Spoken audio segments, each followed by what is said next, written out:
Yeah. Good morning, everybody.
Good morning. Y'all know I'm early as hell. So, but being that there's snow all over the ground, it's like 6-7 inches of snow outside. Man, figure, fuck it, why not? Might as well go on live now, man. I'm not doing nothing. But got my car stuck looking for my dog this morning, but you know, my dog is in there now. Thank you. Yeah, the shit. But anyways. Shout out to the almighty LDBC, that's the Lion Den Boxing Community. I am your boy. I am Trill Will, number 59, Trill Soldier in the building. What's happening? What's good with everybody in the building, man? You know what I'm saying? You know what I'm saying? Love is the word. Salute to you, Queen. Bert, what's up with it? What up? Yave, what's up with it? Salute, man. Bert in the building, what's up with it? The R&B king himself, Mr. Shelton, what's up with it? My brother, what's cool? What's cool? Shepherd King, what's up with it, man? Dwayne Freeman, salute to you, King. What's good with it, man? What's good with it, man? Hey, man, what's up, man? Jay Lee in the building, what's happening with it, man? Mo Boxing, what's up with it, man? The Jab Jamboree in the building. My brother Act with the loud pack off up in this thing today. Good morning to you, sir. Brown on Boxing, salute, man. Junior from the 919, what's good with it, bro? Kevin Dunbar, salute to you, King. How about it? How y'all feel? Picasso, what up with it, my boy? What up with it, though? How y'all good people feeling on this good old Sunday? It's all snowy and shit. I'm glad I did what I did yesterday. Man, I'm so glad I did what I did yesterday, man. Good God, it's cold. I'm just now being able to feel my hands again. I literally froze. My dumb ass is going to tell my wife to open the door and let my dog out. My dog runs off, goes all the way around the neighborhood to my neighbor's house. So I get in my car, knowing good well my car is not fit to drive in this snow. And proceed to get stuck in my front yard. Yeah, so the car's gonna stay over there and shit. But anyways, it's colder than a bitch outside, and it's still snowing. It's snowing. It's like 24 degrees outside, and it feels like fucking 15 degrees out there, bitch.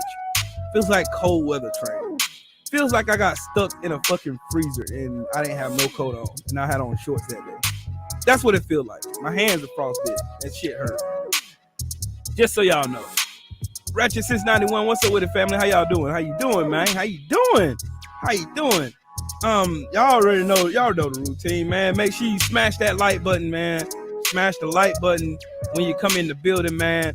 If you ain't subscribed to the channel, hit that subscription button. Hit that bell icon so hopefully, YouTube goofy asses will let y'all know that I'm on live. Then also, if you want to donate to the channel, my Cash App is scrolling across the bottom of the screen. Feel free to donate to the channel. All donations will be appreciated. Thank you so much for your support thus far. I'm on the conquest of going back up to 1,300 subscribers. I am at over 500. I'm at like 522 subscribers so far. We are on the move. Thank everybody for subscribing thus far. Thank everybody who support the channel every time I go live. I sincerely thank you guys. I really thank you guys. I thank you guys. I thank you guys. I fucking thank you guys. Oh, and special announcement. Make sure y'all go and check out Black Fight Fans video about Muhammad Ali. It is very, very intuitive. It's very informative. It's dope. JC, my big brother, what's up with it, bro? It's very informative. It's very, very, very informative. Very informative. Very informative. And matter of fact, I'm going to share it to my Facebook page. Yep.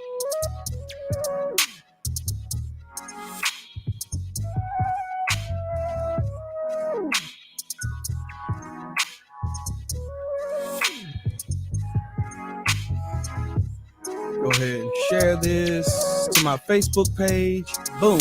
There it goes. And I'm going to share it to my Twitter page. And I'm going to share it to my...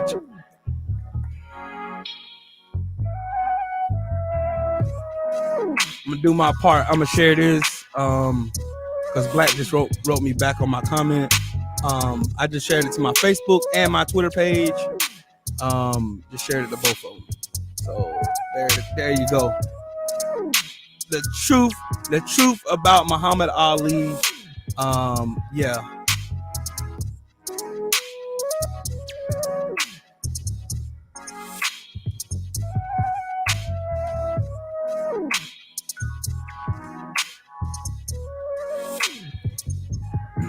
Yeah, I made sure I shared it to both of them. Oh, I was watching it too. Craig L, what's up with it, family, man? What's good? Brothers UK, salute to you, man. Welcome to the this is Soul Man Sunday, but it's snowed in Sundays today, god dang me. It's snowing like a mug outside. How y'all feel today, man? I wonder what Black mind if I share this video and we all can watch it together. I wonder what he mind. I don't think he would mind. I really don't think he would mind. What y'all think? Y'all think he'd mind if I share his video when we play his video and y'all can watch it? Cause I'll be more than happy to play it. Foxiana, what's up with it, man? I'm the troublemaker extreme right there. I'm the lieutenant colonel of the troublemaker squad. That's me. That is me. Hold on, I gotta change my fucking sign. Hold on, gotta do that real quick. Let me change my sign back here real quick. Yeah, where is that? There you go. Boom. There you go. Soul Man Sundayze. Boom. So y'all know where y'all at. You know what I mean? And I'm about to cook some bacon, some sausage, some eggs and grits in a minute when I get off here. So yeah. Did y'all watch the Joe Smith Jr. fight last night? Oh, matter of fact, I'm gonna take a poll. Do y'all want to watch the video that Black did? Because I really want to play it. If y'all want to watch the video, press 1. And if everybody press 1, I'm gonna play the video. I don't care if I get a flag or not. I don't care. I don't care. Cause I can go and find my little joint. Y'all press 1 if y'all want me to play the video, and I'll play it. There go 2. There go 2 ones. There go 3. MP, what the fuck? What's happening, bro? Okay, we got more. Okay, cool. This video is being shared for educational purposes. I am in no way, shape, form, or fashion trying to steal or misappropriate my brother Black's content. I just want to show this for educational purposes so that you guys can see exactly what he took his time and he did what he did to this video, and I'm very, very proud of it. So I'm going to share it. Without further ado, I'm going to share this video. So share the sound, blow this up like this, and like this, and Bam. Like this. All right, here we go. Turn this music off.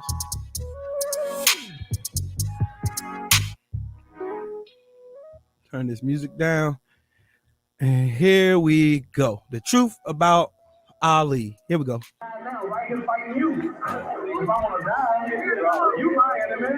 My enemy is the white people, not Vietnam, Chinese, or Japanese. You my opposer when I want freedom. You my opposer when I want justice. You my opposer when I want equality. You won't even stand up for me in America for my religious beliefs, and you want me to go somewhere and fight, but you won't even stand up for me here at home. If you go back and look at Muhammad Ali's interviews, he said that when he won the gold medal, all right, listen now, this is somebody who won the gold medal at the Olympics in boxing. He said he was happy, he had his medal on, he went back to Louisville, Kentucky to go to a restaurant.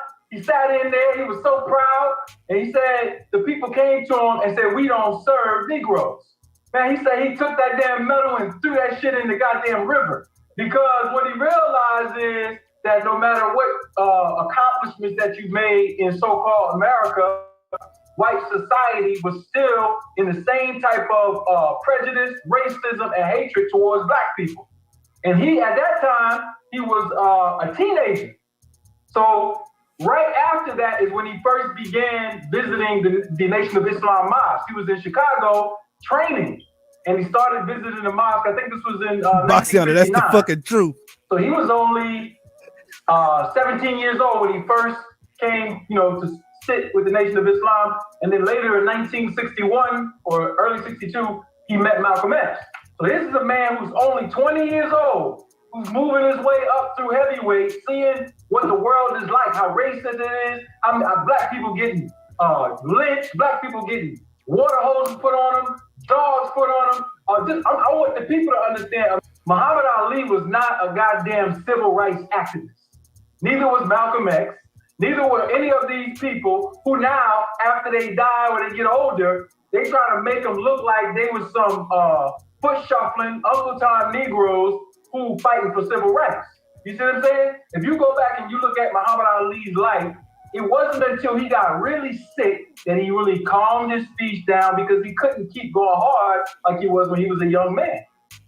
But the white man did, white people, white press, is they took that opportunity to convert his whole persona into basically a civil rights activist. Right now, if you go downtown in Philadelphia to the public defender's office, they got a big mural. They got Martin Luther King down there, they got Jesse Jackson, and they got Malcolm X up there, and they got a big ass thing, America's Civil Rights Movement. You see what I'm saying? So my point is that they're rewriting history, and they're taking the images of our brothers who are standing strong against white supremacy, standing strong against the things that were going on then and going on now, and try to redraft their whole image. So now what are they doing? You see Muhammad Ali all over the press. He on damn near every channel. The greatest. He was the greatest. He was the greatest. Muhammad Ali was coming to the pinnacle of his success as a boxer in 1967 when they tried to draft him. Okay? This brother had already become an international figure. And so he was a conscientious objector who had a religious right and other rights to withdraw from the war. That was a formal process that you could engage in, right? So instead of respecting that from the beginning, they stripped his belts, stripped his title, took away they took away his visa. So he couldn't go and fight in other countries, which basically meant they took all the man's money, all the man's ability to work and support himself. So he had to go 4 years without fighting. There's interviews, and I don't know if this is true or not, where he was saying his money had shrunk down so much, he was going to colleges to do lectures, and he literally had to break open family piggy banks. So what I'm saying is, he missed the pinnacle of his career, where if he would have went through that stretch, Muhammad Ali would have probably pulled a Floyd Mayweather. Just fell back, he didn't beat everybody, you know what I mean? And wouldn't have to go through that punishment late in his life. Because when he came back, what happened? He beat George Foreman, but he had to go through all these fights in the 80s to get some wealth back and to build some money back up. So it was the U.S. Attorney's Office, the United States government, and the press who marginalized Muhammad Ali and put him in a position where he had to go through all those fights and all that punishment in the later part of his life. You see what I'm saying? And now you're trying to put his ass on TV like you love him, like he was the greatest of all time, when you ostracized the man for standing up for one, his religious right, and then saying he wasn't gonna go kill them people, overseas because they never do nothing to him. You see what I'm saying? They never called him nigga. They never did any of that. And so the other thing that I want to isolate, because I'm going into the effeminization, all right? Because that's what they try to do to black men who stand strong, either that they get assassinated or they get older. They try to feminize their image to the public, right? So they can feed it to the people so the people won't see what the original message is about. And so my point is that Muhammad Ali was an FOI. To the people who don't know that, all right? This man started studying the teachings that teach that the black man and woman are the original people, the gods of the universe, and that the white man is the devil when he was 17 years old. That's what gave him the goddamn courage to stand up and do some of the things that he did. We've developed to the point where the rights that we say we have, we don't even want to use them. You say you got a goddamn First Amendment right, why aren't you as an activist speaking right to the heart of the issue? And the heart of the issue is that when Muhammad Ali was persecuted, who the hell was persecuting him? Who was persecuting him? When Malcolm X was being persecuted, who truly was persecuting him? When they were standing up for black people in the way that they did, using boxing as a tool to become an international activist, what were they speaking against? All right? They were speaking against the same shit as 2016. Follow me? It's 2016. And so if the devil, Muhammad Ali, represents anything, it represents a young black man who stood up for his people, who are isolated, castigated by white people, who are now trying to rework his image so they can act like they like him. I got a question for white people, and it's a rhetorical question. What the hell did Muhammad Ali stand for? What did he stand for? Did he stand for integration? Listen, bluebirds fly with bluebirds, red birds want to be with red birds. Listen, tell me when I'm wrong. Pigeons want to be with pigeons. Tell me when I'm wrong. We should have more. They don't have intelligence, but yet they stay together. We should have more intelligence than them, right?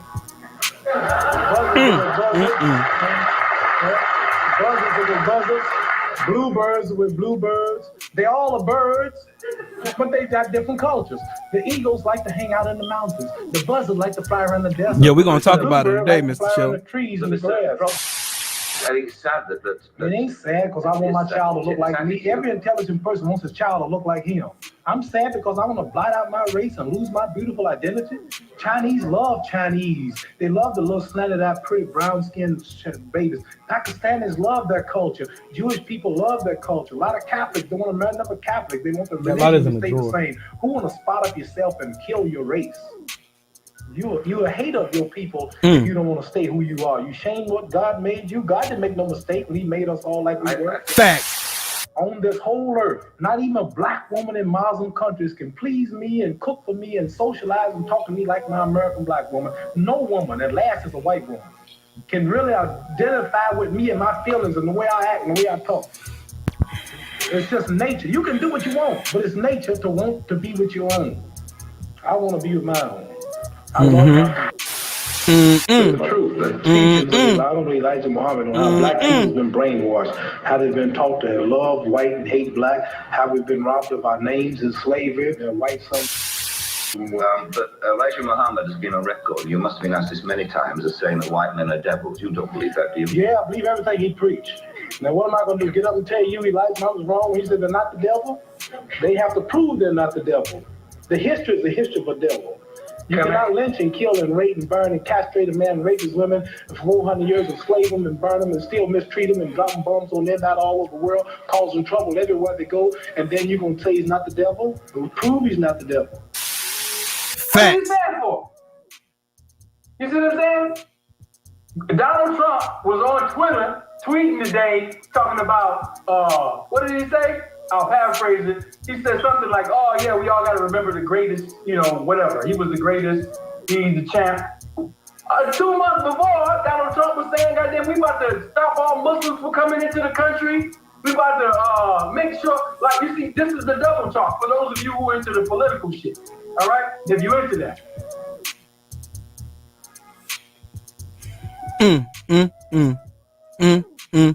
So much to unpack, man. So much to unpack. So much to unpack. So much to unpack. I'm gonna start it off right, because I'm gonna get in trouble already. I don't give a shit. We're gonna start this off. We're gonna get this shit cracking right now. And I'm gonna tell y'all this. This motherfucker here ain't Muhammad Ali's grandson. That is not Muhammad Ali. Nope. You ain't gonna convince me. I don't give a fuck what Bob Arum and Top Skank and all them fucking goofballs over there say. I don't give a shit.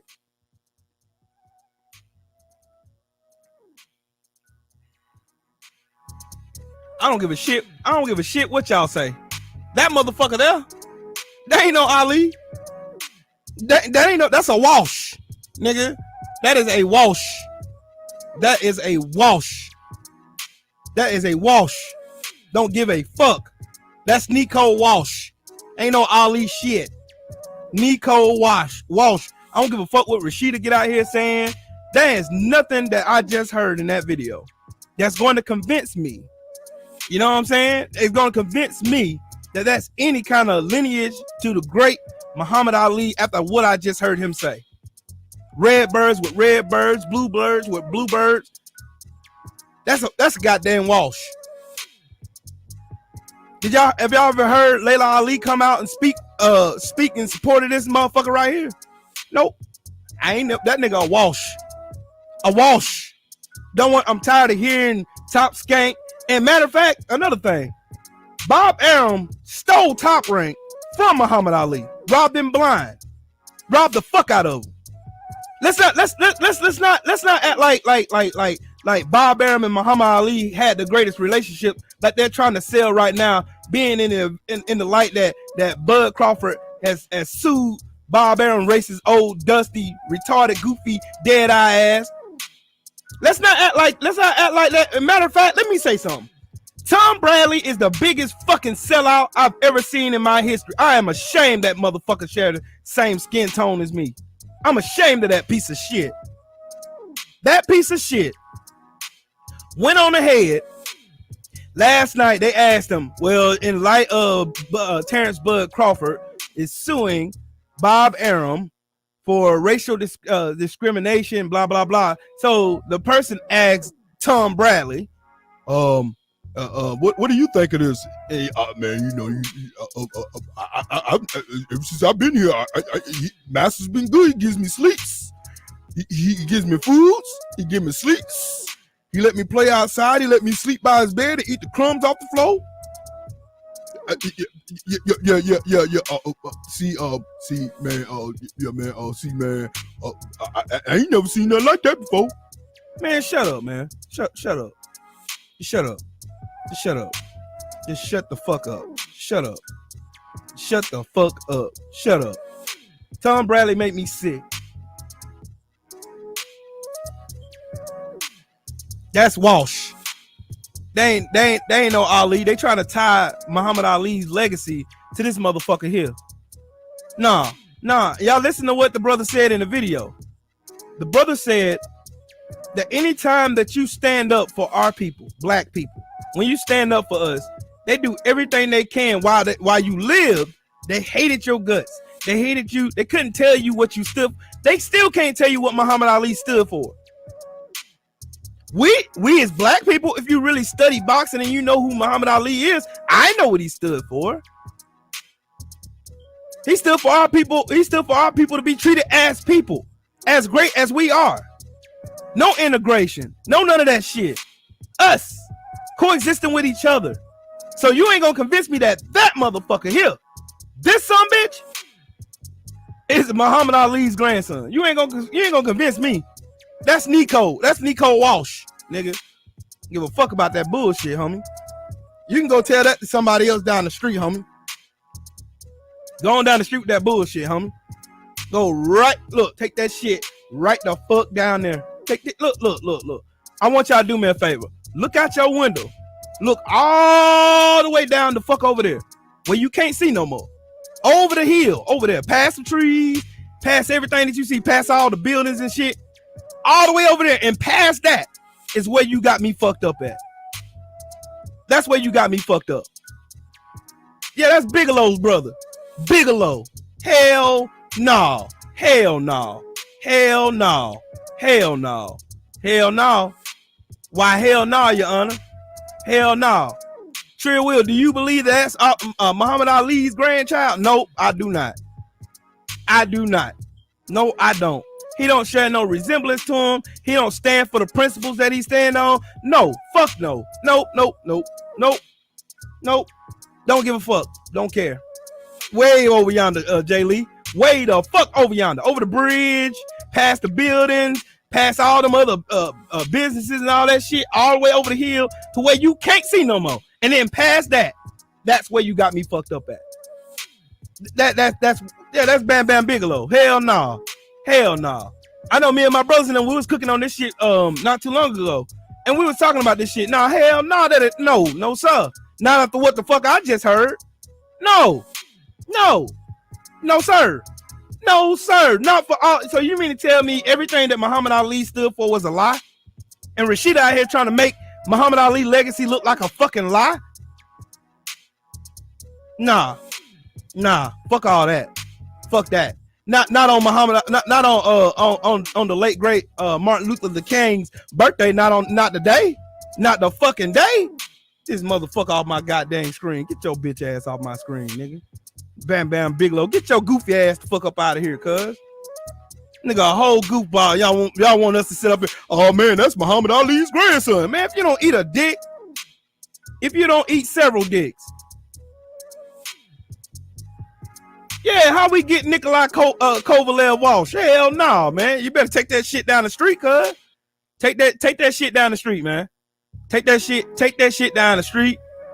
Take that shit down the street, man. Take that shit down the street. Take that shit down the street. Hell no. Hell no. Hell no. Take that shit down. Take that shit back, cuz. That shit ain't got no batteries in it. Take that shit back. Mr. Mechanical, what's up, Clarence McClain? What's good, bro? Man, take that shit back, cuz. Take that shit back. I got the receipt right here. Take that shit right on back to the store. Cause this is what they do. They try to propagate narratives just so they try to dumb down what these people stand for or what they stood for. What Martin Luther King, Malcolm X, what Muhammad Ali, what they stood for. They stood for the edification and the growth of our people. That's what they stood for. Muhammad Ali was constantly preaching the message of don't trust these devils out here. Don't do it. And he said it with his full chest out. Nah. They asked him on a TV show one time. They said, Muhammad Ali, if there was 1,000 snakes coming down and 10 of those snakes could save your life, would you leave the gate open hoping those 10 snakes come down that chute and save your life? He said, hell no. Nah. Why would I take the chance of sorting through 1,000 snakes to find out which one's gonna save my life? Fuck that. I'm shutting the gate on all the motherfuckers. I'm paraphrasing. Hell no. Hell no. Hell no. Hell no. Yeah, Walmart open 24/7. Take that shit right on back to Walmart. Take that shit right on back. Hell no. Take that shit on back. Y'all over here desecrating the name of Muhammad Ali. Desecrating his name. And then you want to prop up this fucking this man, hell no. Hell no. Not Bam Bam Bigelow's brother. Hell the fuck no. No, cuz. No, man. No. You see what they try to do to us? They try to do there was so many gems in that video, man. Make sure y'all go and y'all watch it. Make sure you share it on all your social media platforms. I just shared it to mine. It's on my Twitter page and it's on my Facebook page. I shared them both at both. I promise you. Hey man, this need to get out. Like I don't like this shit. I hate this shit. I hate when they try to always dumb down what these black kings stood for. They do it every time. Look at Wilder. Look at Errol Spence. These two kings, they support their people. They're not gonna come out here and say no disingenuous stuff about their brothers. Even though they brothers be over here saying all kind of shit and smearing their name every time they get in front of a camera, in front of somebody interviewing them, they take every opportunity to try to tear them down, but they won't reciprocate that bullshit energy. They won't. They won't. They won't. They won't. Keep that bullshit over there. Rashida out here, man. Bob Arum is a good man. He's a good man. He's not racist, man. Shut your whole ass up. Shut up. Shut up. Shut up. Shut up. If your daddy was alive and in his right mind, he would not be standing with you in that bullshit you was with. Laying down with your damn slave master. Fuck out of here, man. Fuck. And then you want to prop this fucking bullshit ass dude who can't even fight like Ali up in front of everybody. Man, this is Ali's grandson. Man, get that motherfucker out of here. Take that motherfucker back to aisle 6 at Walmart. Take him back with your receipt. Take that shit on back. Cause nah, man. I ain't associating that motherfucker with Ali. Fuck out of here, bro. Fuck out of here, man. Too many motherfucking bootlicking Sambos out here now. Out here. And man, you know Bob Arum ain't racist. You know, Bob Arum's a good man. He's a good man. He's a good man. You know, he's a good man. He gives us food. He gives us sleeps. He's a good man. Yes, he is. Nah, the fuck he ain't. He can eat several dicks. Several dicks. Motherfucker is fucking. Motherfucker is the motherfucker just damn. Come on, bro. Come on, bro. Come on, bro. Come on, bro. Come on. Come on, man. Come on, man. Come on. Come on, man. Come on, man. Shit. Come on, man.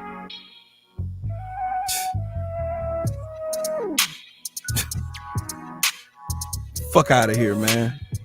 I compare motherfuckers who would say, and yeah, Dollar Tree, Joe Townsend, fucking right. I compare motherfuckers who try to make me believe that Nico Walsh is Ali's fucking grandfather. Come on, bro. Nah, that's a Walsh, homie. That's a Walsh, Mo. I'm sorry, bro. That's a motherfucking Walsh. That ain't no Ali blood there, bro. Did you hear what he just said? Ali didn't believe in swirling. He didn't believe in interracial marriages and dating and nah, he didn't believe in none of that shit. He said, and he just said, there is no woman in this world that he has as much respect for as an American black woman. And you think he would stand for that? No, he wouldn't. No, he wouldn't. No, he wouldn't. No, he wouldn't.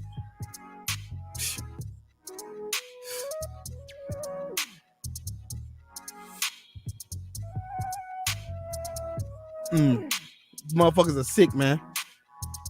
But think about this. Every major black leader or someone who spoke out for black issues, black community issues. Look at us. Look at us as the LDBC. Look at us.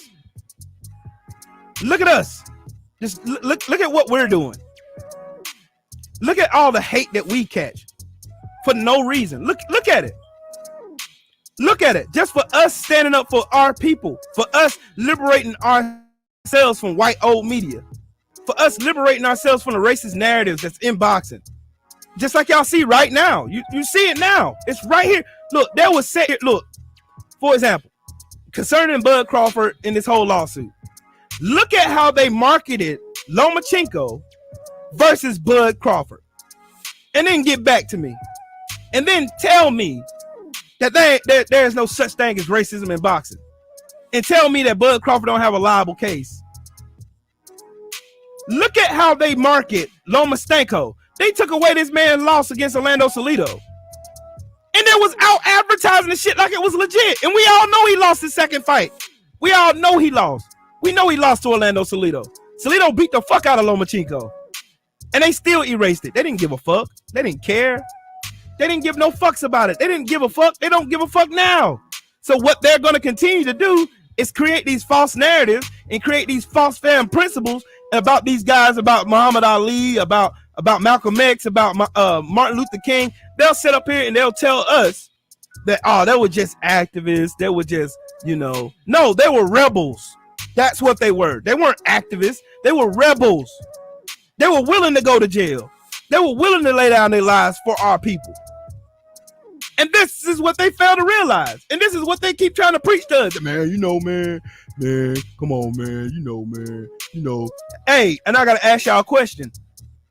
I guarantee none of these racist ass people that's out here making all these videos and shit, doing all this other weird ass shit. And oh yeah, Punch Drunk is a fucking self-racist piece of shit. Man, fuck out of here, bro.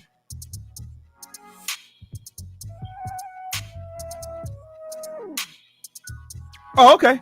All right, here we go. Matter of fact, race and marriages, here we go. Boom. Any white woman in this audience today, any white man in this audience today, in their right mind, don't want little black boys and little black girls coming around your home, schools, and churches looking to marry your sons and daughters, and in return, introducing your grandchildren as little half-brown, kinky-haired Negro children.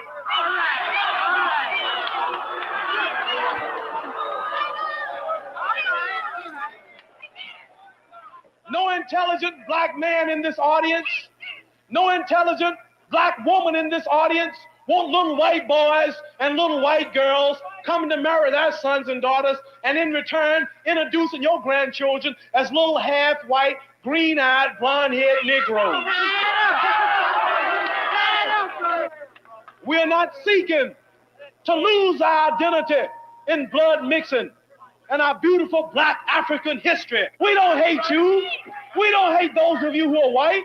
We just want to stay black. We love my color. I just love myself. I was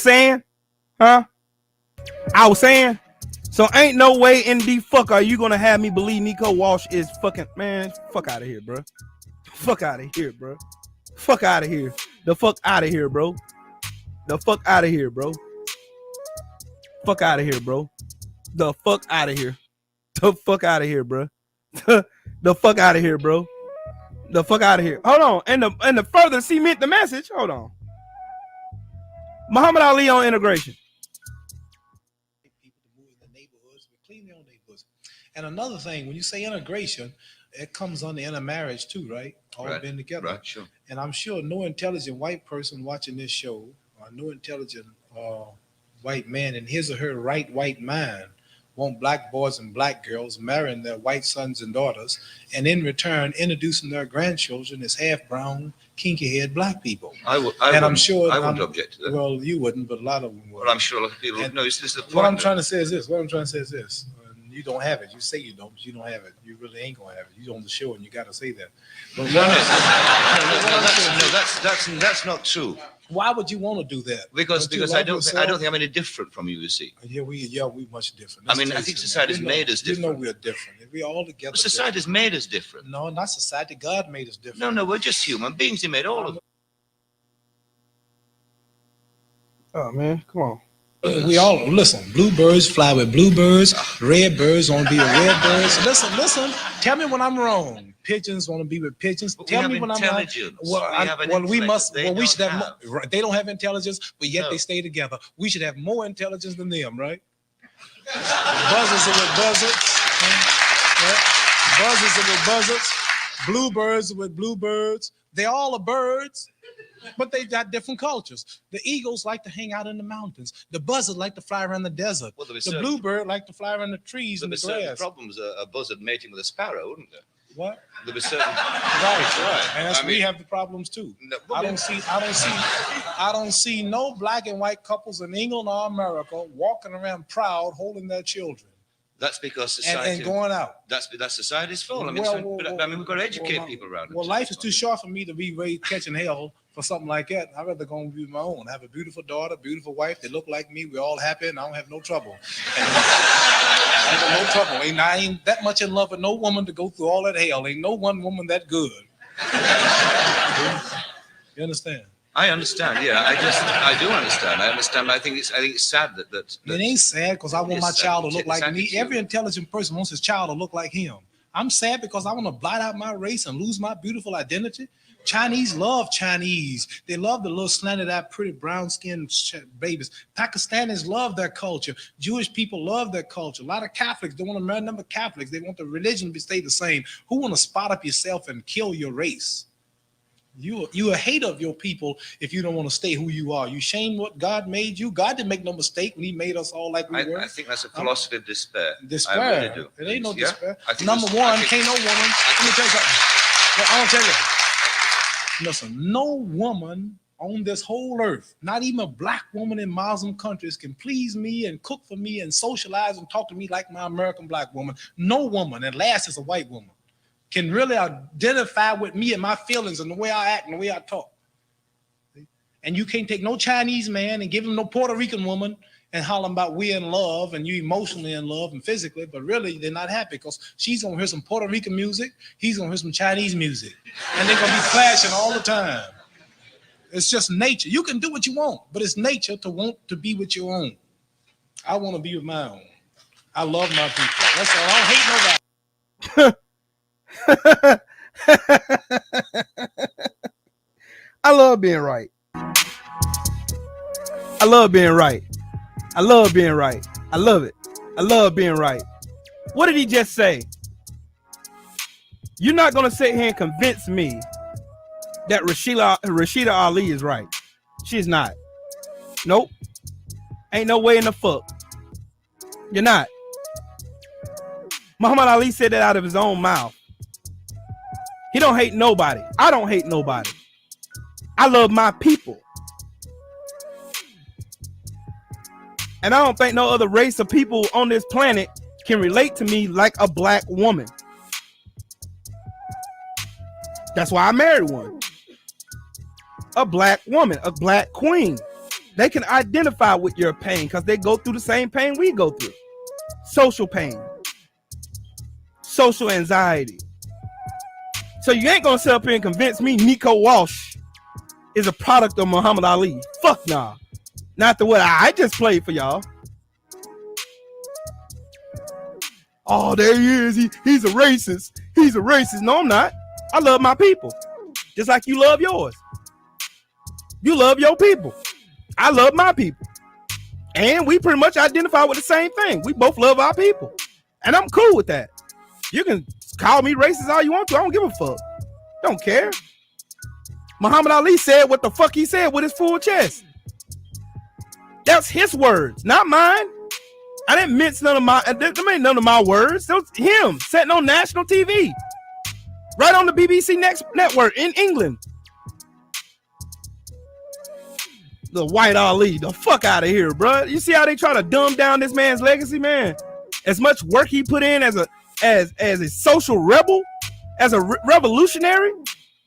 Ali was a revolutionary. He wasn't a social activist. He was a revolutionary. Just like Martin Luther King. Martin Luther King was a revolutionary.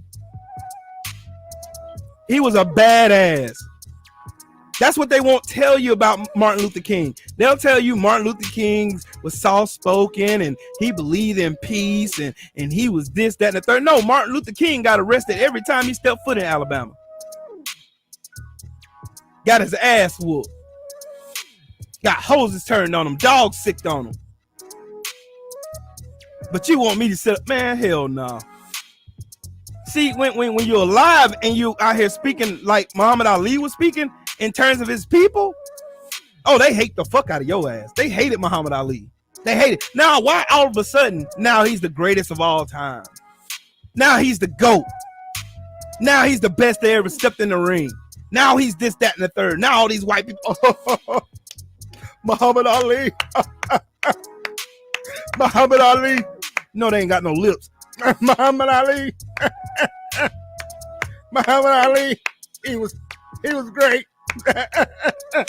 He was great. Thin lip ass fucking snow devils. They was over here hating on this man every chance they get. They stole 3 years of this man's career away from him. They stole his career away from him. And then they want to sit up here and prop Bob Arum up like he's Oh man, Bob Arum, he stands for black people. No, this man was robbing these black fighters, stealing money. How is he able to come into boxing and now he's worth $300-400 million? What the fuck has Bob Arum done? Was he in the ring fighting? No, the fuck he wasn't. No, he wasn't. He wasn't in no ring fighting. This man was hustling books behind the scenes. Why was he investigated by the FBI?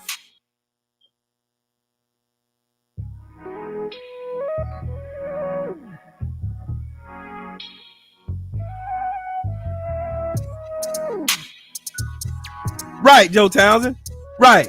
That's how they didn't try to whitewash the shit out of damn Ali.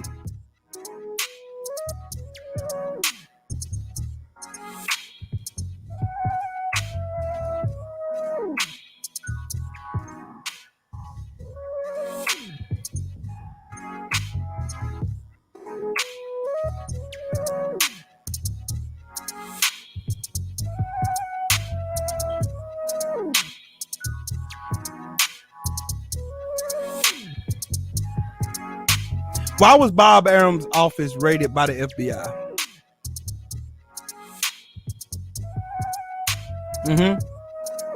Why was his office in? Why was his office invaded by the FBI?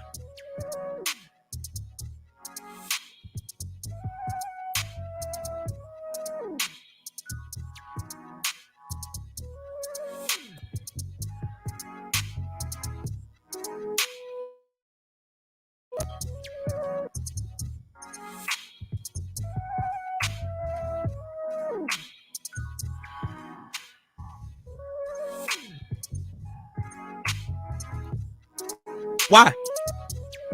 I'll tell you why.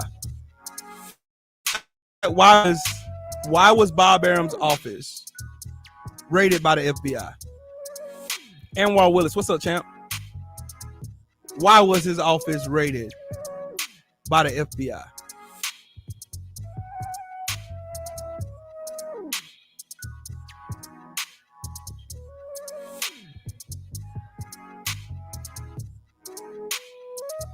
Why?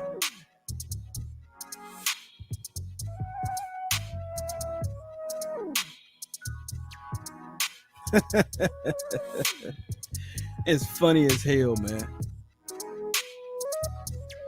They raided his office because they thought the fight between Shane Mosley and Oscar De La Hoya was fixed.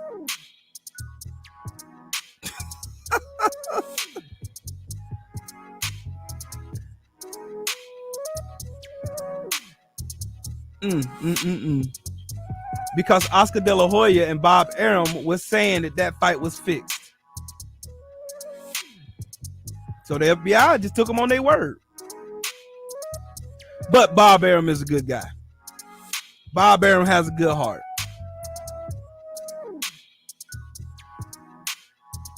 Bob has a good heart. Yeah, Beterbia beats Joe Smith. I believe that. What's up, Tone Brown? Jelly Bean, what's good, man? Kane the bad guy, what's up, man? But yeah, Anthony Bolton, salute, man. I want people to understand what Muhammad Ali actually stand for, not the watered down, whitewashed version of what Ali did. I'm glad Black made that video. And for those of you just joining, make sure that you go by Black Fight Fans page. You watch that video and share it to your social media platforms. Please do that for me.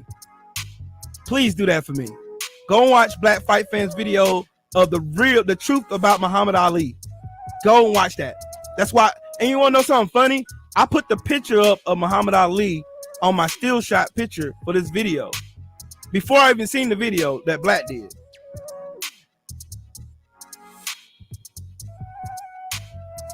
But let these fucking snow roaches tell you, oh man, you know, Ali did this and Ali did that and Ali was this and Ali was that and Ali was this and Ali was great. Ali was this. You know, Ali did. Man, no, fuck y'all. Fuck y'all. Fuck y'all. Because that's what they do.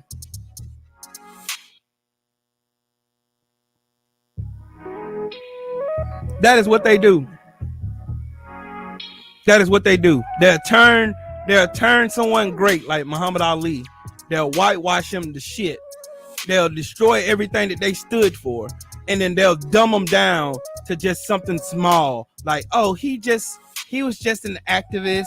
He was just acting out, and he you know, he loves white people. He said he don't hate nobody. Muhammad Ali said it plenty of times. There was 2 separate interviews that I played with Muhammad Ali that he said coincidentally the same thing. I don't hate nobody. I just love my people. Just leave me alone. Let me love my people. Leave us alone and let us love ourselves. I'm not gonna be out here with no man. Come on, man. Go ahead and tell me again, lie to me again and tell me that Nico Walsh, man, come on, man. Fuck out of here, bro. The fuck out of here, homie. The fuck out of here. The fuck out of here. The fuck out of here. The fuck out of here. The fuck out of here. The fuck out of here. The fuck out of here. Hey, I'm gonna tell y'all something. Hold on. Matter of fact, let me play this real quick. Let me show y'all how just disgusting. Hold on, let me find that video. I gotta find it real quick.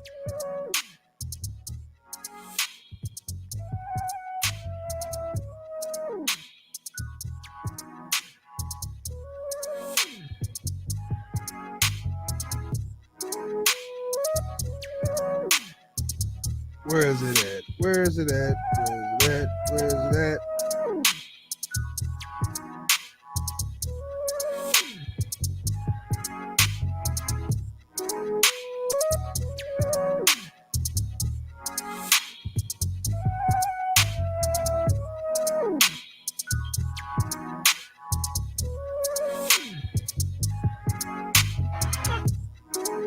That ain't it. That boy face. Hey, y'all see my boy Troy last night beat the fuck out of old boy? Box boy Troy gonna beat the fuck out of, man. Box boy Troy gonna be a problem. Box boy Troy gonna be a problem. He gonna be a problem. Let me find that fucking video, man. Let me find the video of fucking motherfucking what Polly Bitchinali had to say about George Floyd. Let me find that shit. I think my boy 503 Lion, he posted it to his page. I'm trying to find it. Let me see if Black posted it on his.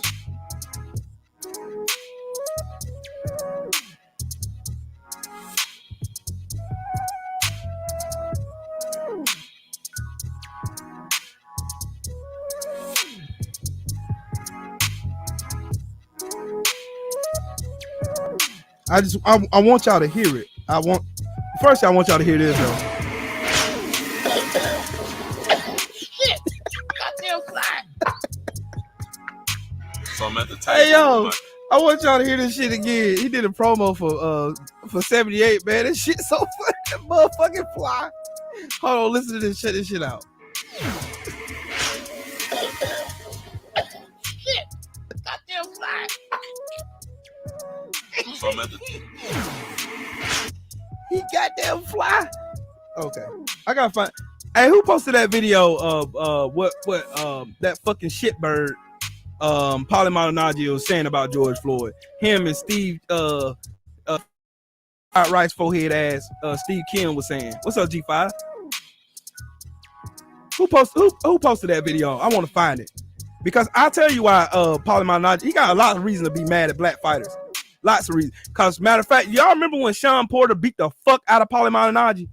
I mean, beat the literal fuck out of his ass. He beat him so bad, he landed outside of the ring. He was just laying over there by the fucking timekeeper's table. Sean Porter beat the fuck out this man. Beat the line off his ass.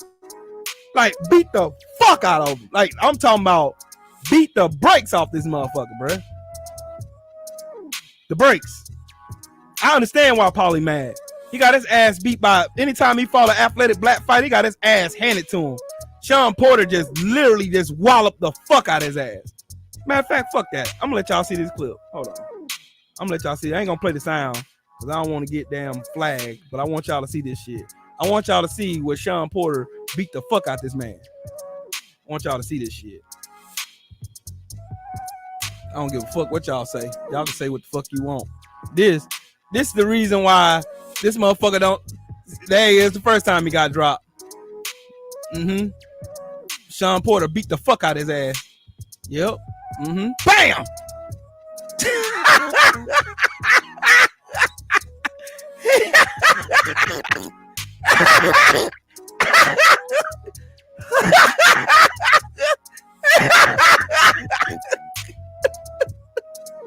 Oh shit! He beat the fuck out of his ass. Sean Porter beat the fuck out of his ass, bro. I'm having all kind of flags today. I don't give a fuck. It's flag day. Look that, man. That man beat the fuck out of his ass, bro.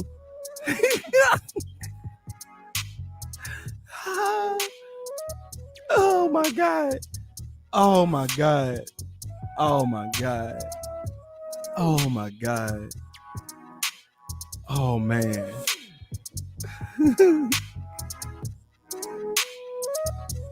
Oh my god. Shit. He whooped his ass. That's why Paulie Malignaggi mad, dog. That's why he mad. He got his ass whooped by, look, AB beat the fuck out of him, took his girl.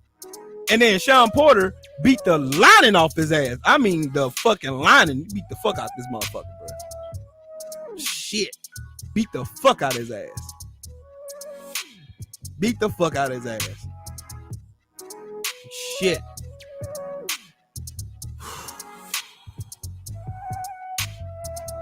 Sean Porter beat the fuck out his ass. Oh my god. This shit is funny though. This shit is funny to me. Shit.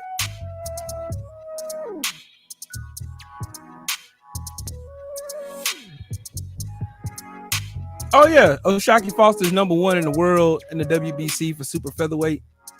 They're gonna try to make that fight between Shaq and Oscar Valdez. You know what I'm saying? I wonder if they're gonna try to make that shit fight, make that shit rock, or have him fight that Muhammad Kujagat from Tajikistan, or wherever the fuck that is. Let's see if they're gonna make that rock. So, you know, shit. I think they would do that for a final eliminator. That'd be a good ass fight. Shit. Oscar Valdez gonna get his ass beat. Whoever he fight, he gonna get his ass beat. Just, it's the disgusting fucking switch of the narrative for me. That's what it does for me. How they'll go out of their way to try to dumb down and pour water on Muhammad Ali's legacy and what he stood for. And then they expect us to believe the bullshit they come out about Bob Arum, that Bob Arum somehow not a racist. Y'all help me with this shit. Help me understand this shit. Help me understand this shit. Help me understand this shit.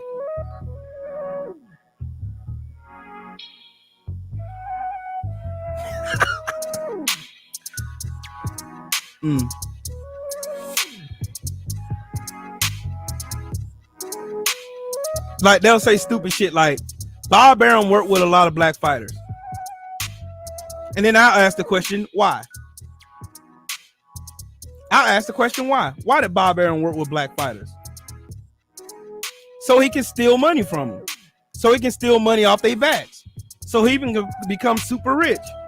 So that he don't have to put in no work. All he have to do is just give a bunch of poor, disenfranchised black people an opportunity or a way for them to go and make money for themselves and be more money than they ever seen because they coming from poor and disheveled neighborhoods. Perfect opportunity for a fucking colonizer. So make this shit make sense for me again and tell me what the fuck does it have? What the fuck is this motherfucker working with black fighters have to do with him being racist? What the fuck? How does the fuck that not make him racist?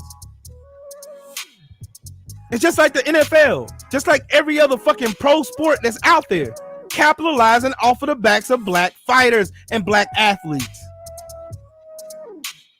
Look what Francis Ngannou's doing.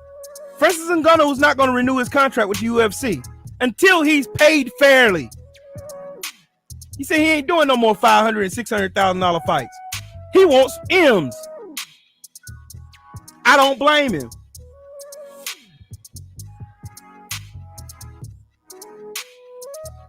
It's a shame, man. It's a damn shame. It's a damn shame that we have to make videos like this. It's a damn shame that we have to go out here and tell the truth about the real Muhammad Ali and what he really stood for and how these motherfuckers actually hated his fucking guts. They hated the ground that man stood on. They thought he was arrogant. They thought he was pompous. They thought he was bourgeois. They thought he was everything. He thought he was an uppity ass nigga. That's what they thought of Muhammad Ali. And now all of a sudden that he's dead and gone, now all of a sudden, oh man, you know, Muhammad Ali's the greatest fighter ever lived. Muhammad Ali is the greatest fighter ever lived, man. You can't tell me otherwise. Muhammad Ali is the greatest fighter ever lived, man. He's great. Because that's what these motherfuckers do. They will hate our legacy. The LDBC, they hate our legacy. They hate our legacy. They hate. They don't know what we stand for. The Rick Glaciers and the fucking Steve Kims and the fucking polymatter shitbags. These motherfuckers don't know what we stand for. Nor do they care. As long as they can demonize what we are. As long as they can get out and put into the atmosphere that somehow we're racist, we're bad for boxing, we're this, that, and the third, and when in reality, we're what boxing needs. We need a buffer. We need someone standing in the gap saying, you know what? What you said is fucked up. It's not right. Nope. Nope. No. Deontay Wilder is one of the greatest fighters to ever live. Why do you think why do you think nobody investigated those gloves of Tyson Fury when Wilder complained about it? Why? Why did they just dumb it down to excuses? Why every time you bring up Wilder's name and you bring up Tyson Fury cheating, which we know he did in those long ass fucking counts, and how Wilder was robbed of a knockout in the first fight? How? If shit was supposed to go the way it was supposed to go, Wilder would have fought Tyson Fury that one time, knocked his ass out, and moved the fuck on. Wouldn't have been no more Tyson Fury. But old media and these races seen an opportunity.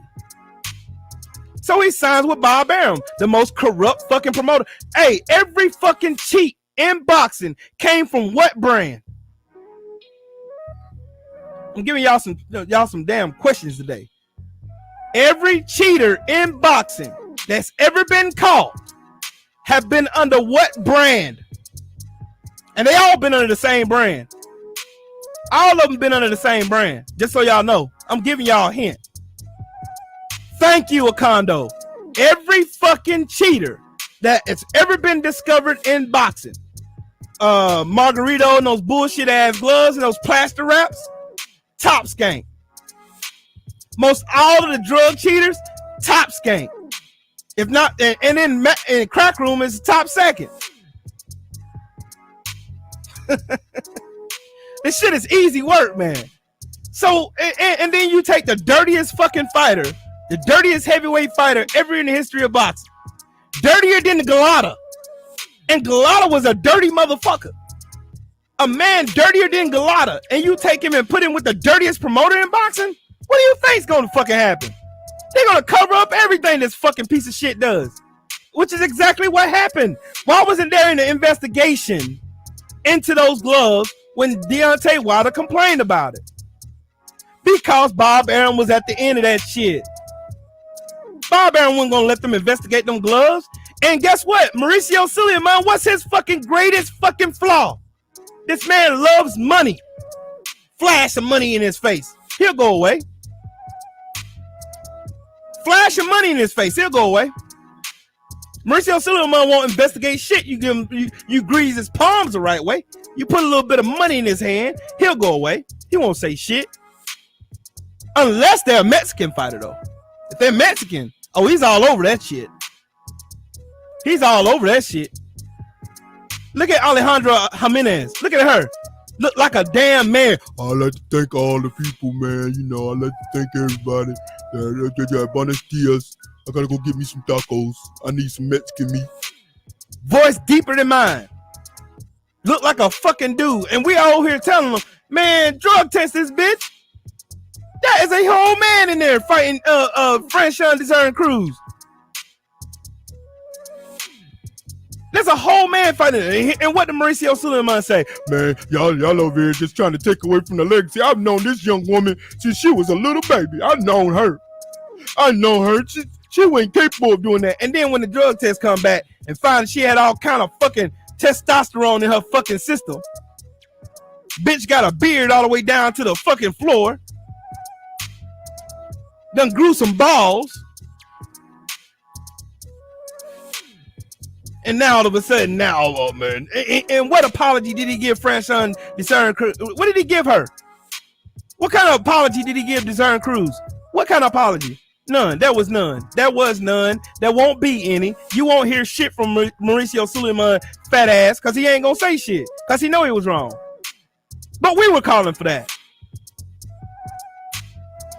Paulie Malignaggi comes out saying all this racist shit about George Floyd, just like he's doing now. I want to find that fucking video of him saying that shit.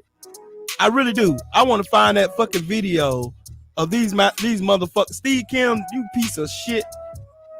This piece of shit. Them, and you know what? Them weak ass motherfuckers didn't even put that video up. You know they weren't gonna put that video up, right? You know they gonna look. I'm gonna show y'all something. Look, what happens when you want to dumb down someone standing up for black people? What do? You parade out a coon ass nigga. That's what you do. You parade out a buck dancing, no soul having, no moral having, no balls having, no spine having ass, fucking sell out butter biscuit eating coon. You put him out here. You trot him out here to the front of the class so he can tell everybody, no, Master Bob is goods. He's goods. He's goods.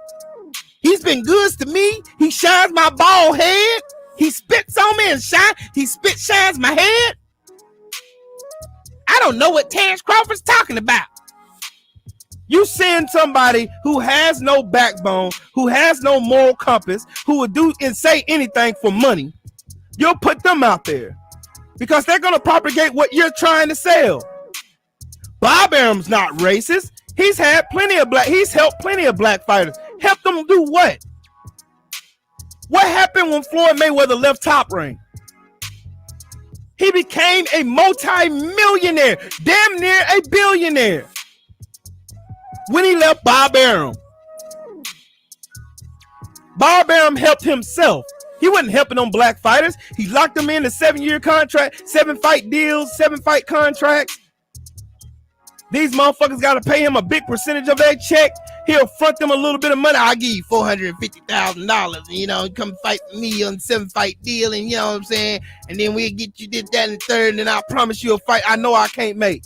Just like he promised Bud that if he comes and he go and fight this person here, he go fight Sean Porter or he go fight Kell Brook, we're gonna give you the Errol Spence fights, knowing good and damn well you don't control shit going on with Errol Spence. Just like they tried to do to Deontay Wilder. Does that sound familiar? Remember when Deontay Wilder was going around on this crusade to go and fight Anthony the Bullshitter Joshua? A-gay, glitter boots, big feminine. Y'all remember when he was going parading around trying to get this fight made because all of us was calling for AJ versus Deontay Wilder? Do y'all remember what happened when Wilder went to the zone? They said, "Oh man, we're gonna give you a 3-fight deal. We're gonna pay you $80 million to go and pay this. We're gonna give you $100 million where you gonna fight this person here, and then we're gonna give you 2 fights with Anthony Joshua that we can't guarantee."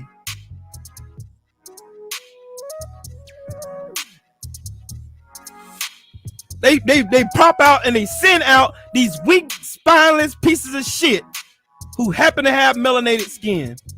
Because if it comes from somebody who looks like me, oh, the sting ain't gonna be so bad. We're gonna forget about the racists that put that black ass puppet right in front of the screen to say what they want them to say. We're gonna forget about the puppet master standing behind them. We're gonna forget about him. And what we're gonna get on, we're gonna be talking about Tom Bradley, goofy ass. We're gonna talk about him. Man, you know, Bob Arum has never been racist towards me. He's never been racist. He ain't been racist. We never knew him to be racist. I don't know. He's not racist. Bob's been good to me. Bob loves me, gives me food. You know, Bob's always been good to me. I've never known him to be racist. I can't speak on that. I don't know what Bud Crawford's talking about. I don't even know what he's talking about. He's just making up stuff now. I don't know. I'm not gonna get into that. We gonna parade out this fucking butter biscuit eating coon, so this coon can sit up here and tap dance and take his little red monkey hat so he can beg for some change.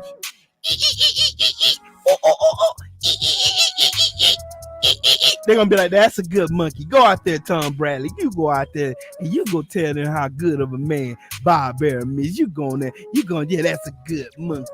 Go on out there, little monkey. And you up there chipping out and shit, swinging on bars and shit, eating his little banana with two hands, sitting there. That's what he's doing. That's when I think of Tim Bradley, I forget about all of his accolades, what he done in boxing. I forget about all that shit, every bit of it. I forget about all that shit. And the only thing I can think of is how much he sold himself out just for a check. All money ain't good money. All money ain't good money. Yes, Kane the bad guy. And it's a shame that every other creed, color, and ethnicity can stand with one another. I guarantee you, if Canelo came out and said the same thing that Bud did, I guarantee you every Latino and Mexican fighter would have stood with him. I guarantee you they would have. Only in our culture will we sell our own people out just for a fucking check and a pat on the fucking head with a hot, fresh butter biscuit with no jelly.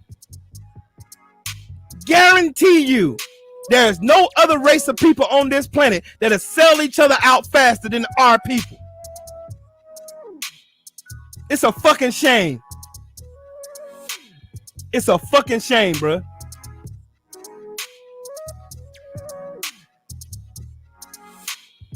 Yep, stick and move. Exactly. That's exactly why we at the bottom of the totem pole. That's why we can never, every time we try to climb up out that fucking hole that they stuck us in, we get a fucking coon like this one. This coon comes out. Oh man, Bob ain't never did, and Bob ain't never did nothing to me.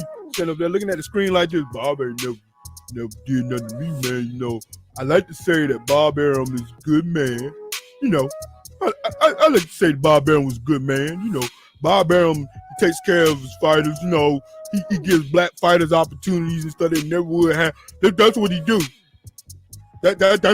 That's what he do. And you want to know something funny? Whenever Tom Bradley says anything that goes against standing for his people, guess who be in his comment section? Guess who be retweeting what the fuck he said? Guess he be doing it. Look who's retweeting this shit. Low IQ boxing. He can't even spell boxing. It's toxin talk. Stupid motherfucker. Look. Don't believe me? Butter biscuit time. And then look who retweeted it. The same motherfucker. Look who retweeted it. The same motherfucker who was laughing about George Floyd. The same motherfucker. The same motherfucker. Oh, let me go and find it.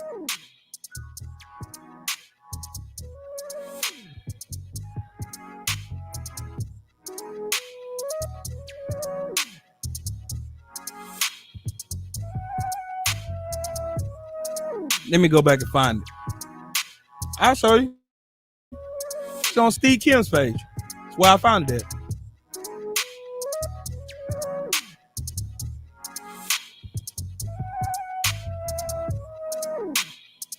Then George Foreman just, boy, it's hard being a black man nowadays, bro.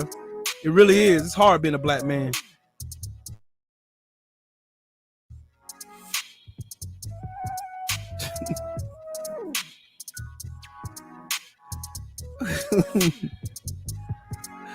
If he was racist, then why he work with black fighters then, man? Why Why he work with black fighters then? See, he work with black fighters. He work with black fighters. See, he don't. He ain't got no hate for black people. He love black people. No, he don't. He love what he gets from black people, what he extracts from them.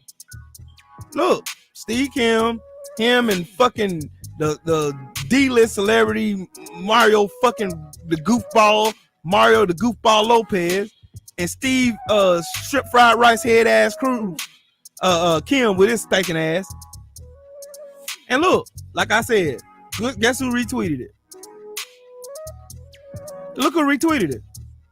But I guarantee you won't find on this page them talking down on and laughing at the name of George Floyd. Guarantee you won't find that. You won't find that nowhere. You won't see it. You won't see it. Where is it? Where's the video at? Since y'all so proud of what y'all was doing, y'all was so boastful, had your full chest out, laughing at the death of fucking George Floyd. You ain't gonna find it nowhere. You won't find it. You won't find it. You will not find it. I'm looking for it. I am looking for it. Looking for it. Y'all see it?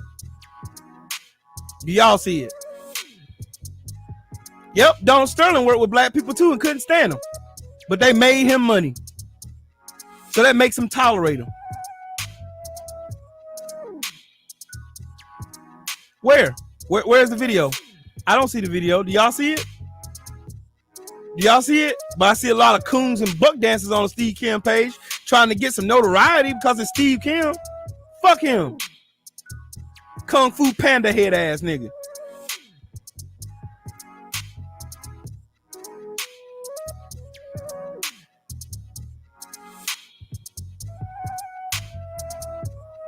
Where's the video?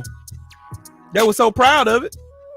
Where's the video of you and Polly Molly shitbag and Mario Lopez? Where y'all video at? Y'all was laughing and kikiing and ha-ha about a man having a knee on the back of his neck for 10 fucking minutes. Where's that at? That's what I'm looking for right now. That's why I'm scrolling through his bullshit ass page.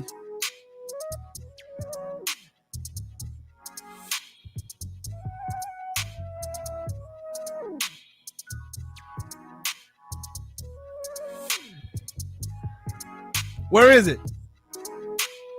Where is it? Where is it? Bet you won't find it. Bet you won't find it. Bet you won't find it. I'm looking for it. Where's that video that y'all was so proud of that you laughed? Y'all laughed at the death of a man who had a knee on his neck for 10 fucking minutes. Where the fuck is that video at? Since y'all so proud, y'all put everything else on your fucking page. Where the fuck is that video? You don't see it. I don't see it. Y'all see it? Do y'all see it? Do y'all see it? Y'all let me know. Let me know when to stop. Please let me know when to stop, because I don't see it. I don't see it nowhere. I'm on Steve Kim's page right now. Where's the video? I don't see it. I don't see it nowhere. I don't see it. I don't see it nowhere.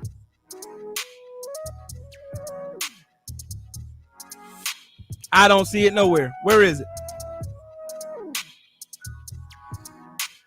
Where is it? Don't see it. Y'all see it? I want to make sure I ain't going crazy. Jason Fatlock.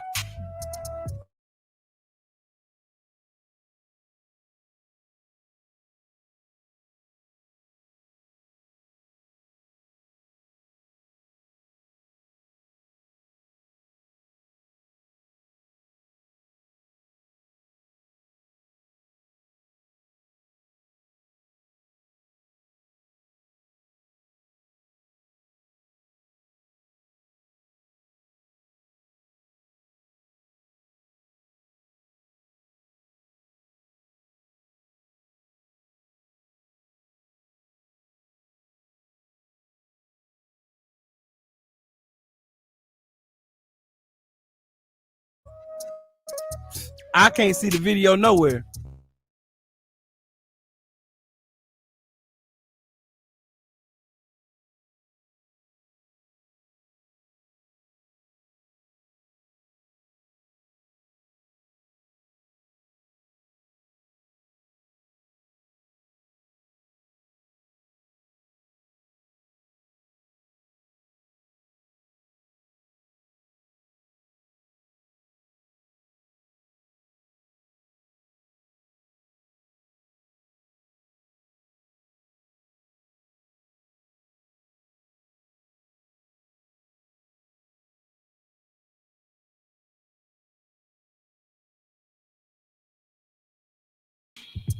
And they ain't gonna shut me up today. Y'all ain't gonna shut me up today. Fuck y'all. Y'all ain't gonna shut me up today. Y'all ain't gonna shut me up today, YouTube. You ain't gonna shut me up today. Cause I ain't sharing my screen no more. So fuck it. So again, I say, smash the like button. If you want to donate to the channel, there's a Cash App right there. Right there. You see it? Right there. Please donate to the channel. But anyways, see, anytime you get to talking to telling the truth about these raggedy pieces of shit that's out here desecrating the name of black people, black fighters, black athletes in general. Every time a black athlete comes out and stands for their people and they look like me, they're going to feminize them, they're going to demonize them, and then they're finally going to love them when they die and pass away. They're going to do that. When Wilder retires from boxing and gets old and goes off somewhere, gets old and then eventually passes away, Wilder's going to be known as the greatest heavyweight fighter, the most destructive punches, the most destructive puncher, the most brilliant fighter that you've ever seen in your life. But for now, they're going to continue to hate this motherfucker for the rest of his doggone professional career. They're going to hate him.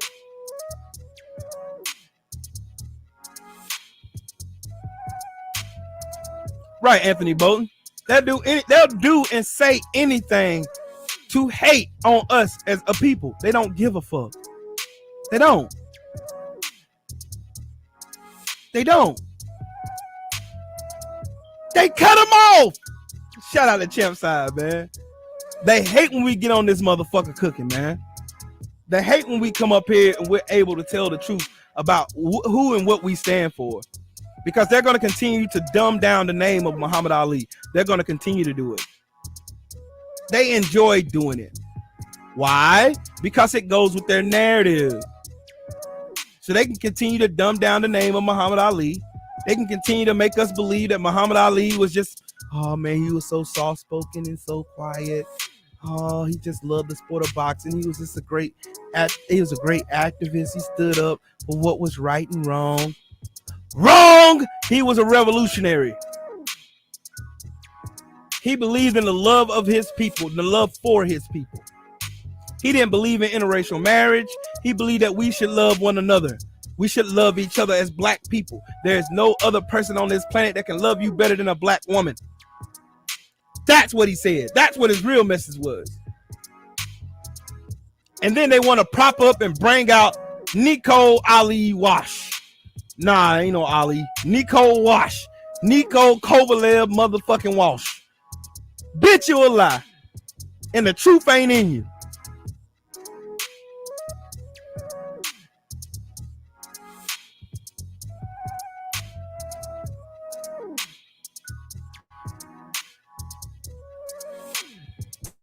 I know y'all got dang lie.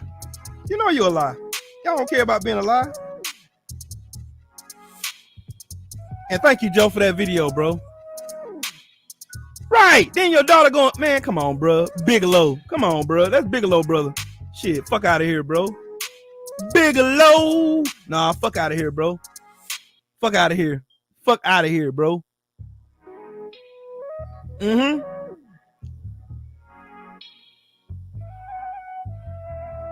And again, I done made this is the third video I done made thus far. Already concreting the point as to why the LDBC is here. Why the LDBC needs to exist. Why it's important that we stay on code. Why it's important that we do and say what we've been saying. Because they're going to dumb it down. Just like Rick Glacier did on the barbershop. Just like he tried to do on the barbershop. He'll come out here and lie, call us racist. Say we this, say we that. Lie with no kind of formidable truth, no proof, no nothing. He don't need proof. He's a white man from the mountain of Caucasus. That's what he can do. Yeah, Nico Alexia. Yeah, fuck out of here, bro. Ain't no Ali. Ain't no Ali. That ain't no Ali right there. That's a damn Walsh. Fuck what you talking about. Yeah, Condo, she need to change her name to Rachel Walsh. Get your dumb ass out of here. Shitting on your daddy's name. Took the first opportunity. As soon as he got in that ground, you went and got you a white man. Fuck up out of here, nigga.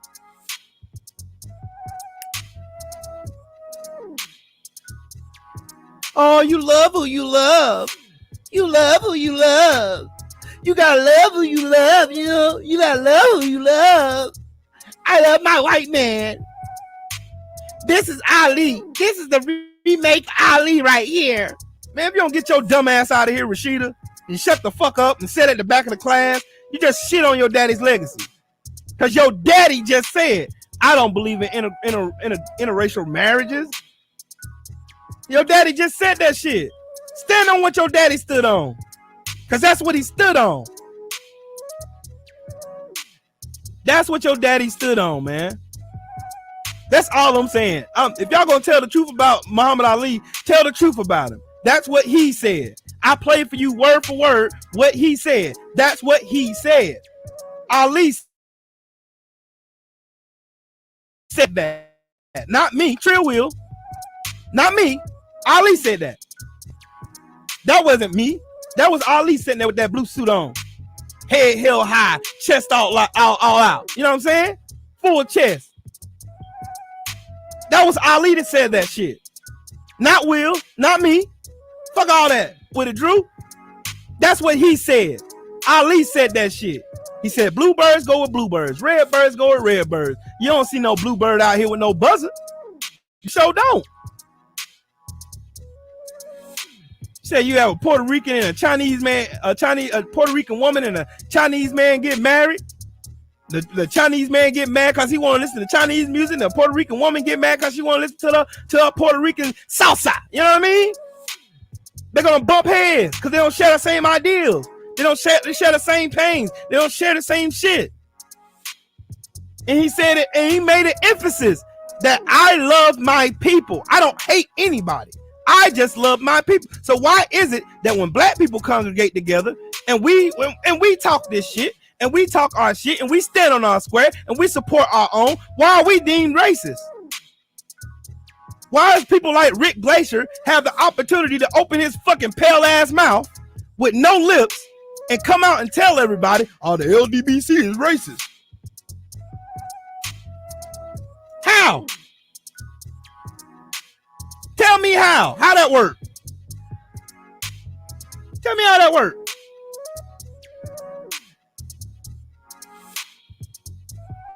How that shit work? That shit don't work. Shit don't even make no fucking sense.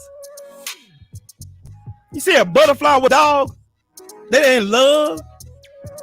The fuck is that gonna work? It's a natural order of things. But the LDBC is racist though. That's what Rick Glasser said. Rick Glasser said that LDBC is racist because we stand up for black fighters and we want black fighters to be treated and get paid what they deserve, and not let these promoters like Bob Arum keep capitalizing off the backs of black labor. That's what.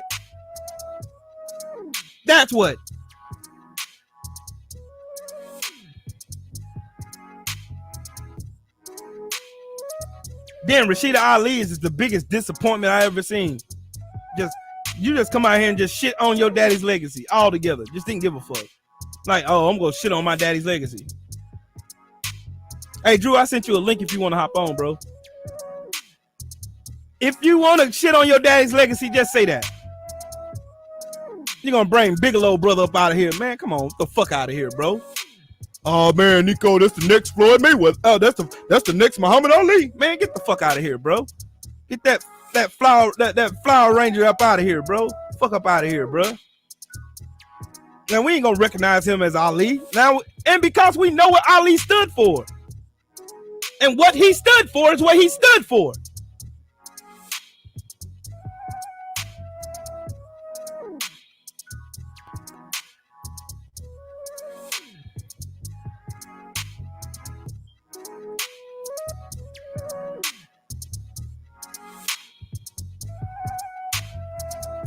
Yeah, Michelle Rivera, that's the real Ali.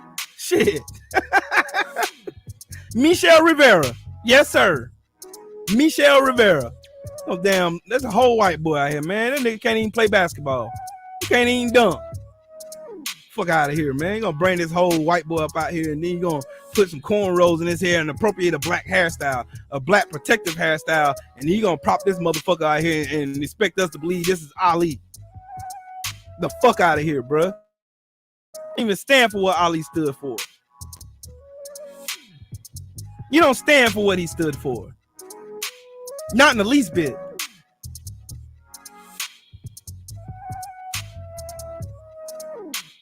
And then you want to have the right, you want to have the audacity to tell. Oh man, y'all wrong about that, man. You know, Ali's, man, you know, it's Ali grandson, man. Come on, man. You know, Ali grandson, man, he great, man. Come on, man. You know, Ali, man, you know. Man, come on, man, you know, we're gonna put Ali grandson out here. We're gonna market him as Ali. Man, fuck up out of here with that bullshit, homie. The fuck up out of here with that shit. Demetrius Bright, what's up, family? You gonna come out here and bring this motherfucker up out here. Man, this Nicole Ali. This him, yeah, that's him. And this motherfucker fighting bums and shit. Man, if y'all don't get the fuck out of my face, that shit, that's Bigelow, brother, man. Damn it. That's Bigelow. That is Bigelow. God damn it. What's up with it, Drew? Yo, what's good? Yeah, they're gonna try to bring out Bigelow and say, hey man, Bigelow, that's the new Ali, man. Y'all don't get the fuck out of my face with that shit. Let me explain something, man. Cool. Let me be very clear. More than often we see the play. All right. But racism and bigotry, it's become so second nature for us to deal with it. We just see it and accept it as normal. It's normal for things like this to happen. This is not new. This shit ain't new. I'm laughing at the Rick Glaser situation. Right. That's why, you know, I breezed through it. I heard some things. But you guys got to understand what Fred is doing. I'm going to be very clear. The reason why Fred didn't challenge him, that wasn't what he was there for. Rick Glaser's so stupid. Well, you know what? Yeah, he's stupid, but I don't even think he knows Fred ain't LDBC. He didn't see the play, bro. Yeah. Fred put these assholes, Jason Whitlock and Rick Glaser and Sugar Hill. He put these niggas on Front Street, not for ratings. He's letting you know, hey, surprise, everything that you guys say and think about them, it's true. This is really who they are. He knows that. And just because no one jumped in the chat, and I heard those people ripping them in the chat, but I don't know if there was a link put out to challenge. Well, Bill Haney was on there, and the boxing section was on there, but I don't know if the link was put out for someone to challenge him. But I wasn't going there for that. And I know that's what niggas was looking for. And as a point of information to the people that sat through that whole thing, I hope y'all was paying attention to the chat. Because there was a lot of fugazi niggas that be in other places.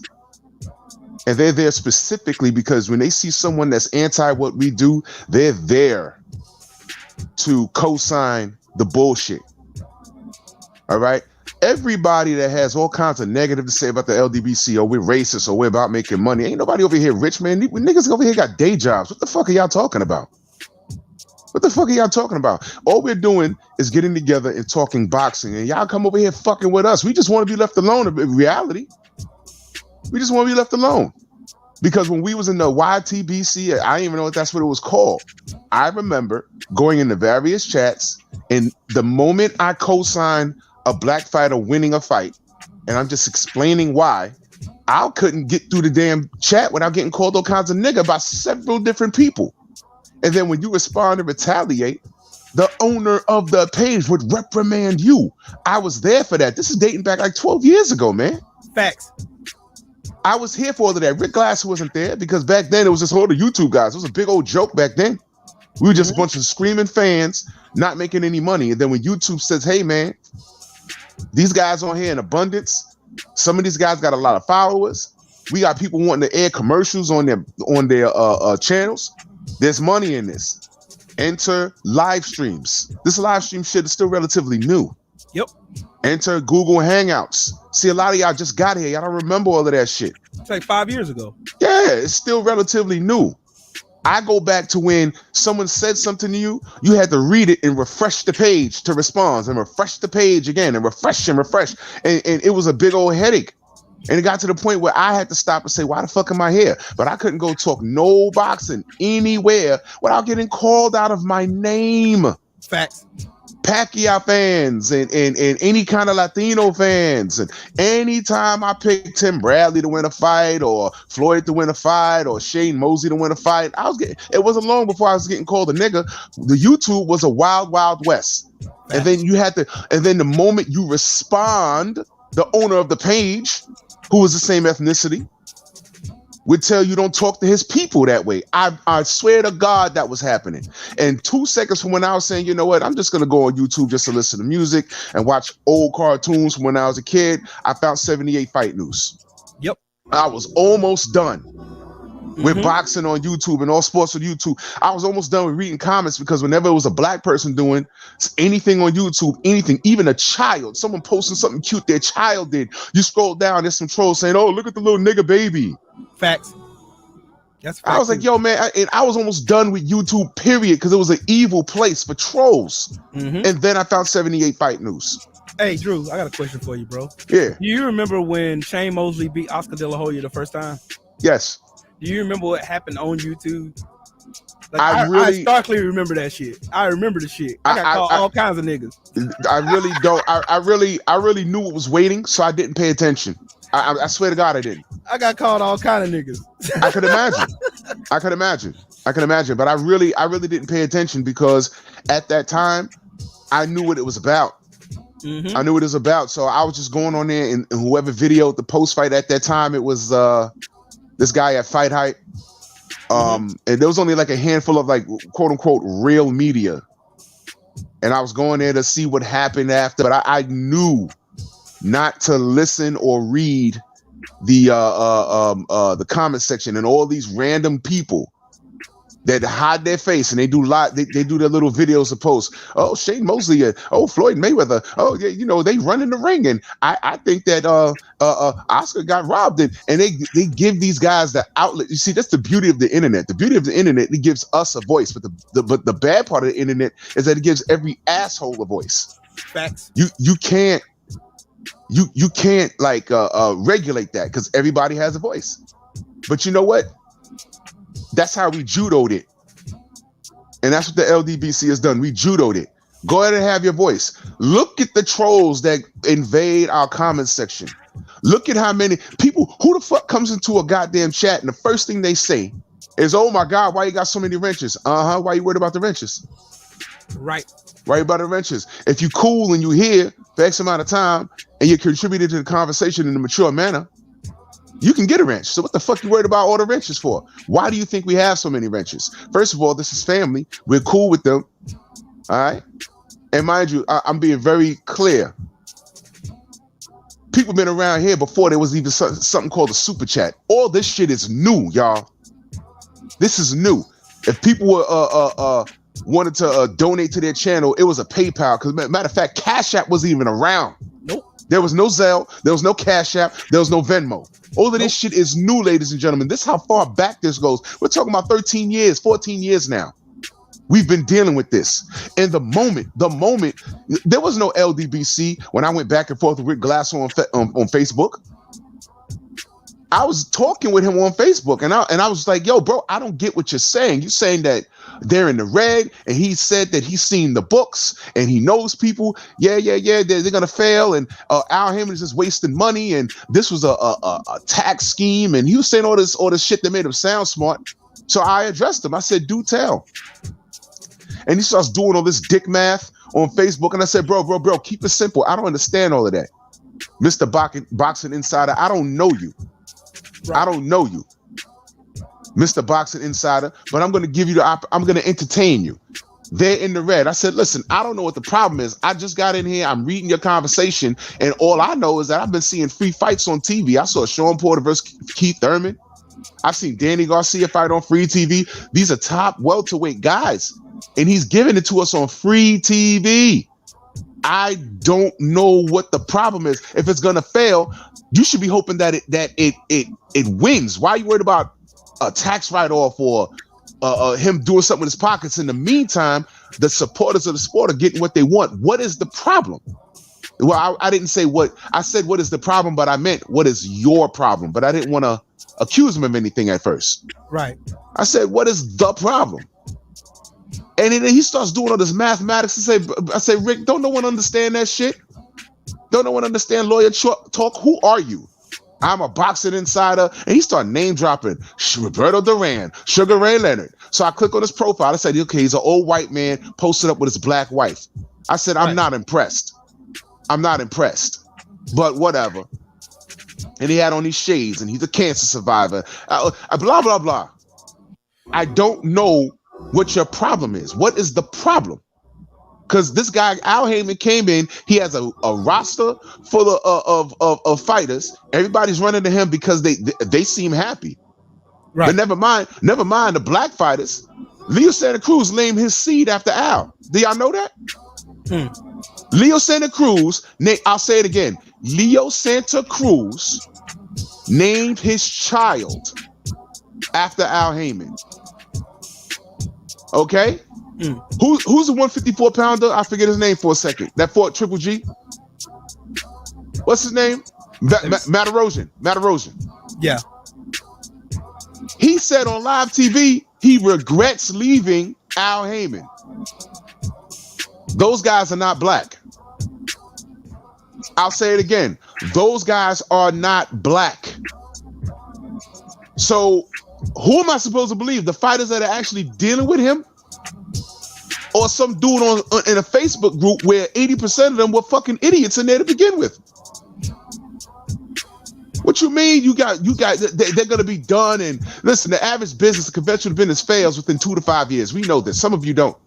The average business fails in 2 to 5 years. Do you know when me and Rick Glasser had that conversation? It was 2014 or 2015. It was 2014 to 15. And it's 2022 now. Yeah, I just started transit in 2014. So let's say it was 2015 we had that conversation. Let's say that. Look at us now. Oh shit. Yeah, we now in 2022. Now, in all fairness, I don't know, the PBC could collapse today. Surprise, we're out of business. They could do it today. Because I remember in New York when Bear Stearns collapsed. That was like overnight. Niggas went to work one day and couldn't swipe to get in the door. They're like, what happened? Yo, we're out of business, huh? We're gonna let you in to go clean up your cubicle and go home. These guys was making 6 figures. It's like, what do you mean? I'm here to work today. What's going on? What do you mean? They didn't know.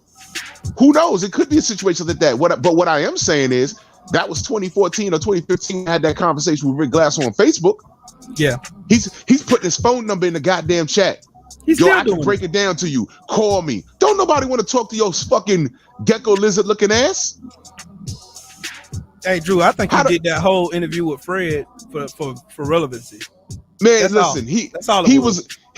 I don't, like I said, I don't know if Fred put a link in the chat for niggas to jump on, because he did it with Sugar Hill and he did it with Jason Whitlock. Yep. All right. And I say it again. Y'all remember watching that when he cut Ticket TV's call short? Yeah. And, Ticket got mad and salute to Ticket TV. That's my brother. Yep. I didn't understand the play at first, but I understood it later. He needed, because if you remember, Ticket was bodying him. Yep. Badly. He was bodying him badly. He got on the Kobe Bryant shit. Yep. I mean, Kobe Bryant dies in a fucking helicopter. Why do you find something negative to say in that shit? Facts. I mean, that's ridiculous. And he died with several other people and his daughter, for fuck's sake. Right. Why do you find something negative to say about that man? So Ticket was bodying him. You see Jason sit back, fold his fat arms, and say, next caller. I said, okay, He ain't want no smoke. But the reason why Fred cut Ticket off was because he needed Jason Whitlock on there to exactly tell you who he was. If he left Ticket on there, he'd have ended the call. Right. And if you remember, Jason said several things during that broadcast that he put his own penis in his butt. That's what he did. He said, yo, we black men, we need to get right with God and find a good woman. And then he says, well, you know, I'm a bit of a hypocrite because I don't have any of that. I said, so why the fuck is he even talking about it? I said, you see? And that was only one of the things that I caught. I said, yo, what the fuck? Look, I was the one screaming in the chat, Fred, put the phone number in the chat, drop the link. But then I realized, I said, shit, I'd have went over there and he'd have cut me off just like he cut off Ticket. Yep, because you would have bodied him. I'd have bodied him. So put him in a compromising position. He would have been in the corner. He would have backed out of that corner. He'd have backed out, folded his hands, and said, "Next caller." Right. And you see, that's what people had to understand. And it was at that show I understood. That's why Fred had these niggas on there. It's not for clout. Fred don't need clout. Nope. You know what clout shining? You know what Fred's shining moment was? When he went into Golden Boy and he was the only nigga that asked what was up with those racist ass emails. And without answering them, they escorted him out the motherfucking building. And that was the beginning of the barbershop. Right. And then he turned around and seen the motherfucker in Home Depot. Remember that? Walked up on him. Y'all gonna ask about them emails though? Yeah, exactly. So, you know, Fred's methodical. That's why I never tore Fred down one time. When I've spoken to Fred, I know for a fact he's still mad at Golden Boy. Yep. And he's mad at the PBC for not getting its back like that. Facts. And if y'all didn't understand, for those of you in the chat, that's why he dumps on the PBC like that. That's the answer, y'all. That's the answer. Because the reality is, and I'm gonna say this, the reality is, now we were on top of it, but we're only some internet guys. We're only the LDBC, but we was on top of it. Yo, racist emails. Yo, what are y'all gonna do about that? We were on top of it. We was like, get him, Fred. But they done spoke about Al Heyman in a negative light. They called him Black Hitler. Yep. And Fred was the only one that put on his helmet and his bulletproof vest and went into. He lived what we talk. Because I'm not going to a goddamn Golden Boy conference with a press credential. He does that. Yep. And there's a lot of other brothers that can do it, but they just don't do it because it's like, yo, look, I got to protect my credential. I got a brand. But Fred is different. And I'm not calling out the other brothers for not doing it. It's just not what they do. That I get it. But what I'm saying is Fred chose to do it. And since Fred chose to do it, we did get his back. We did. Facts. But on top of that, he was looking for the PBC not to let their foot off the gas and back him up. Right. You know what I'm saying? He has every right to be pissed off. And the PBC didn't do it. They just let it roll off the shoulder. If there was ever a time, and this is just my opinion, if there was ever a time for Al to speak, it was that moment. Yep. Even if Al said, hey man, you see this? I don't talk to y'all. I don't say anything. I'm providing y'all with free fights, best fights. All the fighters, a majority of the great fighters are over here. And I get called Black Hitler. Y'all do the math. If all he said was that, if the only time Al opened up his mouth was in defense of racism against him, that would have been beautiful. But no one said anything. Right. No one said anything. And then now I take it a little deeper. Because people ask me, yo, why is Fred so hard on the PBC? Yo, listen, I'm hard on the PBC. I don't think they did enough to protect Deontay Wilder. Facts. They didn't do shit. They didn't do shit. Are they speaking up on this motherfucking WBC franchise title? No. They're quiet on that. They're quiet on everything. Mm-hmm. Even the fighters are on some fuck shit. So Fred is like, you know what? Y'all on some fuck shit. I'm getting thrown out of shit. I'm speaking up for black issues. You know what? Y'all, it's a black-owned, black-operated thing. But y'all leaving me out to dry. And you know, Fred has to operate on the same pretense that I told Deontay. I say, look, man, I know you love your people. You put your people on your shoulders, but you got to get light because some niggas don't deserve to be there. They just want to be on the winning side. Because those same niggas that are rooting for you, a lot of the motherfuckers were the ones laughing at you. Right. And hoping you whole time. Right. And the whole time we was out here in the trenches saying, yo, look, that fat coat sniffing fuck gotta honor his contract. We weren't out here begging for something that he didn't have to do. It was something that he was obligated to do because by way of his John Hancock. Thank you. When we was out here in the trenches doing the shit and fighting for it, The same niggas was laughing at you and telling us to get over it. We're like, what the fuck you mean? Oh, y'all delusional. You sound like these excuses. you sound like these crackers out here. Facts. And then the whole time we fighting for what's right, I'm smelling bananas every time you niggas talk to me. Right. Y'all getting furry. Y'all brows are going over your eyebrows. Mm-hmm. I don't hear English no more. Y'all fucking heck swinging from the chandelier. When the fuck your feet start looking like hands, and now you fucking on the monkey bars hanging upside down with sharp teeth. They chipping out. Oh now. my God, you fucking turned into a goddamn monkey right in front of me. I don't want to talk to you because I don't understand that. Right. I don't understand that. I don't speak Chippenese. I don't speak Chippenese. So when Fred got these niggas on the show, he ain't looking for ratings. Nope.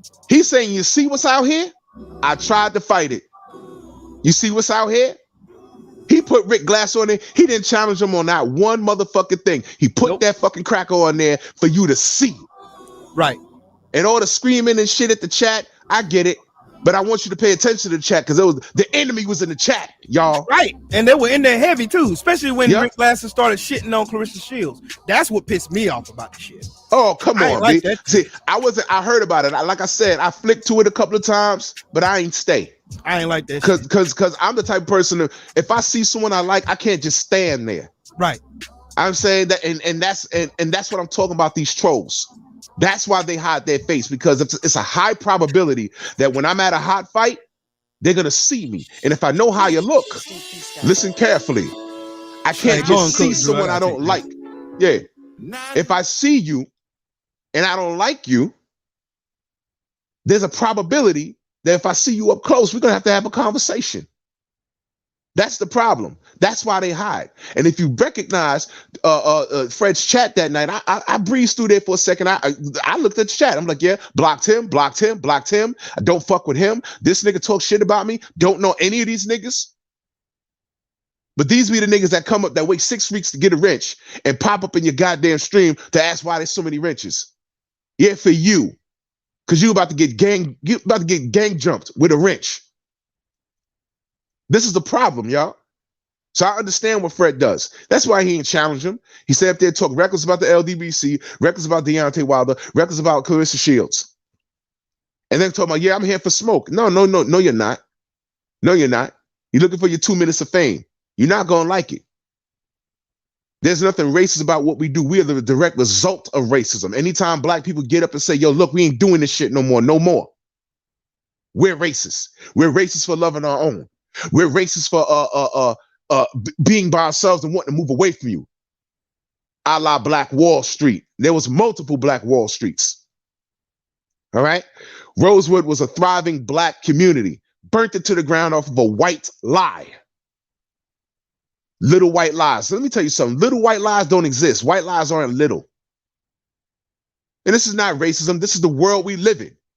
This motherfucker talking about the LDBC like he know us. He don't fucking know us. He spoke to me, but he spoke to me before there was an LDBC. He didn't know what it was. What it is that he see us everywhere because people are talking about us. Fighters are talking about us. And it's not all negative. It's all good. You see my show. Every last fighter or manager or promoter that's been on my show, well, not all of them, but a lot of them have asked, yo, by the way, what is that? And I've explained it. And after I explained it, they say, oh, and the non-black ones say, oh, man, that's unfortunate that y'all had to do that. And they don't know that YouTube was crazy like that.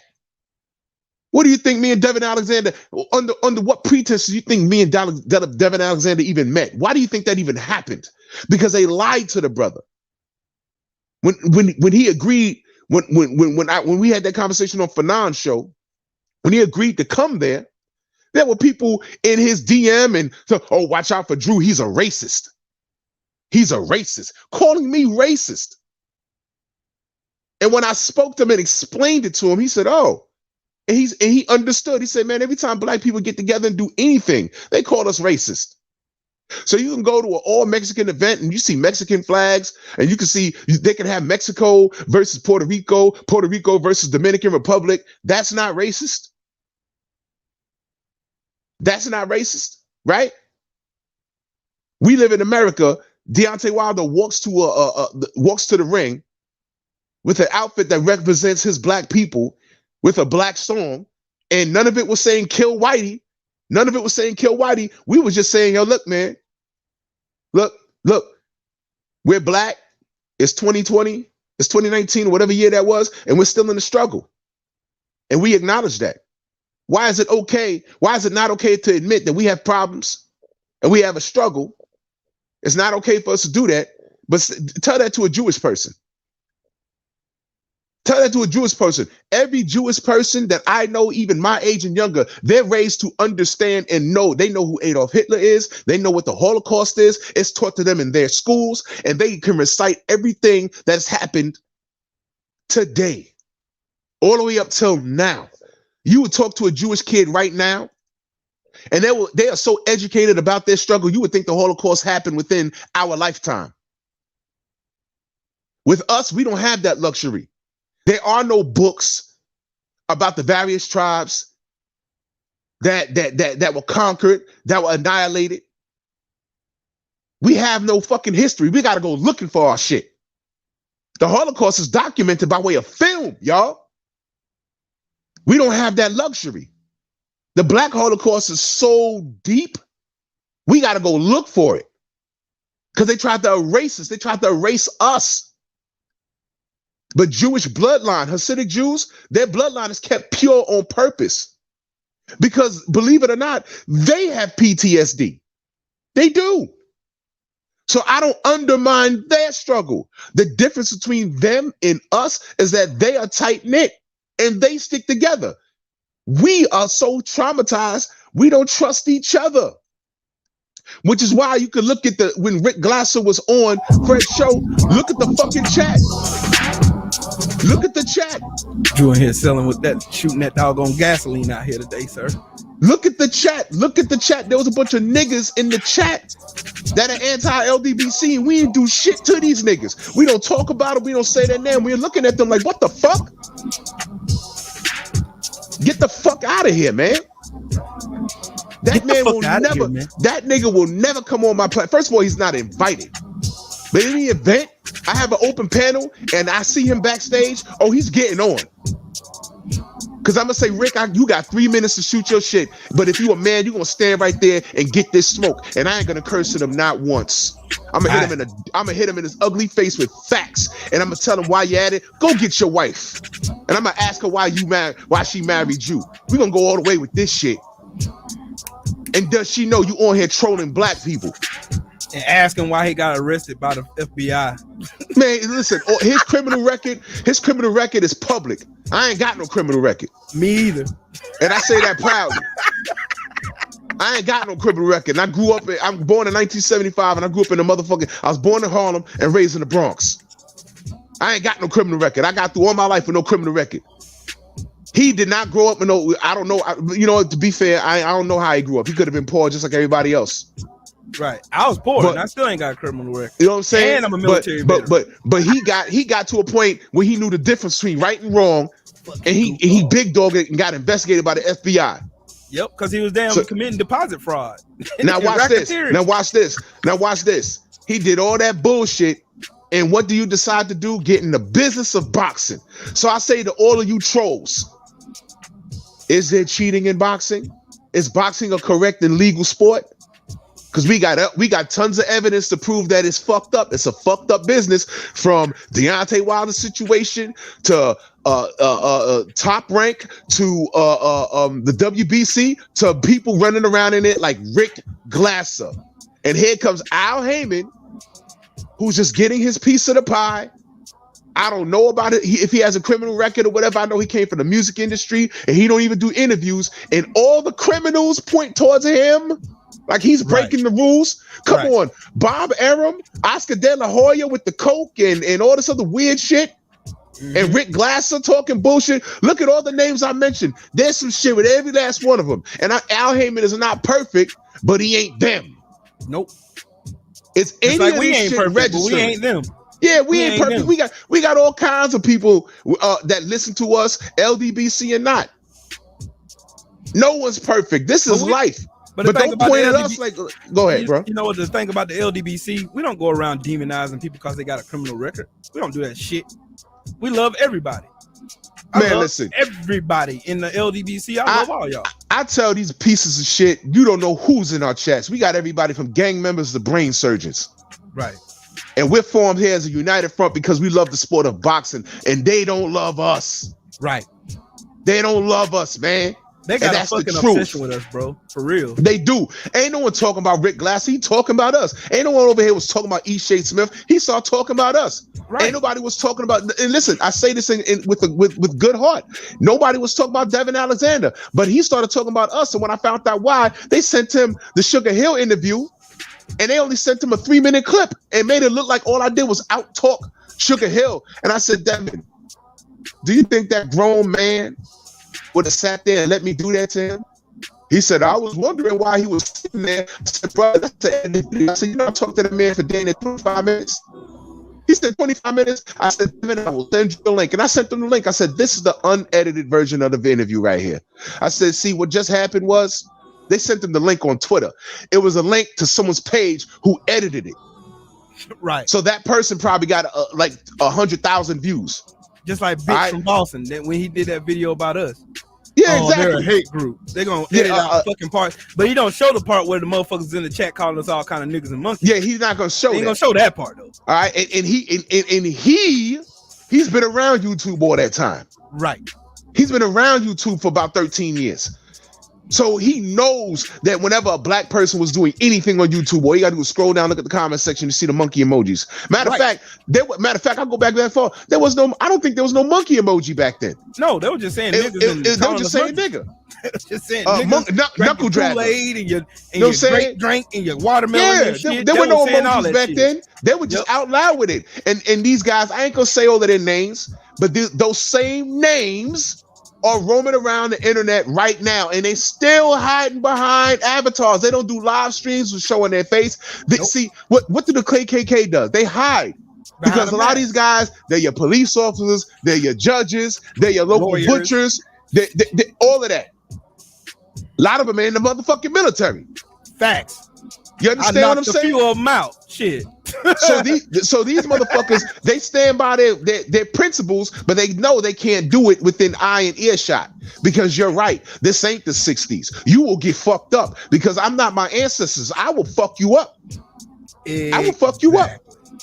I will fuck you up. And that's why they hide behind avatars. They wait 6 weeks to get in my chat and say something stupid, to get hit with a wrench, to get blocked. And they know the one thing they're not going to do is show their motherfucking face. Because if you see me in real life and I see you, it's on sight.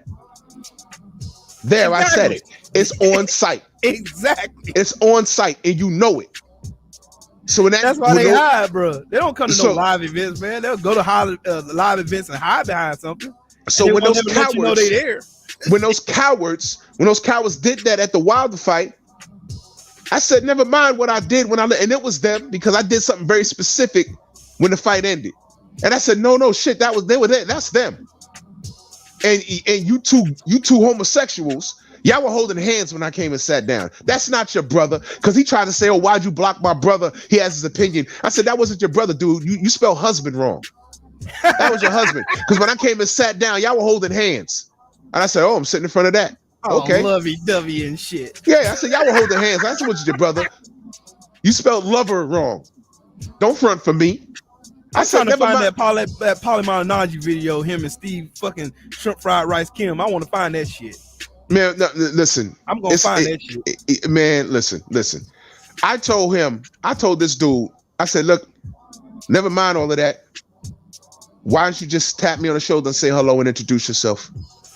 And say your YouTube name. And we could have chopped it up right there so we could come to an understanding. See, I'm an adult. I don't believe might is right. I do believe the pen is mightier than the sword. I do believe that because I've seen it. I didn't come all the way to Vegas to commit an assault and go to jail.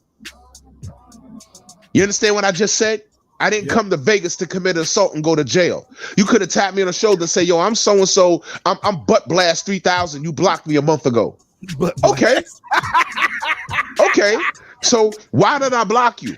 You had to have said something stupid. Oh, well, I said this and I said, okay, well, why'd you say that? And we could have had a conversation. But no, you sat there because I was at the event. The first fight that I saw was a Kownaki. So I was there for a long time. And at no point when I got there, I heard you speaking English when I walked up. But when I got there and sat down, y'all was speaking all Spanish. I'm stupid. Now, why is it that I can sit in there and I want now this is for the niggas. This is for the niggas. This is for the niggas, okay? You niggas. Why is it that I sat right next to a British dude? A British, bald-headed, blue-eyed white guy. And he was there with his wife and his little daughter. Why is it that I could sit there and we was sitting there talking about, guess what? You might never know, boxing. And he was there clearly rooting for Fury. But why is it that I could have an educated conversation about boxing? No beef, no trolling. I didn't have to bring up, I wasn't on defense. I have to bring up, well, fuck Fury, he's a drug cheat. No, we was talking boxing. How do you think Kownaki's gonna do? I said, well, I think he, shout out to him. He's from my city. Oh, you're from New York? Yes. I'm from the Bronx. He's from Brooklyn. So, there's a little bias. I'm rooting for him, but I just don't think he's gonna win. And we was talking boxing. And Sanchez versus Ajagba. He wasn't too familiar with Sanchez. And I said, watch this guy. This guy right here, I think he's the future of the division. He's a problem. You're going to see. He said, oh, man, F.A., he's not as talented as Deontay. He's slow, but he's powerful. I said, I think he's going to lose tonight. Just watch this guy. And we was calling the fight as the fight was happening. I had a ball sitting next to that man, that white man with his family. And we was talking boxing. And then when the main event came out, he rooted for his guy. He stood up for his national anthem. I stood up for my national anthem. And we sat there and rooted for our guys, and it was no beef. Right. We were talking boxing. Just and like I shook hands. I shook hands with him, and I gave him a hug in COVID. I said, man, look, congratulations. Get home safe. Be safe. Because I didn't know what the atmosphere was going to be out when we left. I didn't know. And and to be honest, I was kind of like scared for him. And I said, look, man, be safe. It was a pleasure meeting you. He told me his name, but I forgot. I told him my name. I said, yo, man, look, congratulations. Look, be safe out here. Salute to you. And pleasure talking to you. He said, all right, it's going to be all right, man. Deontay will bounce back, man. I like the guy. I said, it's all right, brother. It's all right. Please. Yep. And I called him brother. Yeah. Hey, you want to know something? Brother. You want to know something weird about that? When I was at the Shakur Stevenson fight, where I was sitting at, there was 3 white dudes that was sitting right next to me that was watching the fight. We was commentating on the fight the whole time I was there. We were chilling, having fun, laughing. Have fun. You know what I learned on that trip? And like I said, I'm not above learning. You know what I learned on that trip? Because when I landed in Vegas, my head was on a swivel, and literally my fists were balled up. There's a LL line, LL Cool J. I'm bad. I'm taking it back. I'm showing my age. He in that song, he says, I got a gold name plate that says I wish you would. What that means is as soon as I landed on site, I was like, yo, I hope a nigga does. I hope a nigga does, because I'm not saying a word. I'm throwing punches because the time to have a conversation is in my chat. If I land and you identify yourself and you said something funky to me, I'm fucking you up. That's how it should be. The time to straighten it out was in the chat. But a troll, I'm not having it. Beat your ass. You know what I'm saying? If you come at me, if you come at me and say, hey, yo, I'm so-and-so, can we talk? I might talk to you. But if I recognize you and I blocked you and you got a problem with me, it's on site. Boxing, please. It's on site. But I sat next to a British dude and I called him brother on the way out the door. Now, here's what I learned on that trip. When I landed in Vegas, my head was on the swivel and I was looking for smoke. I met a lot of British people there and I got diffused. Meaning, they're not trolls, man. They're simply there. And not all people that are pro-British are running around calling us niggas. They're a minority. They're a minority. They get highlighted by the algorithm on YouTube. Thank you. That's what you learn when you're a content creator in the LDBC. These Thank you. trolls and these fucking goofballs, they're a minority. They're the minority. They're the minority. They get the shine because the algorithm loves drama. They were gypsies down there from Florida. Remember I told you I took the picture, the British family, that the whole family that recognized me, and they ran up to me, hey, you're Drew Tarleton. I'm like, oh, what the fuck? I'm like, whoa. And it was a woman and like her 15-year-old sons and his friends. Can we take a picture? And I took a picture. I wish I had that picture because I look like a deer in headlights. Like I was confused. I was like, what the fuck is this? You posted on Instagram? I don't have it. It's that they took it with their phone. Oh, okay. It's on their Facebook or I don't know. And now mind you, in all fairness, I don't know what was said about the picture. I don't know. But I'm standing there like with my eyes all big. I was like, what the fuck? Because it happened so fast. Yeah. And what's his name walked right past me. What's his name? What's up with it, Tay? What's the brother name? Oh shit. Watson. He just walked past me, Sam. and I was gonna stop him for a second, and then that family ran up to me, right? And speaking of Tay, I saw Tay like 20 minutes later. But when we was by after the press conference, right? The family ran up to me. They taking pictures, and I met Eric Neighbors, the Wilder hater, aka the Wilder hater. Yeah. I met him a little while later. But Sam Watson was there, and that family ran up to me. The family ran up to me, and they were talking, and they were friendly. And then the other gypsies, they would say, oh yeah, we're from Florida, you know, we're supporting our guy. Yeah, man, we hang out with Roy Jones. We do all the cockfighting in Florida. He pulled out his phone and showed me a bunch of pictures of him and Roy Jones cockfighting with the pause with the chickens. Yeah, with the chickens. Well, no. Yeah, and I said, oh shit, I got diffused. There were people walking around there, they were supporting Fury, but they weren't racist. They weren't running around calling us niggas and everything. They just love boxing. You know what I'm saying? They're like we do. That's it. They running up to the fighters and taking pictures of them just like we were. Right. And right there, I said, oh shit, they're not the trolls. Nope. The trolls don't come to the fights. And if they come to the fights, they don't make themselves known. Come on, man. Art Man is not the biggest guy in the world. And he's not a pussy either. Nope. I saw somebody take a picture of him leaving the arena with his pull bag. Yep. And they said the long walk home. I said, fuck that. Why didn't they just go up to him and say hello? Because they're pussies. Tay Jones, you know, he was walking around the goddamn event all day, and he wasn't by. He was by himself a lot. They don't say nothing to him. They ain't say shit to him in Atlanta. They ain't say Get the fuck out of here. Fucking word, bro. The trolls do what they do. They hide. Yep, they bitches. They hide. But you make the bed, you lay in it. Right. You make the bed, you lay in it. I don't fuck with nobody that don't fuck with me. Whether they're white or black. Rick Glasser. And to the niggas that, Drew used to be a cop. Guess what, motherfucker? Every nigga in prison ain't Nelson Mandela. Some niggas need to be there. Some niggas need to be there. Ask all those people in your family. I'm sure you got somebody in your family that was done something dirty. And 10 times, well, you know what? I'm not gonna say. I'm gonna say 8 times out of 10. I gotta go get my goddamn dog. He done ran out the house again. Shit. Uh-oh. Go ahead and cook, Drew. I'll be right back. 8 times out of 10, it was a black person that did it to them. So while you mad at black cops and everything else, and everything else, man, listen. I go on and on and on about this shit. Go to Rikers Island. Some niggas need to be there. Every nigga in prison ain't Nelson Mandela. Trust me. I know. Fuck out of here. What you talking about?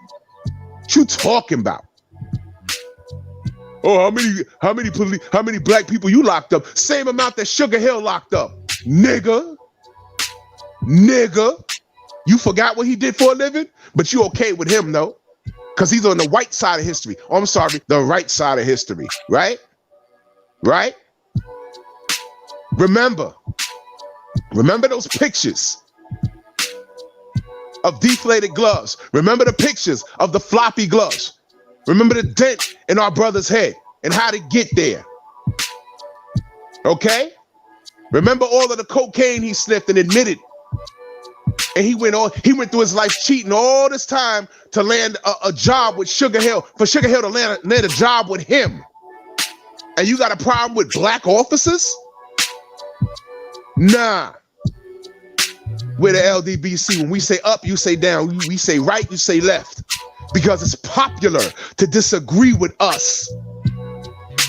When they say, oh man, the LDBC, we're about making money. Ain't nobody here rich. We just like you. The difference is we make sense and that makes you jealous. That's the problem. That's the major problem with you niggas. That's the problem. You want to make money. Nigga.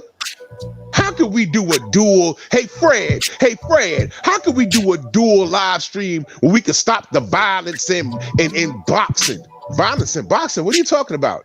Oh, because, you know, people on here talk about they need to die in car fires. That's unnecessary. 4 months later, I'm like, this nigga still on that shit? What the fuck? Are you kidding me? And wait a minute, why the fuck is your nigga ass calling the barbershop when you told me and Scotty, Salute to World Combat Sports, you told us on his stream that the barbershop was a horrible platform. And now here you are 4 months later, talk about you on the show beaming in? What the fuck you want to do a dual live stream? A dual live stream to stop the violence in boxing media. First of all, I don't know if anyone's gotten to a goddamn boxing match and a troll got into a fight with a content creator. I haven't heard it. I'm sorry, I know of one situation, but that was personal between two dudes. It was personal because they know each other's government name. That's personal. I'm talking about between a boxer and a content creator. That's what I'm talking about. It wasn't the LDBC talking about we gonna go fuck somebody up. That was Ishay Smith talking about he smacked somebody in the face in the LDBC. And the person he said he was gonna smack is in a fucking wheelchair. Come on, man. He's a professional fighter. Ain't no one in the LDBC talking about they're gonna smack a professional fighter. We may have said it, but jokingly, come on. Yo, come on, I'll smack the shit out of little ass bantamweight. And we also said, yo, I ain't gonna smack no, for example, we also said, oh, I ain't gonna smack no Joe Joyce. We're gonna have to have security with us. Ha ha ha. Come on, man. Ain't nobody smacking no Joe Joyce. Let's be clear. Come on, man. But niggas talking about dual streams. And I'm like, yo, and I had to beam in. I said, Fred, you remember I told you the nigga said you had a horrible show and da-da-da-da? I said, that was him. He said, yeah, I believe it. But you know what Fred did? He's not stupid. He knew who it was. But you know what he did? He just let him talk because he wanted you to hear the stupidity. Listen to the stupidity. He knew exactly who the fuck it was. He knew. I just wanted to make sure. That's why I beamed in behind him. I said, yo, you know that was the guy, right? Yeah. What violence? By saying there was violence, he could incite violence. You see the play? I'm telling you, there was no LDBC content creator that went to any goddamn event looking for smoke with other fighters. It never happened. What we always say is, if a troll steps to us, we're going to do what we have to do.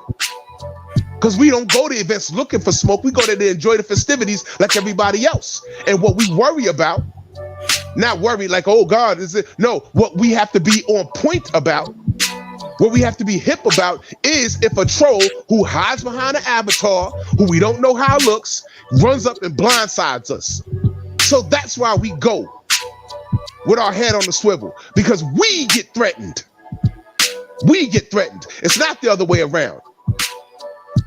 But when you got niggas like the monkeys and the apes calling up Fred's show, beaming in, saying a whole bunch of shit that's not true or half-truths, it's a half-truth.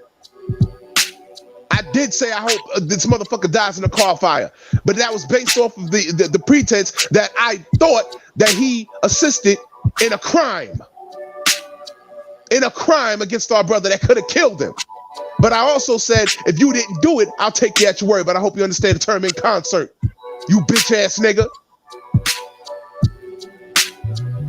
I would have never spoken to that nigga if I didn't show up to Scotty's channel and just salute him and he jumped in the chat, jump on the panel.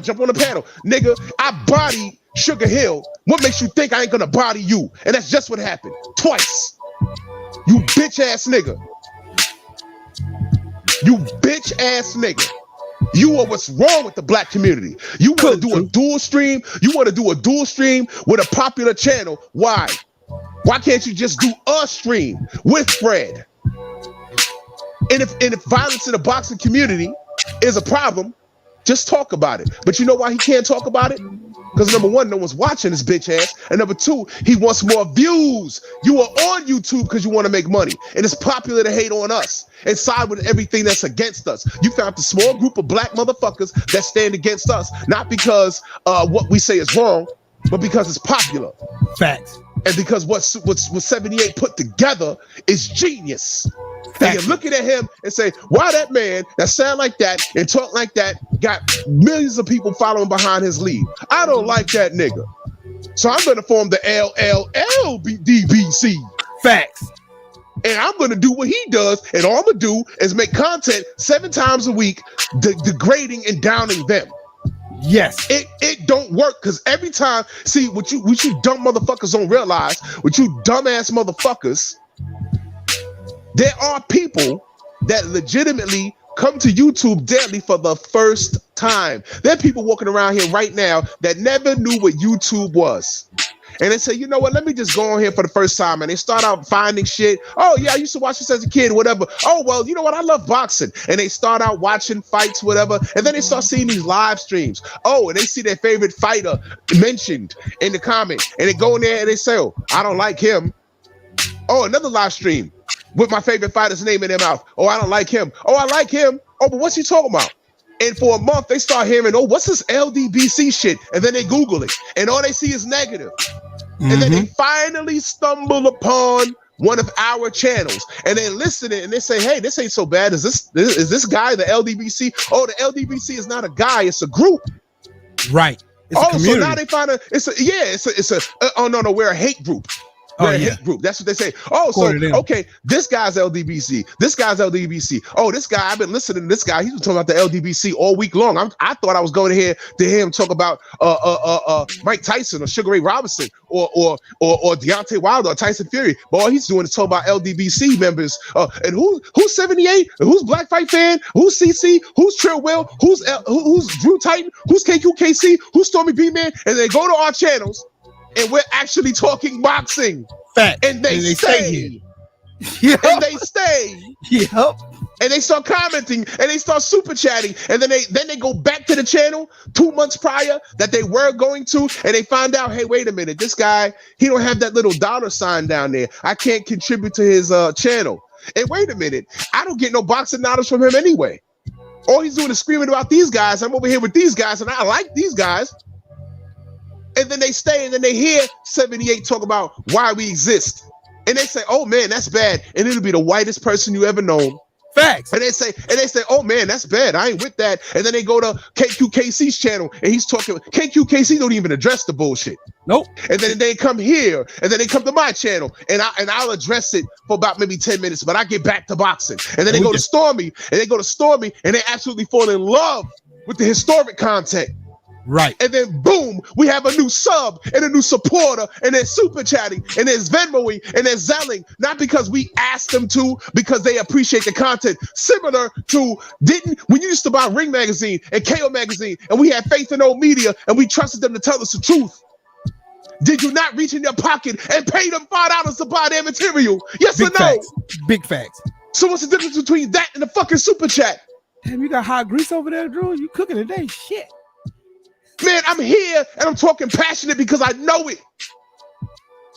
And it's fucking Sunday. And I'm not the most religious person in the world, but it is the Lord's day, is it not? Let's fucking go. Let's fucking go. When you have the truth on your side, I ain't got to write shit down. This is from the heart. This is from the heart. I know who I am. And this is why Rick Glasser couldn't come in here and deal with me. This is why Sugar Hill couldn't deal with me. This is why fucking Mauricio Fat Ass Suleiman couldn't deal with me. He had that man on there 2 times and he lied to our face. He told us the franchise status was a good idea. And him and another brother was on there. They said, wait a minute, Mauricio, that still don't make sense. And all he was left to say was, you know what, we're just gonna go and run with it anyway. And y'all know it don't make sense. But some of you niggas support it. Right. The bottom line is, the reason why I don't trust the hating ass niggas is because reality, I feel sorry for you. I feel sorry for you. Well, Cook then. The whole time, y'all hating on me. I don't know you brothers. I don't know you brothers. I never met you brothers. One brother in particular I spoke to, and I'm a good judge of character. He's slow. He's slow. I listened to him talk. He's slow. I went to his channel. I said, God damn it, what's wrong with this brother? And I went to the channel. I listened to the content. I said, yo, when he was growing up, he was in special ed. I'm almost sure of it. Licking windows. Yeah, I'm almost sure of it. Drinking Windex ass nigga. I'm like, yo, no, y'all can't tell he's slow? And then I went to the British haters channel. I said, why this nigga got a whole goddamn 10-minute video about me? And salute to Watcher, he sent it to me. I said, man, I normally don't give these niggas views, but I'm in for a laugh today. I put out a troll video on purpose. I'm gonna tell you guys what it was about. Go ahead and give it more views. I put out a troll video. We was about the sales for AJ versus Usyk. Everyone go find it. Everyone go find it, right? And I said, watch me troll these motherfuckers. And I jumped on there. And they said, the tickets sold out. You remember how fast they said the tickets sold out? Yes. They said it sold out like in 22 minutes. And I said, watch this hot shit. I jumped on there and I said, oh no. What the fuck are they talking about? It sold out so fast. What the fuck did people actually run over there and take time out their day and go in person? I'm putting emphasis on in person to go purchase those tickets. I mean, is it on the news? Is it on video? Show me it. And what they said it queued up. QQ. What's a Q? I don't even know what the fuck that is. And 15 minutes of bullshit. Well, 15 minutes of bullshit. And I uploaded the video. I said, watch this shit. Well, that was one of my first short videos that got over 1,000 views. That was one of the first ones. And I laughed I said, look at this shit. People, that was the most participation in any short video that I ever had that wasn't LDBC fam. And I read, oh my God, you're so stupid. You don't know what a Q is?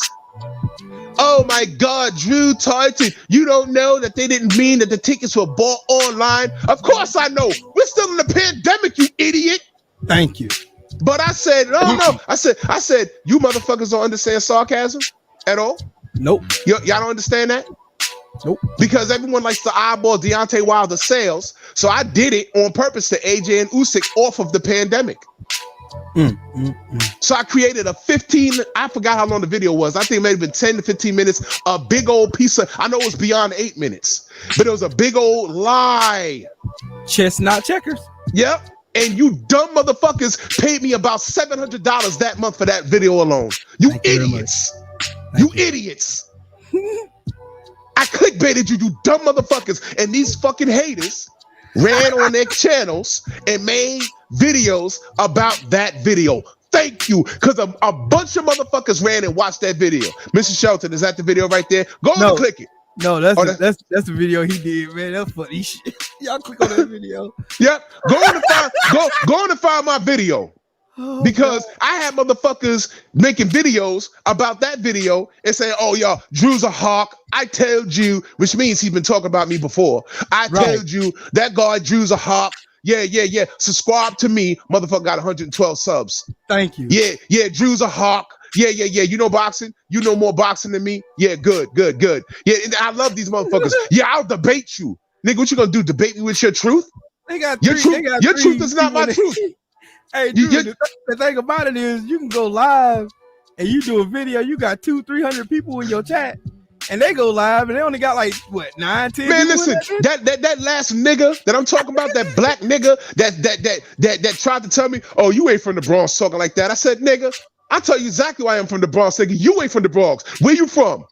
I said, nigga, where you from? Allerton Avenue. I said, bet. Do you know I'm literally 7 minutes from anywhere on Allerton Avenue? Literally. If I leave my crib right now, hop in my car, I'm on Allerton Avenue. And from Gun Hill Road all the way up to Bronx Park East, I'm 7 minutes from it. Oh, well, I'm not in Allerton Avenue right now. I live in Baltimore. Yeah, I bet you do. Yeah. I bet you do. Just like that dude that was saying he's going to go beat up BLTB. And BLTB was standing up for like 2 hours and did a live stream. Yep, outside. These niggas don't want it. And see, here's a hot shit. We ain't here for that. We just here talking boxing. Right. You came to me talking your hateful shit for what, nigga? I'm talking boxing. What the fuck are you talking about? We just be here chilling. So I put out a troll video. That troll video paid me about $700 that month. And I said, I don't believe this shit. I need to do this shit more often. You know what I'm saying? I just trolled you motherfuckers. I'm in the chat telling these, I'm warning them. I said, y'all niggas don't believe sarcasm. Y'all niggas really think I ain't know what Q meant. I done body shook a hell. I'm putting out fire content and y'all don't think I know what Q means? QQ. Right. The motherfucker from London. I'm looking at this nigga face and said, where do I know this nigga? And he did. And now watch this. Let me tell you how small the world is. He did a whole fucking video about me, right? And he's trolling and he don't know what Q means. Q, right? And I'm looking at this nigga face and I said, oh shit, BFTB killed this nigga last year. Yep. I said, oh, I remember he looked like a black Wells Waldo without the hat, with a bald head. He got bifocals on. Now I'm looking at his content. Now here's what I'm gonna say. Now watch this, y'all. I went through his page. Watch this. You might not never know. He knows boxing. He just disagrees with everything that we do because it's popular.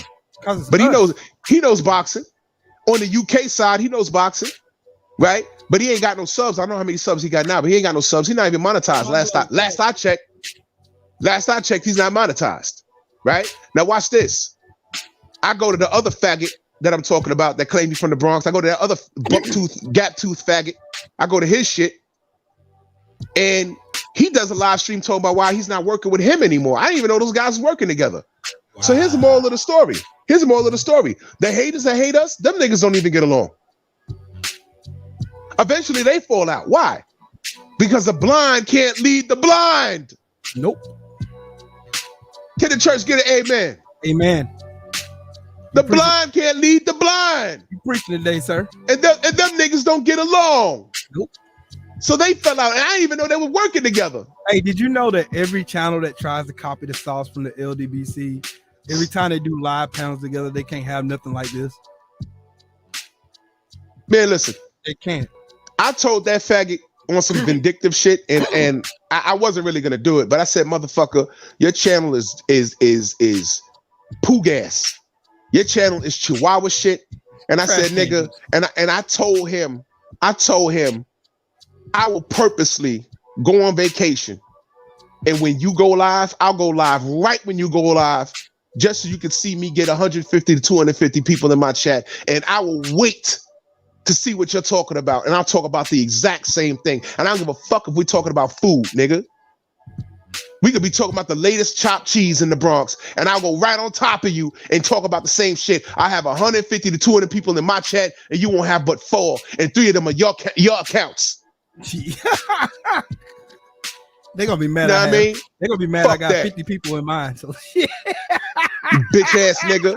But then you know what? I don't need to do that. You know why? Now watch this, y'all. I'm gonna give y'all another gem. Watch this, y'all. It don't matter if they go live when we go live. You know why? Nope. And I'm explaining to you why the hate from bigger channels doesn't make sense. I'm gonna tell you why. It's not about what we say. We don't even share the same audience. Nope. I just told you. I was in the barbershop and I saw the chat. There was 100 niggas in the chat that we don't fuck with. So when the haters go live, do you want those same 100 people in your chat? The answer is no. The answer is no. That's why we tell people it's not personal. I don't tell people where to go. You can go get your boxing conversation from anywhere. But I draw the line when certain channels have full-blown panels and they're talking reckless and it's nothing about boxing. When you're talking reckless, you're talking about what you're going to do when you see somebody from the LDBC. It's one big hate fest for hours. It's one big hate fest for hours on what 78 said, what Drew said, what Trail Wells said.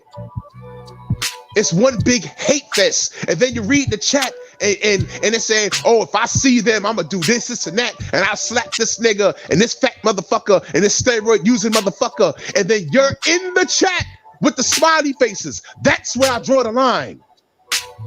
I draw the line where they're being racist and you're there. Yeah, they claim to be a boxing channel, but on this day and this day and this day, they weren't talking boxing. And you could say, yo, I was there. I just said salute. But I was there waiting for them to talk about, you see what they said in the title? They said in the title, Deontay Wilder couldn't face Andy Ruiz, for example. And I went there looking to hear what they had to say, but for 2 hours they had a panel talk about somebody from the LDBC. Yeah, okay. You sat there waiting. And you said salute, and that's all. You said there. You said, okay, you were there for the clickbait. You thought they were going to talk about the fighters they put in the title. You came in there, you said salute. You said salute, fine. But then you sat there for 2 hours and they were talking about they were going to physically put hands on somebody or clown on somebody's situation, right? Because we all go through shit in life. Yep. And not one time in those 2 or 3 hours they were on a live stream did they talk boxing. And whenever they were cracking jokes or talk about somebody, not only did you say salute, but you was in there with the fucking smiley face. And you know we don't fuck with these people. Okay? So that LDBC salute, fam, it's not just a fancy lingo. It's not fancy lingo. It's not fancy lingo. We are a community. All right? And you don't come over here like you don't go into somebody's neighborhood. Now I gotta be careful how I say this. And I want you to understand, we are not a gang. No. We are a community that formed due to being bullied. And we got together and said, you know what? We're not going back and forth with these racists. We are going to talk amongst ourselves boxing. That's it. We are not a gang, but we're not pussies. We're not Black Wall Street either, which means we're going to sit there and take the beating. We're going to fight back. We're not Rosewood. We'll fight back. And I want to be very clear. I got to be careful how I say this. The same way you don't go around talking about, yo, salute LDBC, is the same way you don't go into the wrong hood waving a blood flag just because there's bloods in the neighborhood. Because somebody's going to ask, who are you, by the way? We see you around all the time. You wearing red. And you're laughing and joking with us. And I just don't know who you are. Who are you? Oh, no, I'm just here. Wait, hold on. You can't be just here, nigga. You just moved here, you mean? You a blood? From where? Who's your OG? What's your set? Who do you rep? And they start talking all these hand gestures that you don't recognize. That means you're false flagging. False flagging in gangs, and that's why I said I have to be careful when I say this. False flagging in gangs will get you killed. I've seen it. Just because bloods are in your neighborhood, that don't mean you get to wear the red shirt. Either you join or you don't. Now, I'm not saying that we're a gang. I'm not saying we're going to kill you. What I am saying, false flagging will get you hit with a wrench. Do you understand? False flagging will get you hit with a wrench. Salute LDBC, fam. False flagging will get you hit with a wrench. We don't fuck with you. Goofball. That's it. And that's all we ask niggas. Yo, why are you out here with this LDBC shit, but we see you somewhere else and you're laughing when these niggas got a whole fucking, and salute the champ side, he ain't LDBC, but we fucks with him heavy. Actuals. But certain niggas, when champ side said there's a whole video up with them niggas, and we ain't gonna say their names. Them insecure little dick having brown people got a whole video that said champ size a monkey. Well, those same people got a whole video up saying, I'll slap that camouflage do-rag off your head. Who the fuck you know they were talking about? They were talking about me. Right. And I said, oh, that's cute. Yeah, you got like what, a couple of hundred views out of that? Okay, yeah, that's cute. That's cute. But those same people, when they go live, I was getting sent screenshots of a certain couple of motherfuckers in that chat, not only saying salute, but talking about when they talk about committing a physical violent act on LDBC members, and certain motherfuckers was in there laughing it up like it's funny. Yep. Like it's funny. Man, like, they ain't shit. They soft. They over here co-signing with the bitch ass niggas. Co-signing it. When you put in a smiley face, it's not just jokes. It's just jokes. For example, if Trill will go live and he say something about Shelton, and then Shelton go live and he say something about him, but you know they brothers, so they just clowning like how Mr. Gumbo pop in on everyone chat and start talking shit. It's funny. It's funny. But now Mr. Gumbo go live and he start talking shit, but we know we cool with the brother, so it's all jokes. Those niggas weren't joking. They legitimately, if we were sitting somewhere just oblivious to life and they had a gun and they saw us and they could get away with it, they would do it. Facts. That's nothing to play with. And we're not saying that we're like that. We are saying that if you putting out that energy, if we see you in real life and you put that out, we're gonna do what we gotta do to protect ourselves. We are not a gang. We are not a gang. We are not a gang. We're a community, like Rosewood, like Black Wall Street. If you come into the community with your bullshit, we are not Rosewood. We are not Black Wall Street. We will fuck you up. Exactly. And I hope you understand. Catch this replay, because I gave you the direct definition. I gave you the direct definition. We are different. And I feel sorry for the monkeys that don't understand. All they did was see they get a goddamn video clip of BFTB going off on somebody, bodying them because they got some fucked up information and they don't like the energy, and they jump on there waving a fucking flag, an anti-LDBC, or wearing a goofy ass t-shirt talking about LDBC killer. Man, fuck all y'all niggas. Right. You ain't killing. I guarantee you ain't killing shit. And that goes for the motherfuckers sending indirect shots too. All of you niggas. Yo, listen, I see all of you niggas. I'm not on here for that. Nope. I'm on here to talk boxing and be left alone. I would love to open my chat. You ain't got to wait 6 weeks to get in. I would love to have a chat with no wrenches because I don't need them. I would love to just talk boxing, send out links and have conversations. Right. I would love to. Though. You know what I'm saying? Niggas are still my brothers. You know, every now and again, you see Sir and BFTB. I had Sir come in my chat and say something I agree with. Did I take his wrench? No. Nope. I ain't took Sir wrench either. Sir's my brother all the time. That's my brother. Yeah. Still. You know what I'm saying? But I can see Sir in real life and we could pound and hug it up, and he still feel about Bud, and I still feel about Errol Spence. Facts. And the only bottom line between Errol and Bud, and I'm gonna keep it so simple. You ready? I just think Errol beats Bud, and I disagree with how Bud moved business wise. That's it. That's it. As far as it goes. That's it. I don't hate Bud. Don't hate Bud. Nope. All right, that's it. I think he's a phenomenal fighter and everything. That's it. In Vegas, I ran into what's his name? Oh man, help Bernie.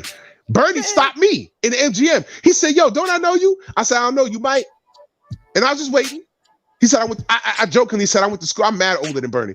I said, "I went to school with you?" He said, "No." He said, "Wasn't you on Fanon's channel?" I said, "Yeah, I used to be." And we stopped and chopped it up. Man, me and Bernie was chilling in Atlanta.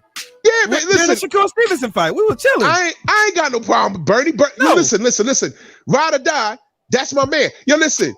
Tay in the chat. Tay next fight, I'm riding with Tay. I don't give a fuck who it is. I'm riding with Tay. I'm doing live streams. Yo, Tay wins. I don't give a fuck. Don't give no fucks about it. Tay could get a fight against Joe Joyce tomorrow. I'm riding with Tay. Don't give a flying fuck. And there's gonna be 1,000,001 videos talking about, yo, Drew, you bugging. Tay gonna get killed. Fuck y'all. I'm riding with Tay. Right, because that's my guy. Man. That's my guy. I'm riding with him. Shit. Now, what me and Tay talk about behind the scenes is different. Factual. But y'all never know what we talk about behind the scenes. Exactly. You know what I'm saying? Now I'm gonna make some UK trolls mad. You know why I said Joe Joyce, right? I'll make some UK trolls mad, right? Yo, watch this. I'll be talking to the table like, yo, listen, man, y'all know how to cheat with gloves? Y'all won't put a margarita? You gonna need that fucker? Joe Joyce is big as fuck, nigga. What the fuck? Yeah. How did y'all even sign that fight, Tay? What the fuck? Cement in your shit. You know what I'm saying? What the fuck you doing, Tay? I'll do a whole live stream about how Tay gonna fuck Joe Joyce up. Close the stream, call Tay on the phone, be like, nigga, you crazy? What the fuck is wrong with you? Facts. God damn it. Bro, you crazy for this what shit. What the fuck's wrong with you? Nigga, yo, call Sugar Hill. We need to know how to fuck with these gloves. Facts. Nigga, I'll be panicking. God damn it. Right. What the fuck? Tay my brother. You know what I'm saying? You know what I'm saying? But when y'all see it, I'll be like, nah, fuck that. Tay gonna win, nigga. Tay gonna beat the fuck out this nigga with one hand tied behind his back. Standing on a step ladder. That's loyalty. That's unblinded loyalty. And that's what I'm talking about. Because we family. Family. We fucking family. We family. That's what I'm saying. We family. And, they don't get this shit, though. They don't. You know why? They can't subscribe to that. They don't know that shit. So when you get these lone wolves that, and now mind you, some of these lone wolves that got our names fucked up, they got successful channels. Right. Allegedly. And I say allegedly because the hottest lives they done was when they talking bad about us. And let me be clear. And you already bodied him. So I'll say this bitch ass nigga's name, Pussy Drunk Boxing. Oh yeah, that's a video of him calling motherfuckers niggas and shit. Let me be very clear about how pussy this nigga is. Bitch ass motherfucker. All right, because he's a bitch ass nigga. All right, and he lied about flipping his car. Yep. All right, the shit happened in the vicinity of 19th precinct. All right. Yep. Look at Tay. He said he'll box circles around him. And knock his motherfucking mouthpiece in the 5th row. God damn it. Shit, you know I'll what, stand Tay? on that shit. Sign that fight. I'm fucking with you, Tay. I'm coming. Shit, yep. I'll be there. Pause. I'll be there. Fuck that. Fuck that. We there. Fuck that. And we gonna promote the fuck out of that fight. So let me yeah, hell yeah. So let me tell you about Pussy Drunk Boxing. All right. Now you know what, y'all niggas know I don't like saying niggas' names, but this bad saying. Because the bullshit with him was all clickbait.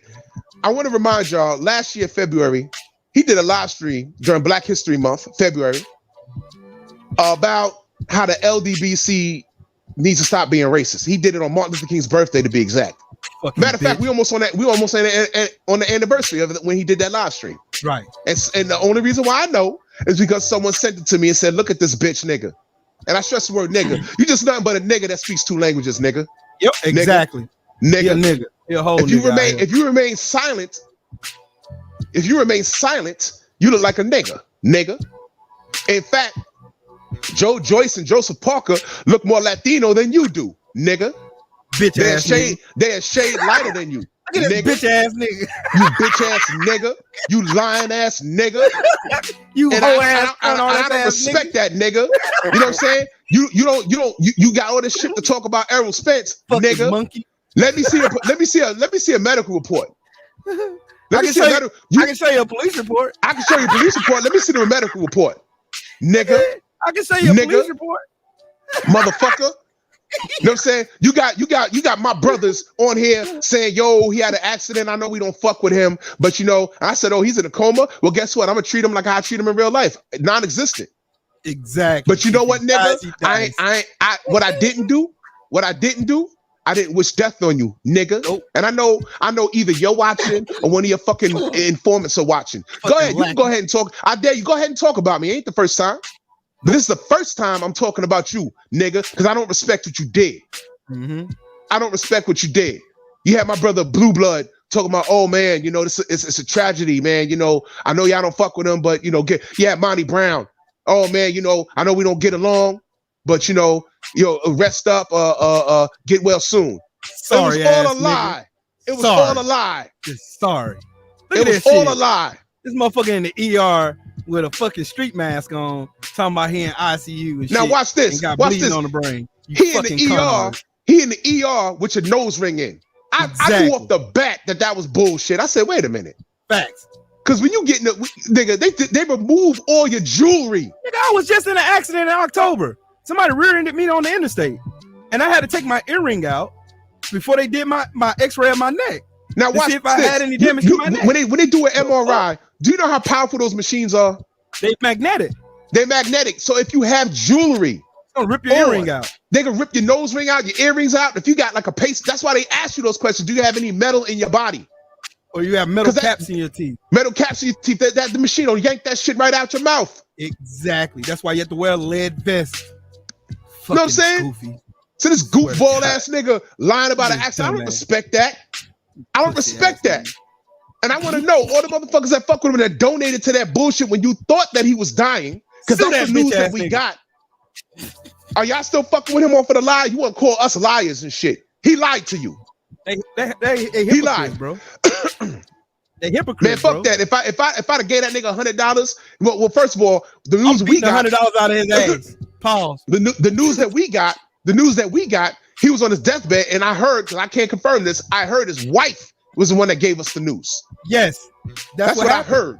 But the whole news was, I heard allegedly he bet $10,000 that Teofimo Lopez was going to knock out George Kambosos in the first round. Well, you know which what? Explains why he was so damn aggressive in the first round and ended up getting dropped on his ass. Know what I mean? Well, and then they raised over $3,000 scamming people, telling everybody that he is in a car accident, got bleeding on the brain. And mind you, my brother had 2 strokes. He had bleeding on the brain. He was in ICU for 3 months. Then he had to go to a rehab facility for 3 more months. I know because I was there. I was taking off work, going to work, get off work, come home, kiss my wife, tell her I love her, tell my kids I love them, get in the car, drive all the way to Georgia to sit in the ICU with my brother. Now you see, now stop right there. That's why that shit's personal to me. Thank you. There are people that's gone through real life shit. And let me paint this picture for you, family.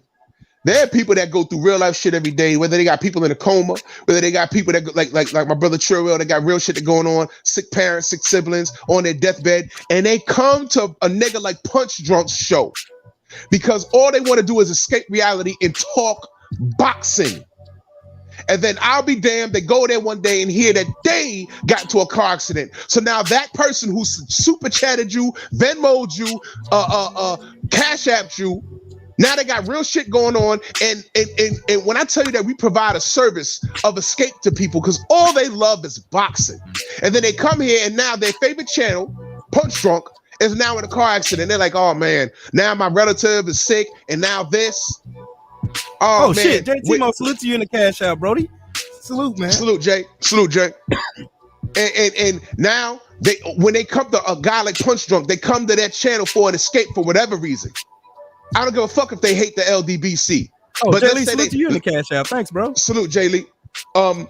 So, you know, I don't give a fuck. They like, yo, you know what? If you don't fuck with the LDBC, I don't fuck with them.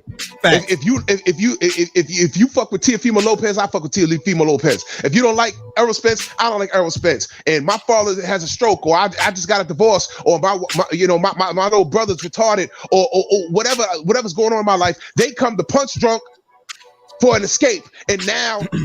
On top of their personal tragedy, they hit at their favorite channel, flipped his car, and he's in a coma. So now they cash apping and donating, hoping he gets well. And now they find out he lied.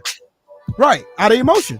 They did it because he's playing on people's emotions. Remember when he started that fucking that fake ass race war between black fight fans and Latino and Mexican fight fans? He started this shit. He did that. He's the reason for the BMX boys. That's why they were in and out of our fucking chat. He's responsible for that. And let me tell you something. Thank goodness for that, because it was that motivated me to work on my end to do what I did. Facts. And I got legal teams involved. Facts. And do y'all notice, family, that now they brought back the option when someone's in the chat, there's an option now when you click on their name and those 3 buttons, at the very top, it says go to channel. You notice they brought that back. Mm-hmm. We've been calling for that. They brought that back. We've been calling for it. No. But specifically, when I tell y'all documentation beats conversation, I've sent every screenshot to the appropriate channels within YouTube, within Google, and I use terms like they're affecting my bottom line. You guys came to me and said, hey, Drew, you got over 2,000 subs now. You got over 2,000 subs. We wanna invite you into the partnership program. We want to pay you for people to run commercials on your channel, because I don't have to do that. Right. I don't have to do that. could just have people donate to me straight to me in my Cash App, my Venmo, my Zelle, my PayPal, or whatever. Right. But you came to me because you see value in me. And then when I reminded them of that, and I said, look, there's a lot of people that this is happening to, but here's my evidence. And this, I have people unsubbing from me in drones because they think that I'm elsewhere being racist and starting trouble. And this is not me. But the way you can do this, I said, why did y'all get rid of the option to go to the channel that is making comics? And their response was, we don't know who made that decision. I said, well, it sounds like you guys are excelling off of organized confusion, because this Jerry Springer type of behavior, someone's getting a lot of views. And I said, you approached me for business and I am treating it accordingly. I'm watching my mouth to the best of my abilities. I'm putting out content. You know, I don't use the F word. All right. The other F word. The other F word is because you know, and I said I'm following the guidelines, but y'all making it extremely difficult for me to treat this as a business, and you're allowing people to ruin my business, which in a sense is ruining your business, because y'all came to me. I had to remind YouTube and Google that y'all came to me and asked me if you can air commercials on my channel, and I told you still yes. owe me $500 though. Just don't let that be known. YouTube still owes me my money. They took all my AdSense from my old channel, and they never gave me an avenue in order to recover my money. I've earned that money from my subscriptions, because I had 42 members in my memberships. I had 42 members, and I also had $500 in super chats, because they had cut my ability to get super chats. They demonetized my channel July 10th. I remember all the shit. I know all the shit. And then YouTube came along when that fucking maggot got on my channel and did the homo shit that he did, and they banned my channel. They took my money, and I have nowhere to recover. What you gotta do? Money. You gotta. I have no way of recovering from that AdSense. Like, I can't get on there and go and get on AdSense and type in my old channel, the email to my old channel, which I have all the information. Well, I can't go and have access to that money. You got to talk to someone that specializes in that.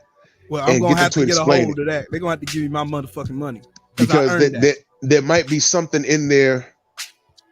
I mean, look, I'll talk to you behind the scenes. Yeah, cool. Because I don't want to give my fucking money. Too many. I don't want to give too many niggas gems.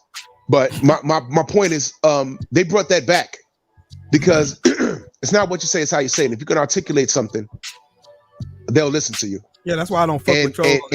And that's why I told you before, just block their ass. Yeah, that's what I do now. I don't waste my time on that shit.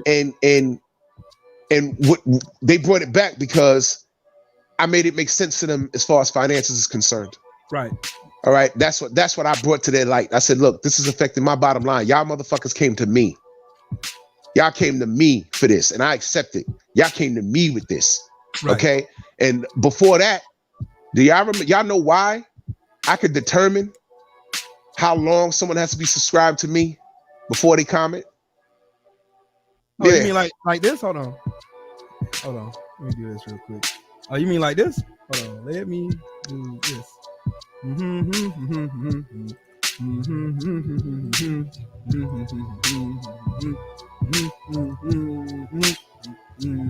Okay, like this. Yeah. Yep. I could push my shit up to where it says you have to be subscribed to 10 fucking years before you say a word. There it is. 1 year and 4 months. There we go. I could push my shit up. I could push my shit up to say, yo, only people who are a part of my what you call it, that are members.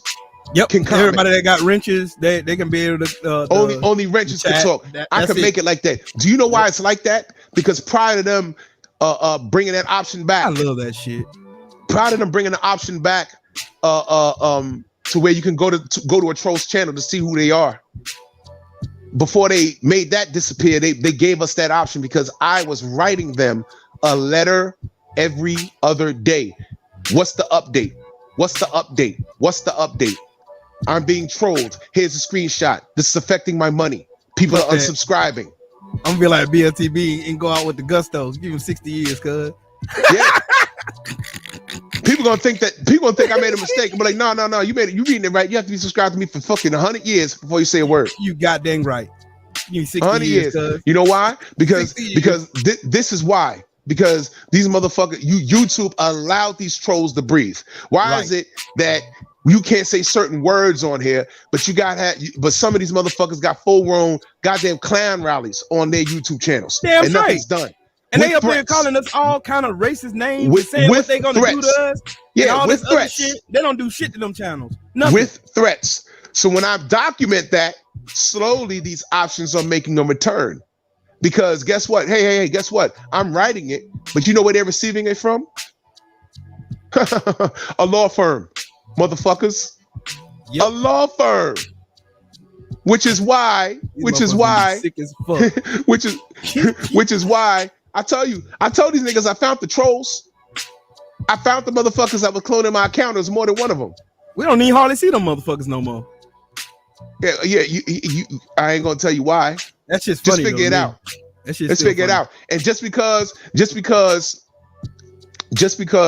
one nigga just thought it was fun to do. You could do that. I'm gonna do it. Ha ha. Yeah. Mm-hmm. One nigga thought it was fun, but the two niggas that was doing it, you're gonna find out it's not so funny because all I did was collect data and I'm applying it to revenue lost. Right. I'll say it again. I've watched you do it for months, and I'm applying it to lost subs, which wasn't much, but revenue lost. That's still money. You have to make a case. Right. So the money I've lost in damages, plus damages, right, plus pain and suffering, all kinds of weird shit. Oh yeah, This is a business. That's what we're treating it as, and I think that's the reason why they business. That's why they hate us. They hate us so bad. You're not gonna shame me. You're not gonna shame me because YouTube say we see value in you. Is a snitch. He's a snitch. You're not gonna shame me. You're not gonna shame me. You're not gonna shame me because an outside entity said we see value in you. There's no shame in that. Factual. You can't troll me. You can't shame me. You can't, because you're not doing what I do. And in a letter to all the successful channels, you worried about me, my little old channel, and compared to you and your 30,000 subs, let me tell you how fake your shit is. Let me tell you how fake your shit is, okay? You talking about a motherfucker. Listen, I'm at a point in my life, I don't care how fat her ass is, I ain't gonna try and bag the bitch that work at McDonald's. You're beneath me. You don't make enough money to fuck with me. How about that? How about that? You hustling backwards. Now, back to pussy drunk. Back to pussy drunk. All right? Pissy drunk. You fucking liar. You fucking pussy. You pussy drunk ass nigga.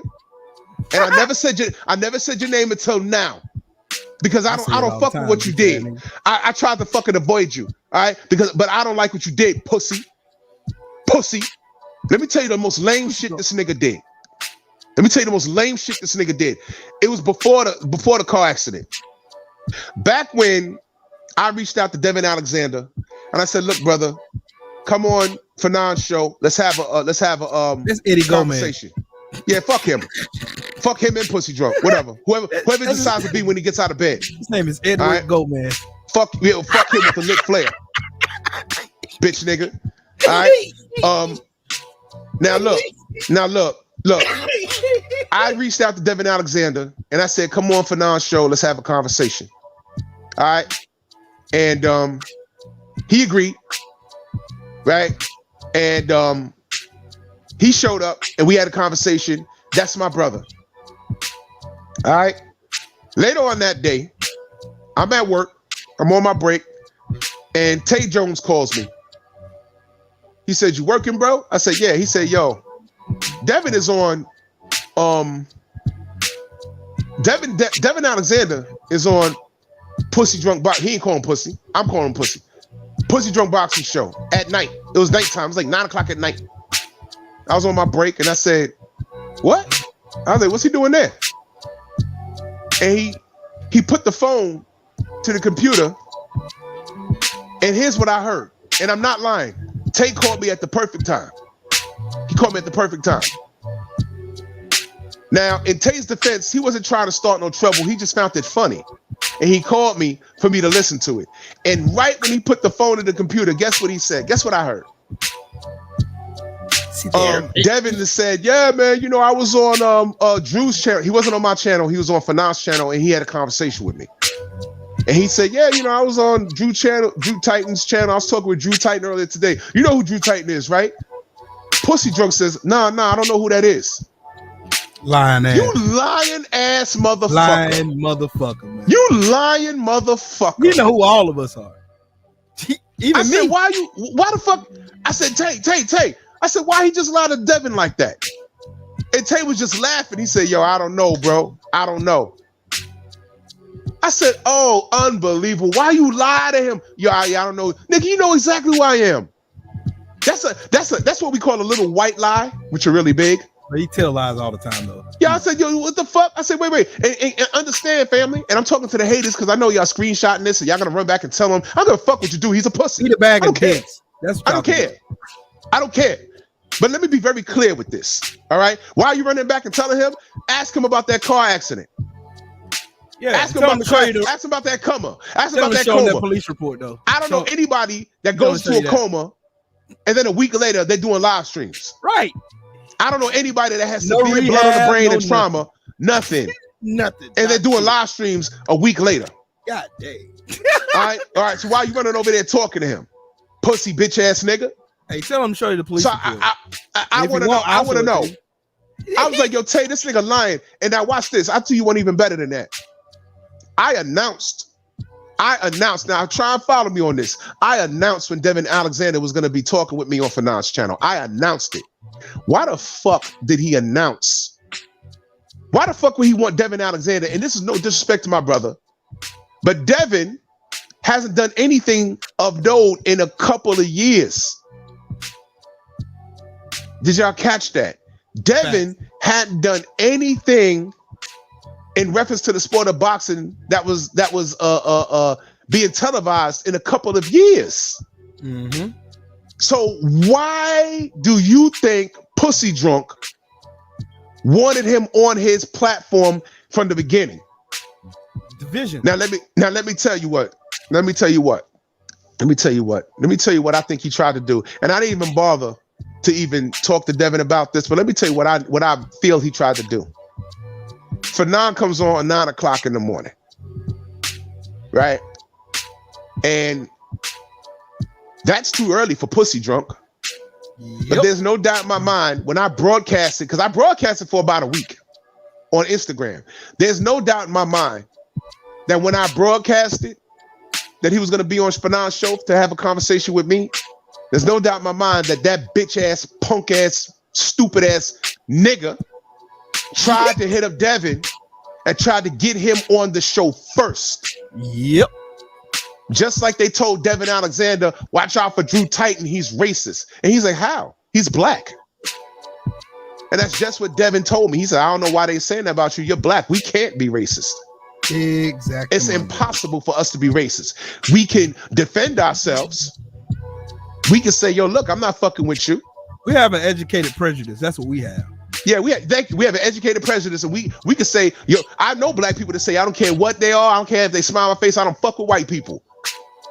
And they're still not racist. But do you know why? We don't control shit. Because the person they're talking, they say that shit to and they're offended, they still have white privilege. And I don't care if they're millionaires or live in a trailer park. They're still shooting us first before them.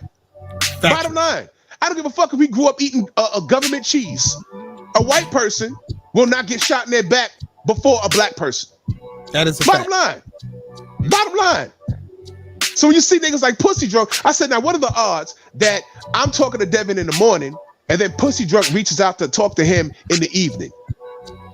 Pussy Drunk has access to so many other people in the industry that are actually doing something today. Why the fuck did he feel the need to reach out to Devin Alexander? Because he wanted to undercut your message. That's what he wanted to undercut my message. And when he figured out that Devin Alexander is pro-black, and mind you, to the haters, just to say you're pro-black doesn't mean you're anti everything else. Nope. Being that I'm pro-black, that don't mean I'm anti-Latino. That don't mean I'm anti-Latino. I'm Latino. That don't mean I'm anti-white. El Latino fool. You's a nigga. You's a nigga. He's a whole You's a nigga. Out nigga. here. You's a whole nigga. A whole nigga out here in these streets. Oh, you're racist against my Latinos. Fuck you. Nigga. Hey, if a police see you me hate and you, Latinos. No, nigga. I hate everybody if it deserves it. look, hey, Drew, if the police see me, you, and this bitch ass nigga standing beside each other, They gonna say, niggas, all you niggas get out the car. Y'all ass. all you niggas get out that car. You gonna get a baton right upside your head with the rest of us. Hey. You gonna be on the floor squirming. No, I'm Latino. Baton. Mace. I'm Latino. No, wait. I'm Latino. No, you getting an ass whooping like the rest of us. Right. And let this be a lesson to you Latinos, you racist Latinos. If true slavery starts tomorrow, you in line with us. Thank you. You coming too. You with us. You gonna be on their side. Guess what? The Jews understand that. Thank you very much. They know. Let me tell you something. Let me park here for a minute. I got a lot to say this morning. Let me park here. Let me park here for a minute. I'm gonna sit right over here and drink my damn clips. I live in New York, man. I legitimately live in a melting pot. And I tell you, one of my best friends died last year. His name was Larry Leibowitz. That is my brother since 1983. That is my brother. And I cried my eyes out. Larry's my brother. When we grew up playing wrestling in the sandbox, he was a big dude. He was my size, right? Well, back then we was all big kids, but he was the only kid that could play Hulk Hogan. Why? Because he was white. But that's my brother, and I love him. And he died last year, and he moved to Florida or whatever, But I talked to him when I did have a Facebook account. When I had his phone number, and I would call him. And when he died, I cried my eyes out, man. And I ain't see his mother in almost 3 decades. And when I did see her, it was at his funeral, and I cried my eyes out. That's my brother, and I love him to this day. He's Jewish. That's my brother. I keep a picture of him and everything. I've known him since 1983, since I was 8 years old. Okay? My other friend, Jeremy Rudnick. He's a doctor. He lives in California now. Jeremy Rudnick. Blonde hair, blue eyes. That's my brother. Talk to him all the time. He's married to an Asian woman. They have beautiful kids. They love my jump rope videos. I've spoken to them on Instagram. Beautiful family. That's my brother for life. I have a bunch of Hispanic friends, Latino friends, whatever you want to call them. The LDBC is racist. I don't understand racism. We didn't know what racism was until we got older and left New York. And then when we came back from college and everything else, and we got together and sat down and talked, we was like, yo, this world is fucked up. This is fucked up. None of them ever called me a nigga. In fact, when a little Korean racist lady called me and my other black friends niggas, Larry barked on her. I remember that. That's my brother for life. Get the fuck out of here. Get all the way the fuck out of here. All the way the fuck out of here. I attack when I'm attacked. Reactionary. And the sad fact is, all these motherfuckers that hate on us, we can agree to disagree. But you motherfuckers came in with the disrespect. I don't fuck with anybody that don't fuck with me. I don't give a fuck what your race, culture, or creed is. Factuals. There's white people over here. Mark Wunderlich is white. Yep, that's my brother. All right. What's the other brother that's on the channel that pops up? What's his name? Pucciello? Divine Sense. Come on, man. That's my other brother. You know what I'm These saying? other two insecure motherfuckers ran over there and tried to tell him, yo, why you dealing with them? They racist. I'm like, where did that even come from? And I had to explain to Divine Sense. I said, look, man, there's some shit going on and it's unfortunate. I don't hate those guys. We don't hate those guys. They just hate us. They cracked under the pressure of their people. They chose their people's insecurities Right. They chose their people's insecurities and it weighed on them. And they were afraid to just talk boxing and stand on their square.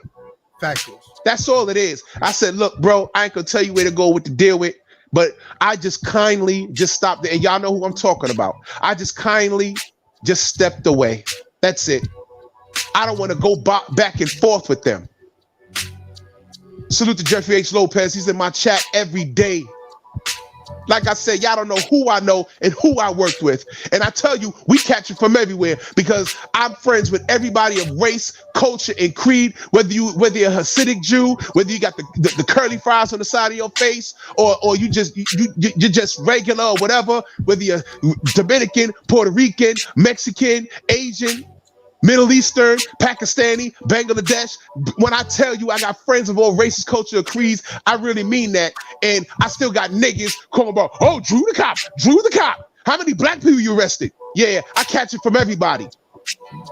And my skin is thick and I don't give a fuck because the same niggas that are asking me how many black people I arrested, they ain't done shit to help their community. Well, not talk a your goddamn shit thing. then, god dang it. Shit. They ain't done shit. I got a resume of people when you say my government name in different neighborhoods, when I did have a gun in the shield, that say, oh yeah, he helped. I remember he did A, B, and C, and he showed up at school to talk to the kids. And he was showing them how to hit pads. And he did relay races and gave cash prizes to the kids winning and bought ice cream and things like that. I gave back. What the fuck did any of you niggas do but sit on YouTube and talk shit? Talk your motherfucking shit. Damn. Y'all niggas don't know me. Talk y'all your don't know me, motherfucking shit. and y'all don't want to get to know me. You know why? Because it'll scare you. Not because it'll fuck you up. Not because I will physically fuck you up. But when you sit down and get to know the man, you won't be able to have nothing to do with me. You think I give a shit about some fucking dumbass crackhead on the West Coast somewhere with eyes bulging out his head? Talking about the LDBC doing live streams with dirty laundry in the background? Fuck you too, nigga. You were the reason why we can't move forward as a people. Talk your motherfucking shit. You. That's why I don't say y'all niggas' names on my channel, because you're not worth it. You're not worth my time. You the niggas that when Malcolm X is trying to bring peace, real peace, you the nigga in the front row talking about, get your hands out my pocket. And eventually shot him and killed him. Yep. Get your hands out my pocket. Whenever you see an LDBC video, that's what they saying. Get your hands out my pocket. Newsflash. You and I don't share the same audience. And if you appreciate the niggas co-signing, you talking about you gonna beat me up and Drew the midget and all this other dumb shit. If you appreciate the niggas co-signing that, those are the same niggas when you do say something positive about a black fighter, they're gonna shoot you in the goddamn face. Like they would shoot me in the face. You sucker nigga. You better talk your motherfucking shit, damn it. All of you are bitch ass niggas. That's why I don't say your names. You're not worth it. Now, Pussy Drunk is on some other shit, nigga. You damn near faked your death. And you lied and you G'd. I heard, I can't confirm it because I'm not in your business like that, but it was on fire on the internet. And some of my brothers that I know and love said, yo, look, you know, the man's going through a hard time. I said, all right, well, whatever. He'll be okay. Now, your situation, Pussy Drunk, is unique. And the reason why I'm saying that your shit is because you dicked your fans. Fuck, you ain't dicked me. You dick the people that support you. Everything, they hold on to everything you say. You're degrading Bill Haney. You talking reckless about Errol Spence. You talking about he needs doctor's notes and all this other shit. Where's your doctor's note, nigga? Ooh. You said that you almost killed yourself. Well, your wife, I heard your wife said, and you got people that I don't even fuck with, but I was just curious. I had to click on their lives. There's niggas that disrespect the LDBC chronically, but I looked at somehow it pops up on my algorithm. I say, I don't fuck with this nigga, but the word of his video, the title of his video is Punch Drunk is a Liar. I'm just curious. I want to see what he says. And this nigga started pulling up police reports and pictures and nose rings. I said, oh shit, we don't agree on anything, but we agree on that. And you know what? My enemy is my friend. The enemy of my enemy is my friend. And you know what? I said, you know what? I'm not going to comment. I ain't got nothing to say. I don't fuck with this guy. But you see, You see pussy drunk? You see? And we didn't do shit to you. I haven't done a video with your name in it. I don't say your fucking name. All right? I'm saying it now because you know why? Your behavior is disgusting. You see, I understand racism and you're just an insecure midget. You are a midget. You are a midget, Eddie Gomez. Woo! You a little nigga. You's a little nigga. You's a racist nigga. You's an insecure nigga. And you's a clickbaiting having ass nigga. Woo! But you still, as successful as your channel is, you still don't count your blessings. You still worried about what we're doing over here. And we're not even hurting you. We're not even hurting you. We don't share the same audience. Do your content. You was monetizing everything else before I was even doing content. I came along and caught fire. Something happened with Sugar Hill and my channel exploded from there. I didn't ask for that. I did it because it was the right thing to do. The avalanche of shit that followed, because all you see is the success. But you don't know the death threats that I got. You don't know motherfuckers popping up in chat talking about, when I see Drew Titan, I'm gonna XYZ. I'm like, oh shit. I guess I gotta watch my back when I leave my house. Newsflash, when I leave my house, I'm not fighting in the street. Y'all niggas getting shot. Y'all niggas getting shot. I'm telling you straight up and down. Y'all niggas getting shot. There, I said it. There, I said it. There, I said it. I leave my house. Look, I'll fight in the boxing ring, but I'm not even doing that. No more are we doing this. Yo, let's get in the ring and we could box it for charity. I'm not doing that.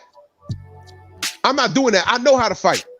No, sir. But this shit here is ridiculous. All we want to do is talk boxing amongst ourselves without the racism and be left alone. And y'all niggas chronically keep fucking with us. And you apes chronically keep fucking with us. We're not talking about you. And you talking about us. So if any of you think it's real to the point, if y'all get offended, which I don't understand, if y'all get offended at anything we say, which I don't understand, because you're not the athlete. You know how I always say, I don't know why you're talking about me, I'm not the athlete. You know how I always say that shit? Well, y'all niggas ain't the athlete. And I don't give a fuck about y'all. And I don't give a fuck about a hate-ass channel to even talk about them. But be warned. Step to me in the street in real life on some beef shit, we can talk. But step to me in real life on some beef shit, I will blow your eyeballs out the back of your fitted cap. Factuals. I'm not playing with y'all for the motherfuckers in the back in the damn back. You will get shot, nigga. Stop playing with us. You get fucked up. Stop playing. You know, I'm not even gonna talk about us. Stop playing with me. Stop playing with me. And I'm not a street nigga. I'm not a street nigga. I will fuck you up. Oh no, I'll beat your ass. I'll beat your ass. I'll beat your ass. I'm not big for nothing. But be very clear what I'm saying. So some of you niggas, a lot of you niggas take this shit too far. Y'all take this shit way too far. I can't understand how I'm out here just trying to talk boxing and be friendly. I ain't get on YouTube I ain't get on social media to make enemies. But why am I getting called a nigga? Because I came in here as an enemy. I was black. Oh yeah, I think Shane Mosley beat Oscar De La Hoya. Oh, you was a nigga. And this is before I even had my picture attached to my avatar. I said, wow, I'll be goddamn. It's like that over here. I came into the game getting cursed out.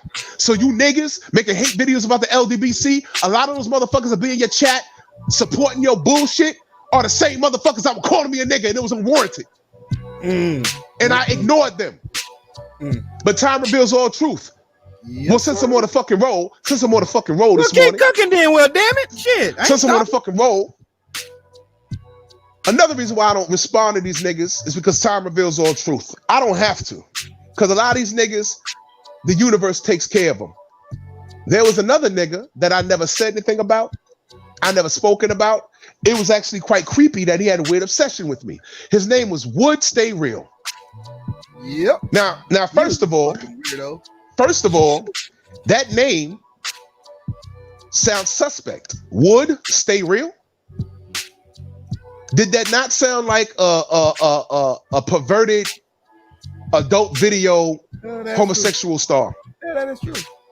I disagree. But and let me tell you how I found out about him. My brother, I have an older brother, calls me on the phone one day. He says, yo, do you know this nigga? Check your phone. And he texts me.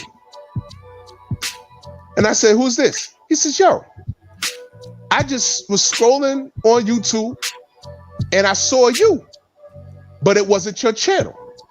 And I'm looking at the name and I'm thinking maybe it's a friend of yours, maybe one of your boxing buddies. And I click on it and this nigga's tearing you up. And it looked like he has a cell phone with a video of you talking in front of the building. So I go to the video. There was one night I called Fred's show and I was in front of my building. And I was talking about Teofimo Lopez being a hoe, because that was right when he decided that he was undisputed and he didn't have to fight Devin Haney. And I went nuts like the rest of us. So I was in front of my building because I didn't want to wake up my wife. I was in front of my building and I was going off.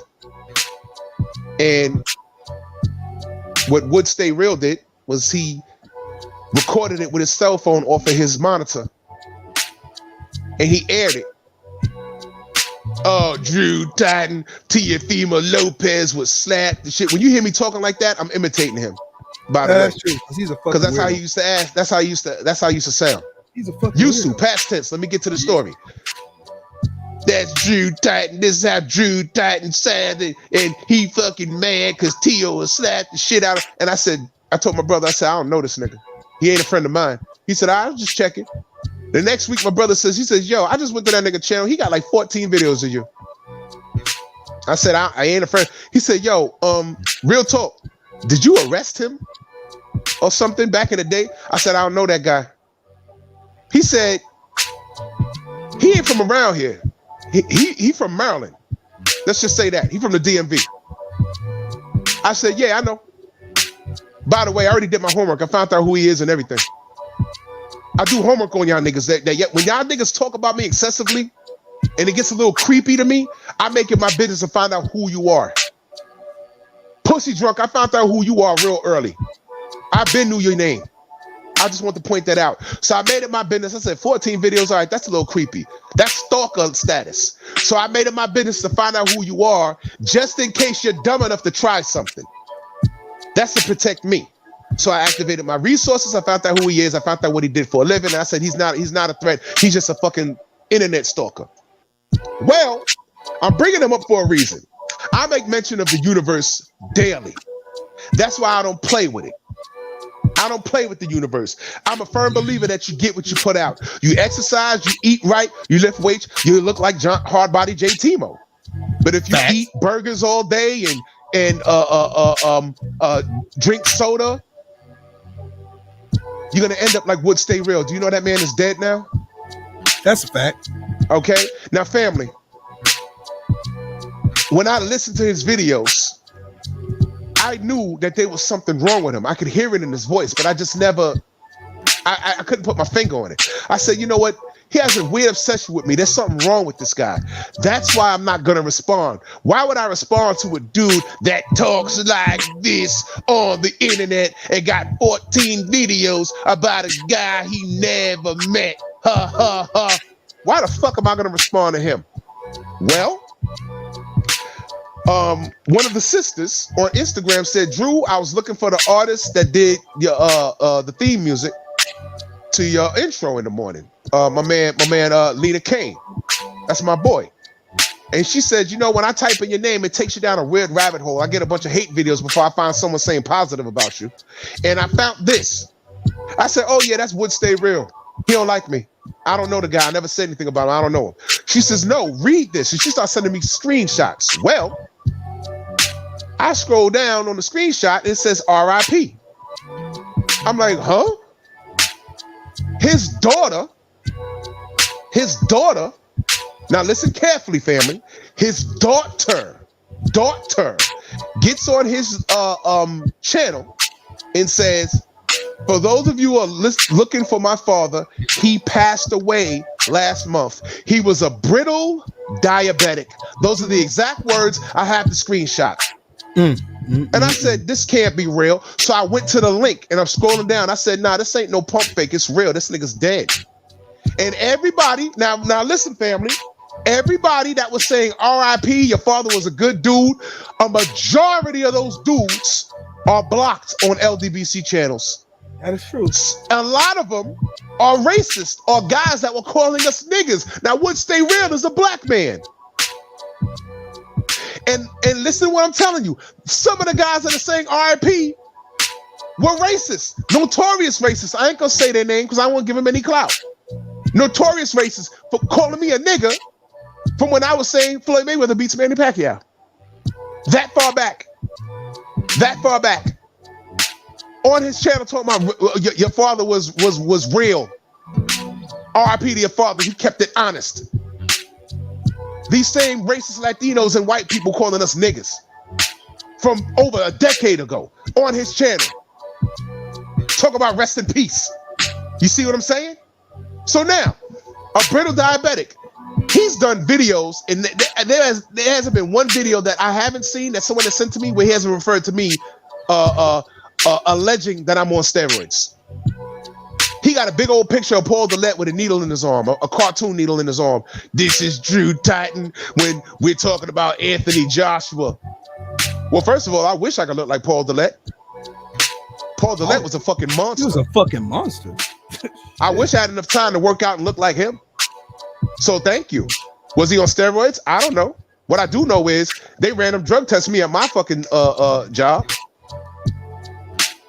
I'm not gonna give up a 6-figure job just to take steroids. It ain't that serious to me. But this motherfucker had 14 or 15 videos. I don't know how many, but it's more than 10. It's more than 10. I'll say that about me. About me. A lot, bro. But he died. He's body shaming me, but he's dead because he was a brittle diabetic. Now what have we learned from that? The reality is he couldn't look like me if he tried.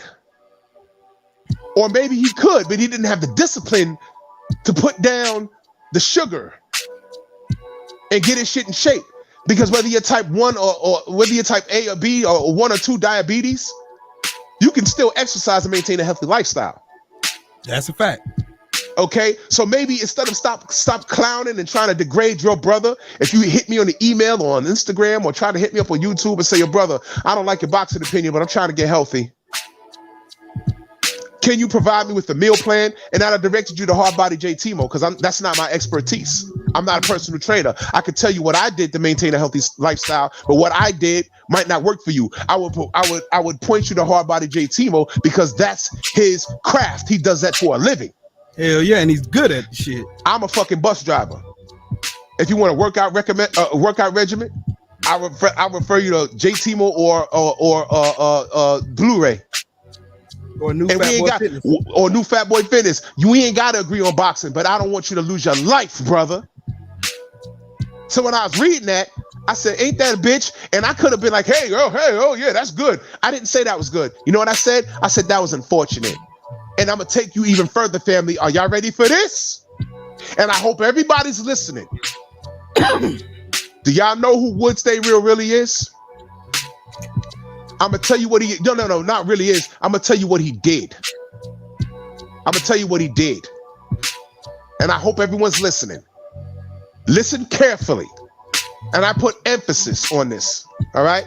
On a certain... How I found out who gave us the gave us the news about him being dead and how he died. About 2 years ago, I'm on YouTube and something pops up in my algorithm, and I see this black nigga talking to himself in the mirror, and I'm like, what is this? And he got the LDBC's name in the title, and I see Black Fight Fan's name in the title. I'm like, what the fuck? I click on it. And he's talking about how the LDBC is bitches, and if he sees Black Fight Fan, he'll slap him. And I'm like, blah, blah, blah, another threatening video. And then he goes on to say that he'll sexually assault his daughter. Wow. And I looked at that, and we got into the group text, and we said, yo, we need to call the authorities because he threatened the welfare of a child. Now, Would Stay Real stayed in Baltimore. Black stays in Texas. He was just talking shit, but you don't threaten the welfare of a child. No, the fuck you don't. But Black has to be the one that puts the issue on that. And Black said, nah, fuck that nigga. He ain't gonna do shit. If he ever pop in Texas, you know what's gonna happen to him. He's gonna disappear. Okay, and we left it. We left it at that. We left it at that. Now, family, let me see who's paying attention. When we found out he died, who gave the news? Who told us that he died? His daughter. His daughter. God won't be mocked. He will not. The universe is 360 degrees. You get what you put out. Now, I'm not saying that's why he died. I'm just saying, ain't that about a bitch? It's ain't really that something? It's really you threatened. The irony behind that. You threatened to sexually assault another black man over a boxing opinion. You did 400 videos about another black man you never met over a boxing opinion. You body shamed me, which I don't know how that makes sense. You can't body shame me. It's impossible. And then your daughter shares the news that you died from diabetes. Your daughter, does your daughter know that you threatened to sexually assault another black man's daughter, who's underage, by the way? Right. Underage, by the way. I think they got a fetish with just bringing up people's underage daughters. Because they made a video try to fat shame my daughter and shit. Yeah. These motherfuckers out here, boy. You know how kids. Bro, this is what I'm saying. This is what I'm saying. With these trolls, believe me when I tell you, you don't have to lift a finger.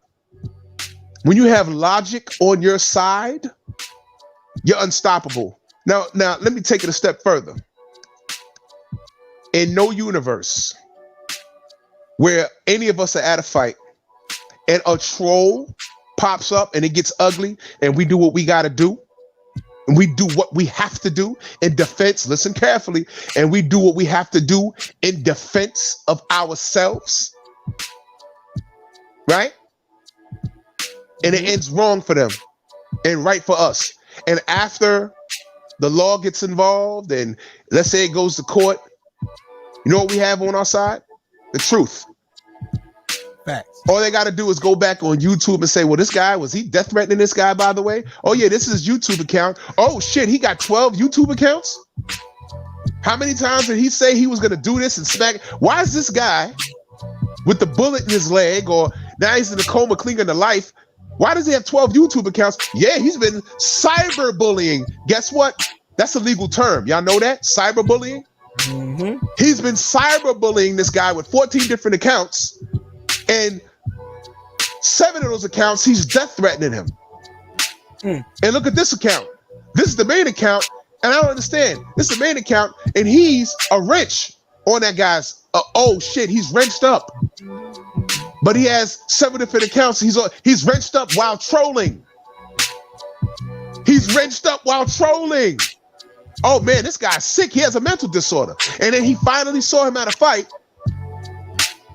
And this guy really didn't know who he was, and shit went left. And then Mr. Nelson, we just found out that this guy had 14 different accounts, and you ain't gonna believe what he's been saying on your accounts and what he's been talking about you. Oh no, yeah, I do believe it because I speak about it every day.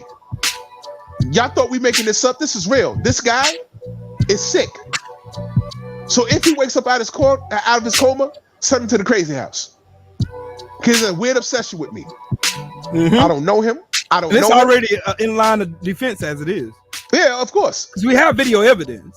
We have video evidence. We have video evidence. We have written evidence. I have emails. So I'm good.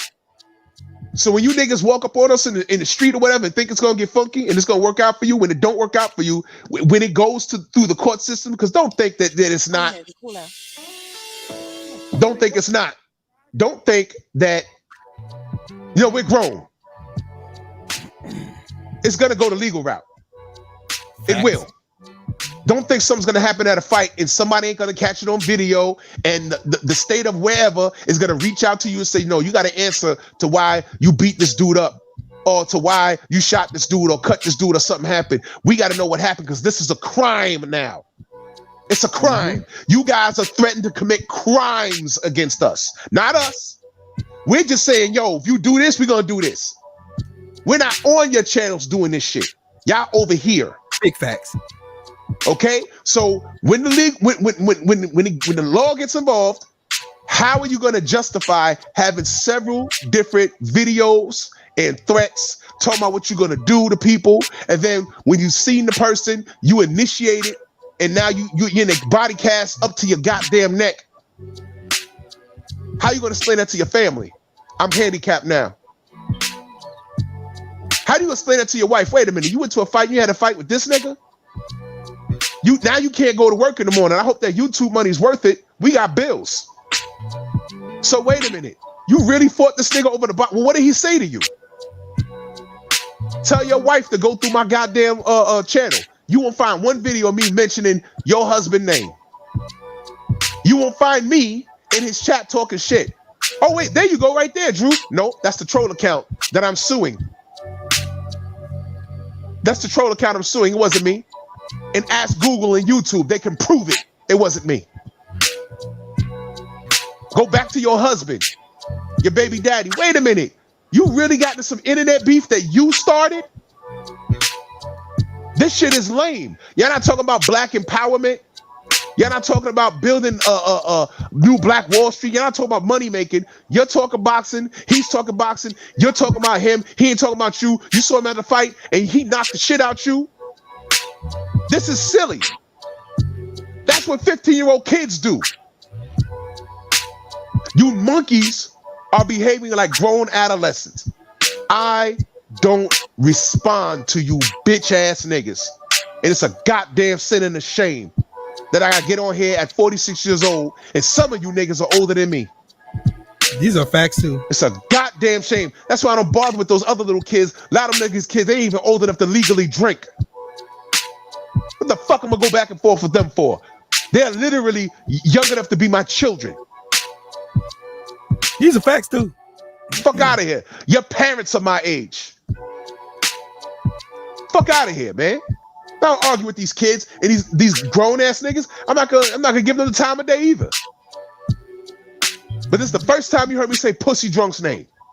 Because what he did was repulsive, and he know he wrong. And the only thing that I'm laughing at is that he's had such a sick audience.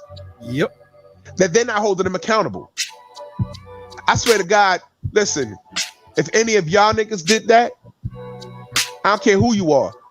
The only thing I might not do is air it out for the world to see. I will call y'all niggas on the phone and be like, yo, man, why you do that shit? Have me worried about you and shit. I'm thinking you dying, nigga. If you needed money, just ask. You don't know what we gonna say? If you're in a financial bind, ask. You don't know if we can say. You don't know what the family gonna say. Why are you faking car accidents? Facts. Because now you represent us. But you know what, Drew? What's weird about that? What they jealous of is the fact that the LDBC, when one of our brothers need our help, we're here. Exactly. We come together like a big community and wrap our arms around who's ever needing the help. And we go there. We don't look for shit in return. Don't brag about it. Don't throw it in their face. Oh man, if it weren't for me, you wouldn't have did this. We wouldn't have did that. No, it's not about that over here. We are a family over here, and they hate that shit. And they can't copy the sauce. They can't copy what we got. Everybody. That's why they mad. Everybody that knows who I am and knows how I talk, they know goddamn well. And sidebar, there are some channels that don't like us that have reached out to me with a screenshot and just simply asked, Drew, is this you? No, I'm sorry. Drew, this can't be you, right? And I have a simple response. One word, nope. And then they text me back, not text, but email. Thank you. I knew it wasn't you. Because they know I don't fuck with them and they don't fuck with me. Bottom line. And keep it solid that way. You know what I'm saying? You ain't gotta fuck with me. You can go ahead and do your anti-arrow, whatever we say we like, you say you don't like. And if that works for you, fine. But just know that I'm not over there fucking with you. And you know that fucking troll, those two niggas, was not me. Because you know I don't do that. You know I don't do that. but you niggas gonna pay me. I had several people, and like I told the trolls, you will be amazed who I spoke to behind the scenes. You wouldn't even believe it. And I stand firm on it. I don't fucks with you. I don't hate you, but I've seen your material, and I simply don't fucks with you, and it's cool. But when you thought you saw me there, they knew in 2 seconds that ain't Drew. These are fucking facts. That ain't Drew. One of the niggas was live when I was live. When I just jump up and do an off live. Yeah. One of the niggas, I was live. I just did one of those off lives on a Saturday, and the nigga was live. Hit me up on Instagram and said, "I see you live right now, so this can't be you, fam." I said, "Nope, ain't me." I said, "That's a troll. You go ahead and block him." And I ain't gonna say who it is, but he know I don't fuck with him. But he caught it. He caught it. So a lot of these niggas ain't stupid, but the stupid shit was the fake Drew Titan showing up on the hater ass page. And I'm watching the motherfucker, and I want you to I'm gonna be clear when I say this. I'm watching the bitch ass nigga. I'm watching the pussy. I'm watching the pussy. I'm watching the pussy. Right? Yep. With the fake Drew Titan in the fucking chat. And I'm looking, and every time the fake Drew Titan said something, it was right after he looked down at his goddamn cell phone. Now I'm no Sherlock Holmes. Right. And I can't prove it just by looking at it, but I'm saying the coincidence was pretty strange. Niggas are weird on this motherfucker. I said, you know what? If I didn't know better, I'd say that he was posing as me, and he had his tablet or little laptop or his cell phone just doing that shit. As a matter of fact, the same nigga under his ghost account had a wrench on Blue Blood's channel and changed it to me. Damn. Just to say stupid shit and troll. And that's when I caught his ass. Damn. That's when I caught him. That's when I caught him. I text Blue during his live stream. I said, this nigga got balls. I said, watch this here. He didn't even know. And incidentally, I was texting Google on you know how you can call, you can not call them up, but you could chat with them. Yep. I was chatting with them, and I said, oh yeah, look, I said the fake one is in my friend's live stream right now. They said, send me the link, and they went in there and pulled the IP. Yep, got him. And I text Blue, and I said, yo, I think I know who that is. I ain't gonna say his name. Got him. And Blue Blood said, I have a feeling I know who it is. And I said, yeah, because we done had a long conversation about him before. Hey Drew, I got a question for you. And Blue told me, he said, I don't know the nigga. He said, do you know the nigga? I said, I never met him, never spoke to him. He said, yeah, they kind of like talking like he knows you. Right. I said, I don't know. All these niggas y'all make sure y'all smash that like button, and if you want to donate to the channel, there's my Cash App scrolling across the bottom of the screen right there. All right, go ahead, keep cooking, Drew. Yeah, he got got. He got got. See? And you's a faggot for that, and you a weirdo for that, nigga. I can't believe a nigga with a wife and a family reduces himself to do that. Yo, listen, you could be fucking your wife when you're trolling. Exactly. But maybe not, because I don't know how true this is. I heard he getting a divorce. They like man meat. Is that pussy nigga getting a divorce? That's what I heard. Look, I don't know. Listen, I ain't the one to gossip, but I don't know. But since he did this car crash shit, a bunch of people been talking about his personal shit. I don't know. Right. But all of this shit, I even heard he slid up in BFTB's email trying to make peace. Oh, he's always trying to do some bullshit. Like he tried to do that shit after I showed everybody the tweets of him trying to shame me and saying I'm 50 years old and I'm getting pimped because we pay dues in the LDBC, and he thought the shit was funny. And then I laughed because of the fact that I was like, you turned around and created a membership on your channel. Turned right around and took advantage of the membership options. For those of you that don't know, well, y'all know what that is. I ain't gonna tell you what that is. But what's the difference? And mind you, his memberships are the most expensive ones. Listen, man, I got eyes and ears everywhere. When niggas he don't know. There's a lot of niggas that follow him that don't like him, and they just say, "Look, I don't like this nigga so much. I'm gonna catch this nigga slipping. I'm gonna let y'all niggas know." Facts. Because somebody became a member I'm sorry, no, they went to see how much the membership cost, and they told me, yo, that nigga set the price mad high. Because we set the prices on that. I start my shit off at a measly $2. That's what mine did. Now Google $2 a month. Google tells you start off at $5. I was like, I ain't doing that, man. I'm gonna start off at $2, man. Because come on, man. I ain't doing that. My shit is $2, and I appreciate every last one of you. Hell yeah. I was told he started his shit off at 5 or 10 or whatever. I said shit, but he wanna clown us for having paid memberships. Y'all know why we got paid memberships. Because if you're gonna troll us just to go on a website to see what the fuck we doing, at least we got your goddamn $15. And when we find out who you are, we gonna boot you out. But we gotta do shit like that to protect us. Hey, I'm gonna tell you how karma worked though, Drew. I'm glad you spoke on this motherfucker. All right, I went on the motherfucker page because I was like, man, I want to see something real quick. I noticed that after I dropped that fucking video exposing his ass, them fucking views show did go the fuck down. Wow. Yo, son, niggas don't want to get caught over there with a nigga lying like that. The views show went the fuck down fast. Now listen what I just said. If any of the family posts some shit like that, the most I wouldn't do was air you out. I would never air y'all out online. I wouldn't do that shit either. Not when I have your fucking phone number. I'll call you first. I'll call you and be like, yo, bro, what the fuck was that? Mm-hmm. Because that's wrong. Number one, we thought you was dying. Right. And number two, I represent you. You know what I'm saying? Any of you, we all in the same game. And now I got to deal with trolls coming to my shit. Yo, what about so-and-so? Right. And I'm going to tell the truth. Yo, look, take it up with him. I don't fuck with that. I don't co-sign what he did. Take it up with him. Next topic. Big facts. I don't co-sign what he did. Just so I'm clear. I don't co-sign what he did. So you ain't got to troll here. Go over there and take it up with him. And I already told him. Just because you don't know, don't mean it ain't happen. That's the truth. I'll say it. I already said his name. I'll say another name. I've seen chats when niggas talking reckless about us and they say, oh, they did the same thing to Fanon.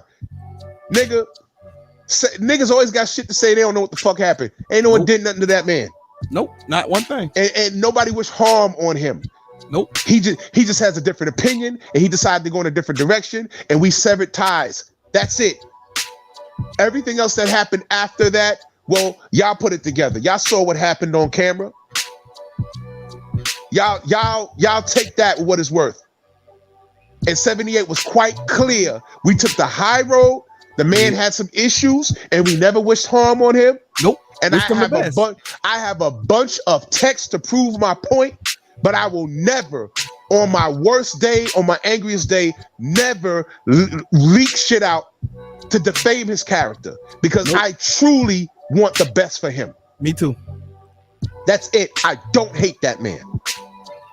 That's it. He just had some issues he had to address, and it's no secret because when he was at his lowest point, niggas like Pussy Drunk was kicking him while he was down. Fact. Did we do that? Nope. No, we severed ties. Now he did have a little moment where he went online and I'm talking about Fanon, when he went online and he did some fuck shit. We ignored it. We ignored it, and we still didn't defame him. What we did, what 78 did, was tell the truth. He said, look, all right, y'all want to air shit out? Let's air it out. And he aired it out. With class. He aired it out with class. And Fanon is still around. He's still talking boxing. Yep. I know people that say, yo, Drew, it's no disrespect, but I'm still something Fanon. Cool. I ain't got no beef. Cool. I ain't got no beef for Fanon. None at all. None. He's still my brother. He's still my brother. He just don't, we just don't deal with him. We don't rock like that no more. All right. I'm on at 9:30. He's on at 9 a.m. If you want to go on over there, because I never said he was stupid. I just said he had some problems. That's it. That's it. And the haters know that. And now watch this. We acknowledge that. So now what? You're going to run over there and be friends with him because he's not LDBC no more? And mind you, let me say this. Some of the motherfuckers went over there and subbed because of that. Oh, you know what I'm saying? Good, because the same motherfuckers that subbed to him, now watch this now, the same motherfuckers that subbed to him, right? Because they think that there's some sort of big beef and some rift. The same motherfuckers that subbed to him were the same people clowning him when he had the meltdown on camera. Man, come on, man. Shit. Right? Now watch this, you assholes. Fanon is monetized and this channel does very well. I ain't gonna tell you how much you make a month. I saw it. I ain't gonna tell you how much you make a month. I saw it. I'm gonna say it again. I ain't gonna tell you how much that man make a month. I saw it. Remember, I had a business relationship with him. Okay? You assholes went over there and put money in his pocket. Dicks. Dumbasses. Idiots. You went from hating on him to, well, he's smart and he did have a meltdown. And he hate the LDBC now. He don't hate us, by the way. He hates the LDBC now, so I gotta make a choice. I'm gonna go mess with Fanon. Right. Dummy. And then you seen the dumb, dirty ass niggas come out making it. See, man, I told you. See what they did it for none. You see it. You see it. And they were trying to profit. They're trying to profit and cause friction where there weren't none. There wasn't none. And the same weird ass niggas did the same shit to BFTB. The same weird ass niggas. And guess what? Shit. Guess what? After BFTV went through that situation, I watched the subs go up. That nigga got like another 3,000. I'm sorry. It was like 3,000 subs. When the dust settled and he proved his point, he gained like 3,000 subs. In fact, there was some people that were hating on him that hit him up behind the scenes and say, yo, bro, I don't fuck with you, but I'm former military, come to find out. And that was some bullshit they did. Hell yeah, I'm former military. And I tell you this, the JAG system is fucked up. Shit. Yeah. So it backfired because there was a certain other set of motherfuckers that thought that was the end. Dirty motherfuckers. And their channels went backwards. And they still backwards. Still backwards. Just hang up your YouTube cake. But you know it's funny that these same motherfuckers that got shit in their mouth to say about us, their best videos is when they talking shit about us. That's right. That only shows you how powerful we are. So in closing, that makes me feel good. It makes me feel real good. So in closing, I'm just gonna say thank you, trolls. Yeah, because you motherfuckers, you motherfuckers prove us right 100%. When you stand on the side of righteousness, all right, I give y'all gems daily. When y'all talk about boxing, when we talk about boxing, y'all talking about us. I don't give a fuck if you got 200 subs on YouTube or you are a self-proclaimed racist boxing insider that has Roberto Duran's phone number. But if you talking about me, you losing sleep, nigga. You losing sleep, cracker. If you ain't talked about, you ain't thought about. That's right. Thanks, dummy. I don't fucks with y'all. I've grown. I don't need to. But you know what? Appreciate you, brother. You know what, Drew? And before you go, I want to thank you for everything you do behind the scenes. And motherfuckers don't even know it. I know a lot, but thank you. I thank 78, BFTB, all the ones who believe in me. You know what I'm saying? And this is what makes me continue to do the shit that I do. This it right here, because I have brothers who have my back, and I can't thank y'all enough for the motivation, for keeping my head on the swivel and motivating me. And then when my other channel got banned, I didn't want to do this shit no more. I didn't, because I didn't feel it was fair that they can allow motherfuckers to do goofy shit that they do and they hold me accountable for it. But it's all cool though. This one's getting built back better. That's right. It is what That's it right. is. And let me say this before I get out of here. And thank you for the link. Oh yeah, bro. Already. Let me say this, man. The comment I made about what could happen in the street. If a troll's gonna take that audio and make a video out of it, I want you to think about something before you do that. Listen carefully, dummies. If you have a legal carry, listen to what I'm saying, a legal carry, and a big nigga like me is stepping to a little pussy like you over some goofy shit on YouTube, are you gonna fight me with your hands, or are you gonna get the dumping? You're gonna get the dumping. All right, thank you. All right, and I got hands, but I'm just not gonna waste my time. Nope, I'm old now. I got shit to do. I don't want to get my hands dirty. You know what I'm saying? I got 2 shows now. What beef for? But what boxing? How about this? Hold this. Boom. Take that. Call 911 and say, yo, I had to handle some business.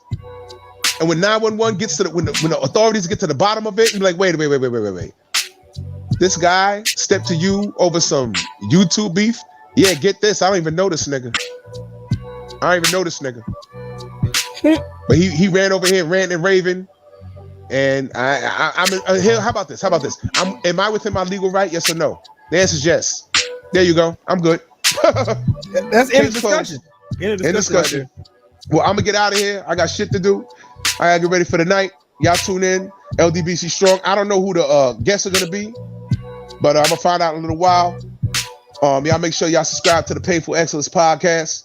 Oh yeah. We launched last night. Know what I'm saying? And I got some shit to address on that channel.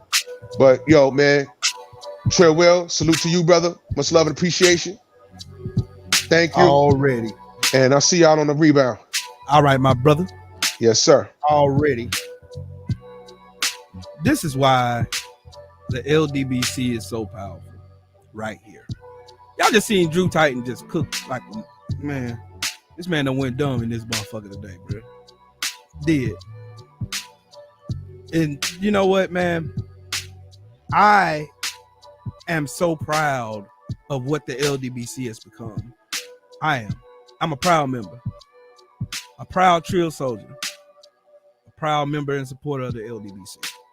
And I'm a proud content creator within the LDBC. Makes me proud. But yeah, I've been on this bitch for 4 hours. Before I get out of here, I wanted y'all to see this.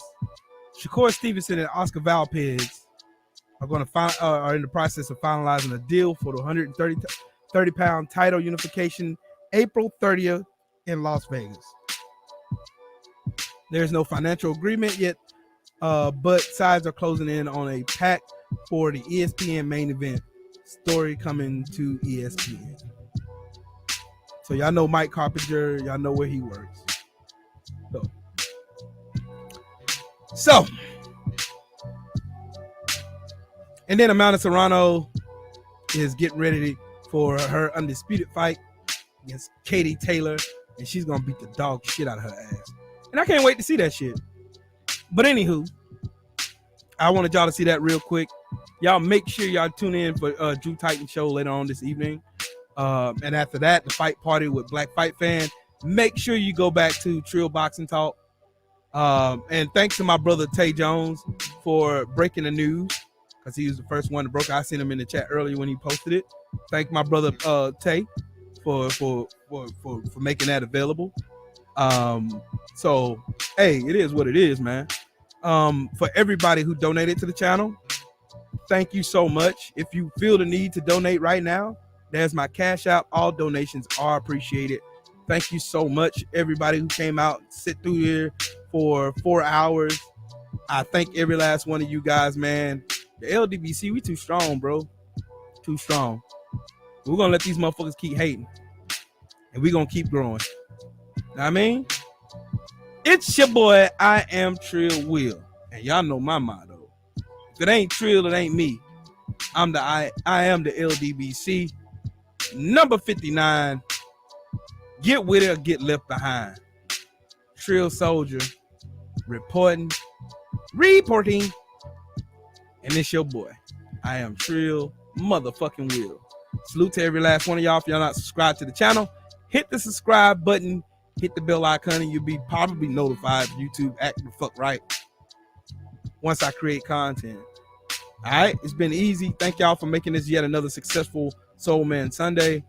And I thank my brother Drew Titan for dropping all those gems he did. Man was cooking with hot grease today. But y'all enjoy this doggone small little video on my way out. You heard me? Pew!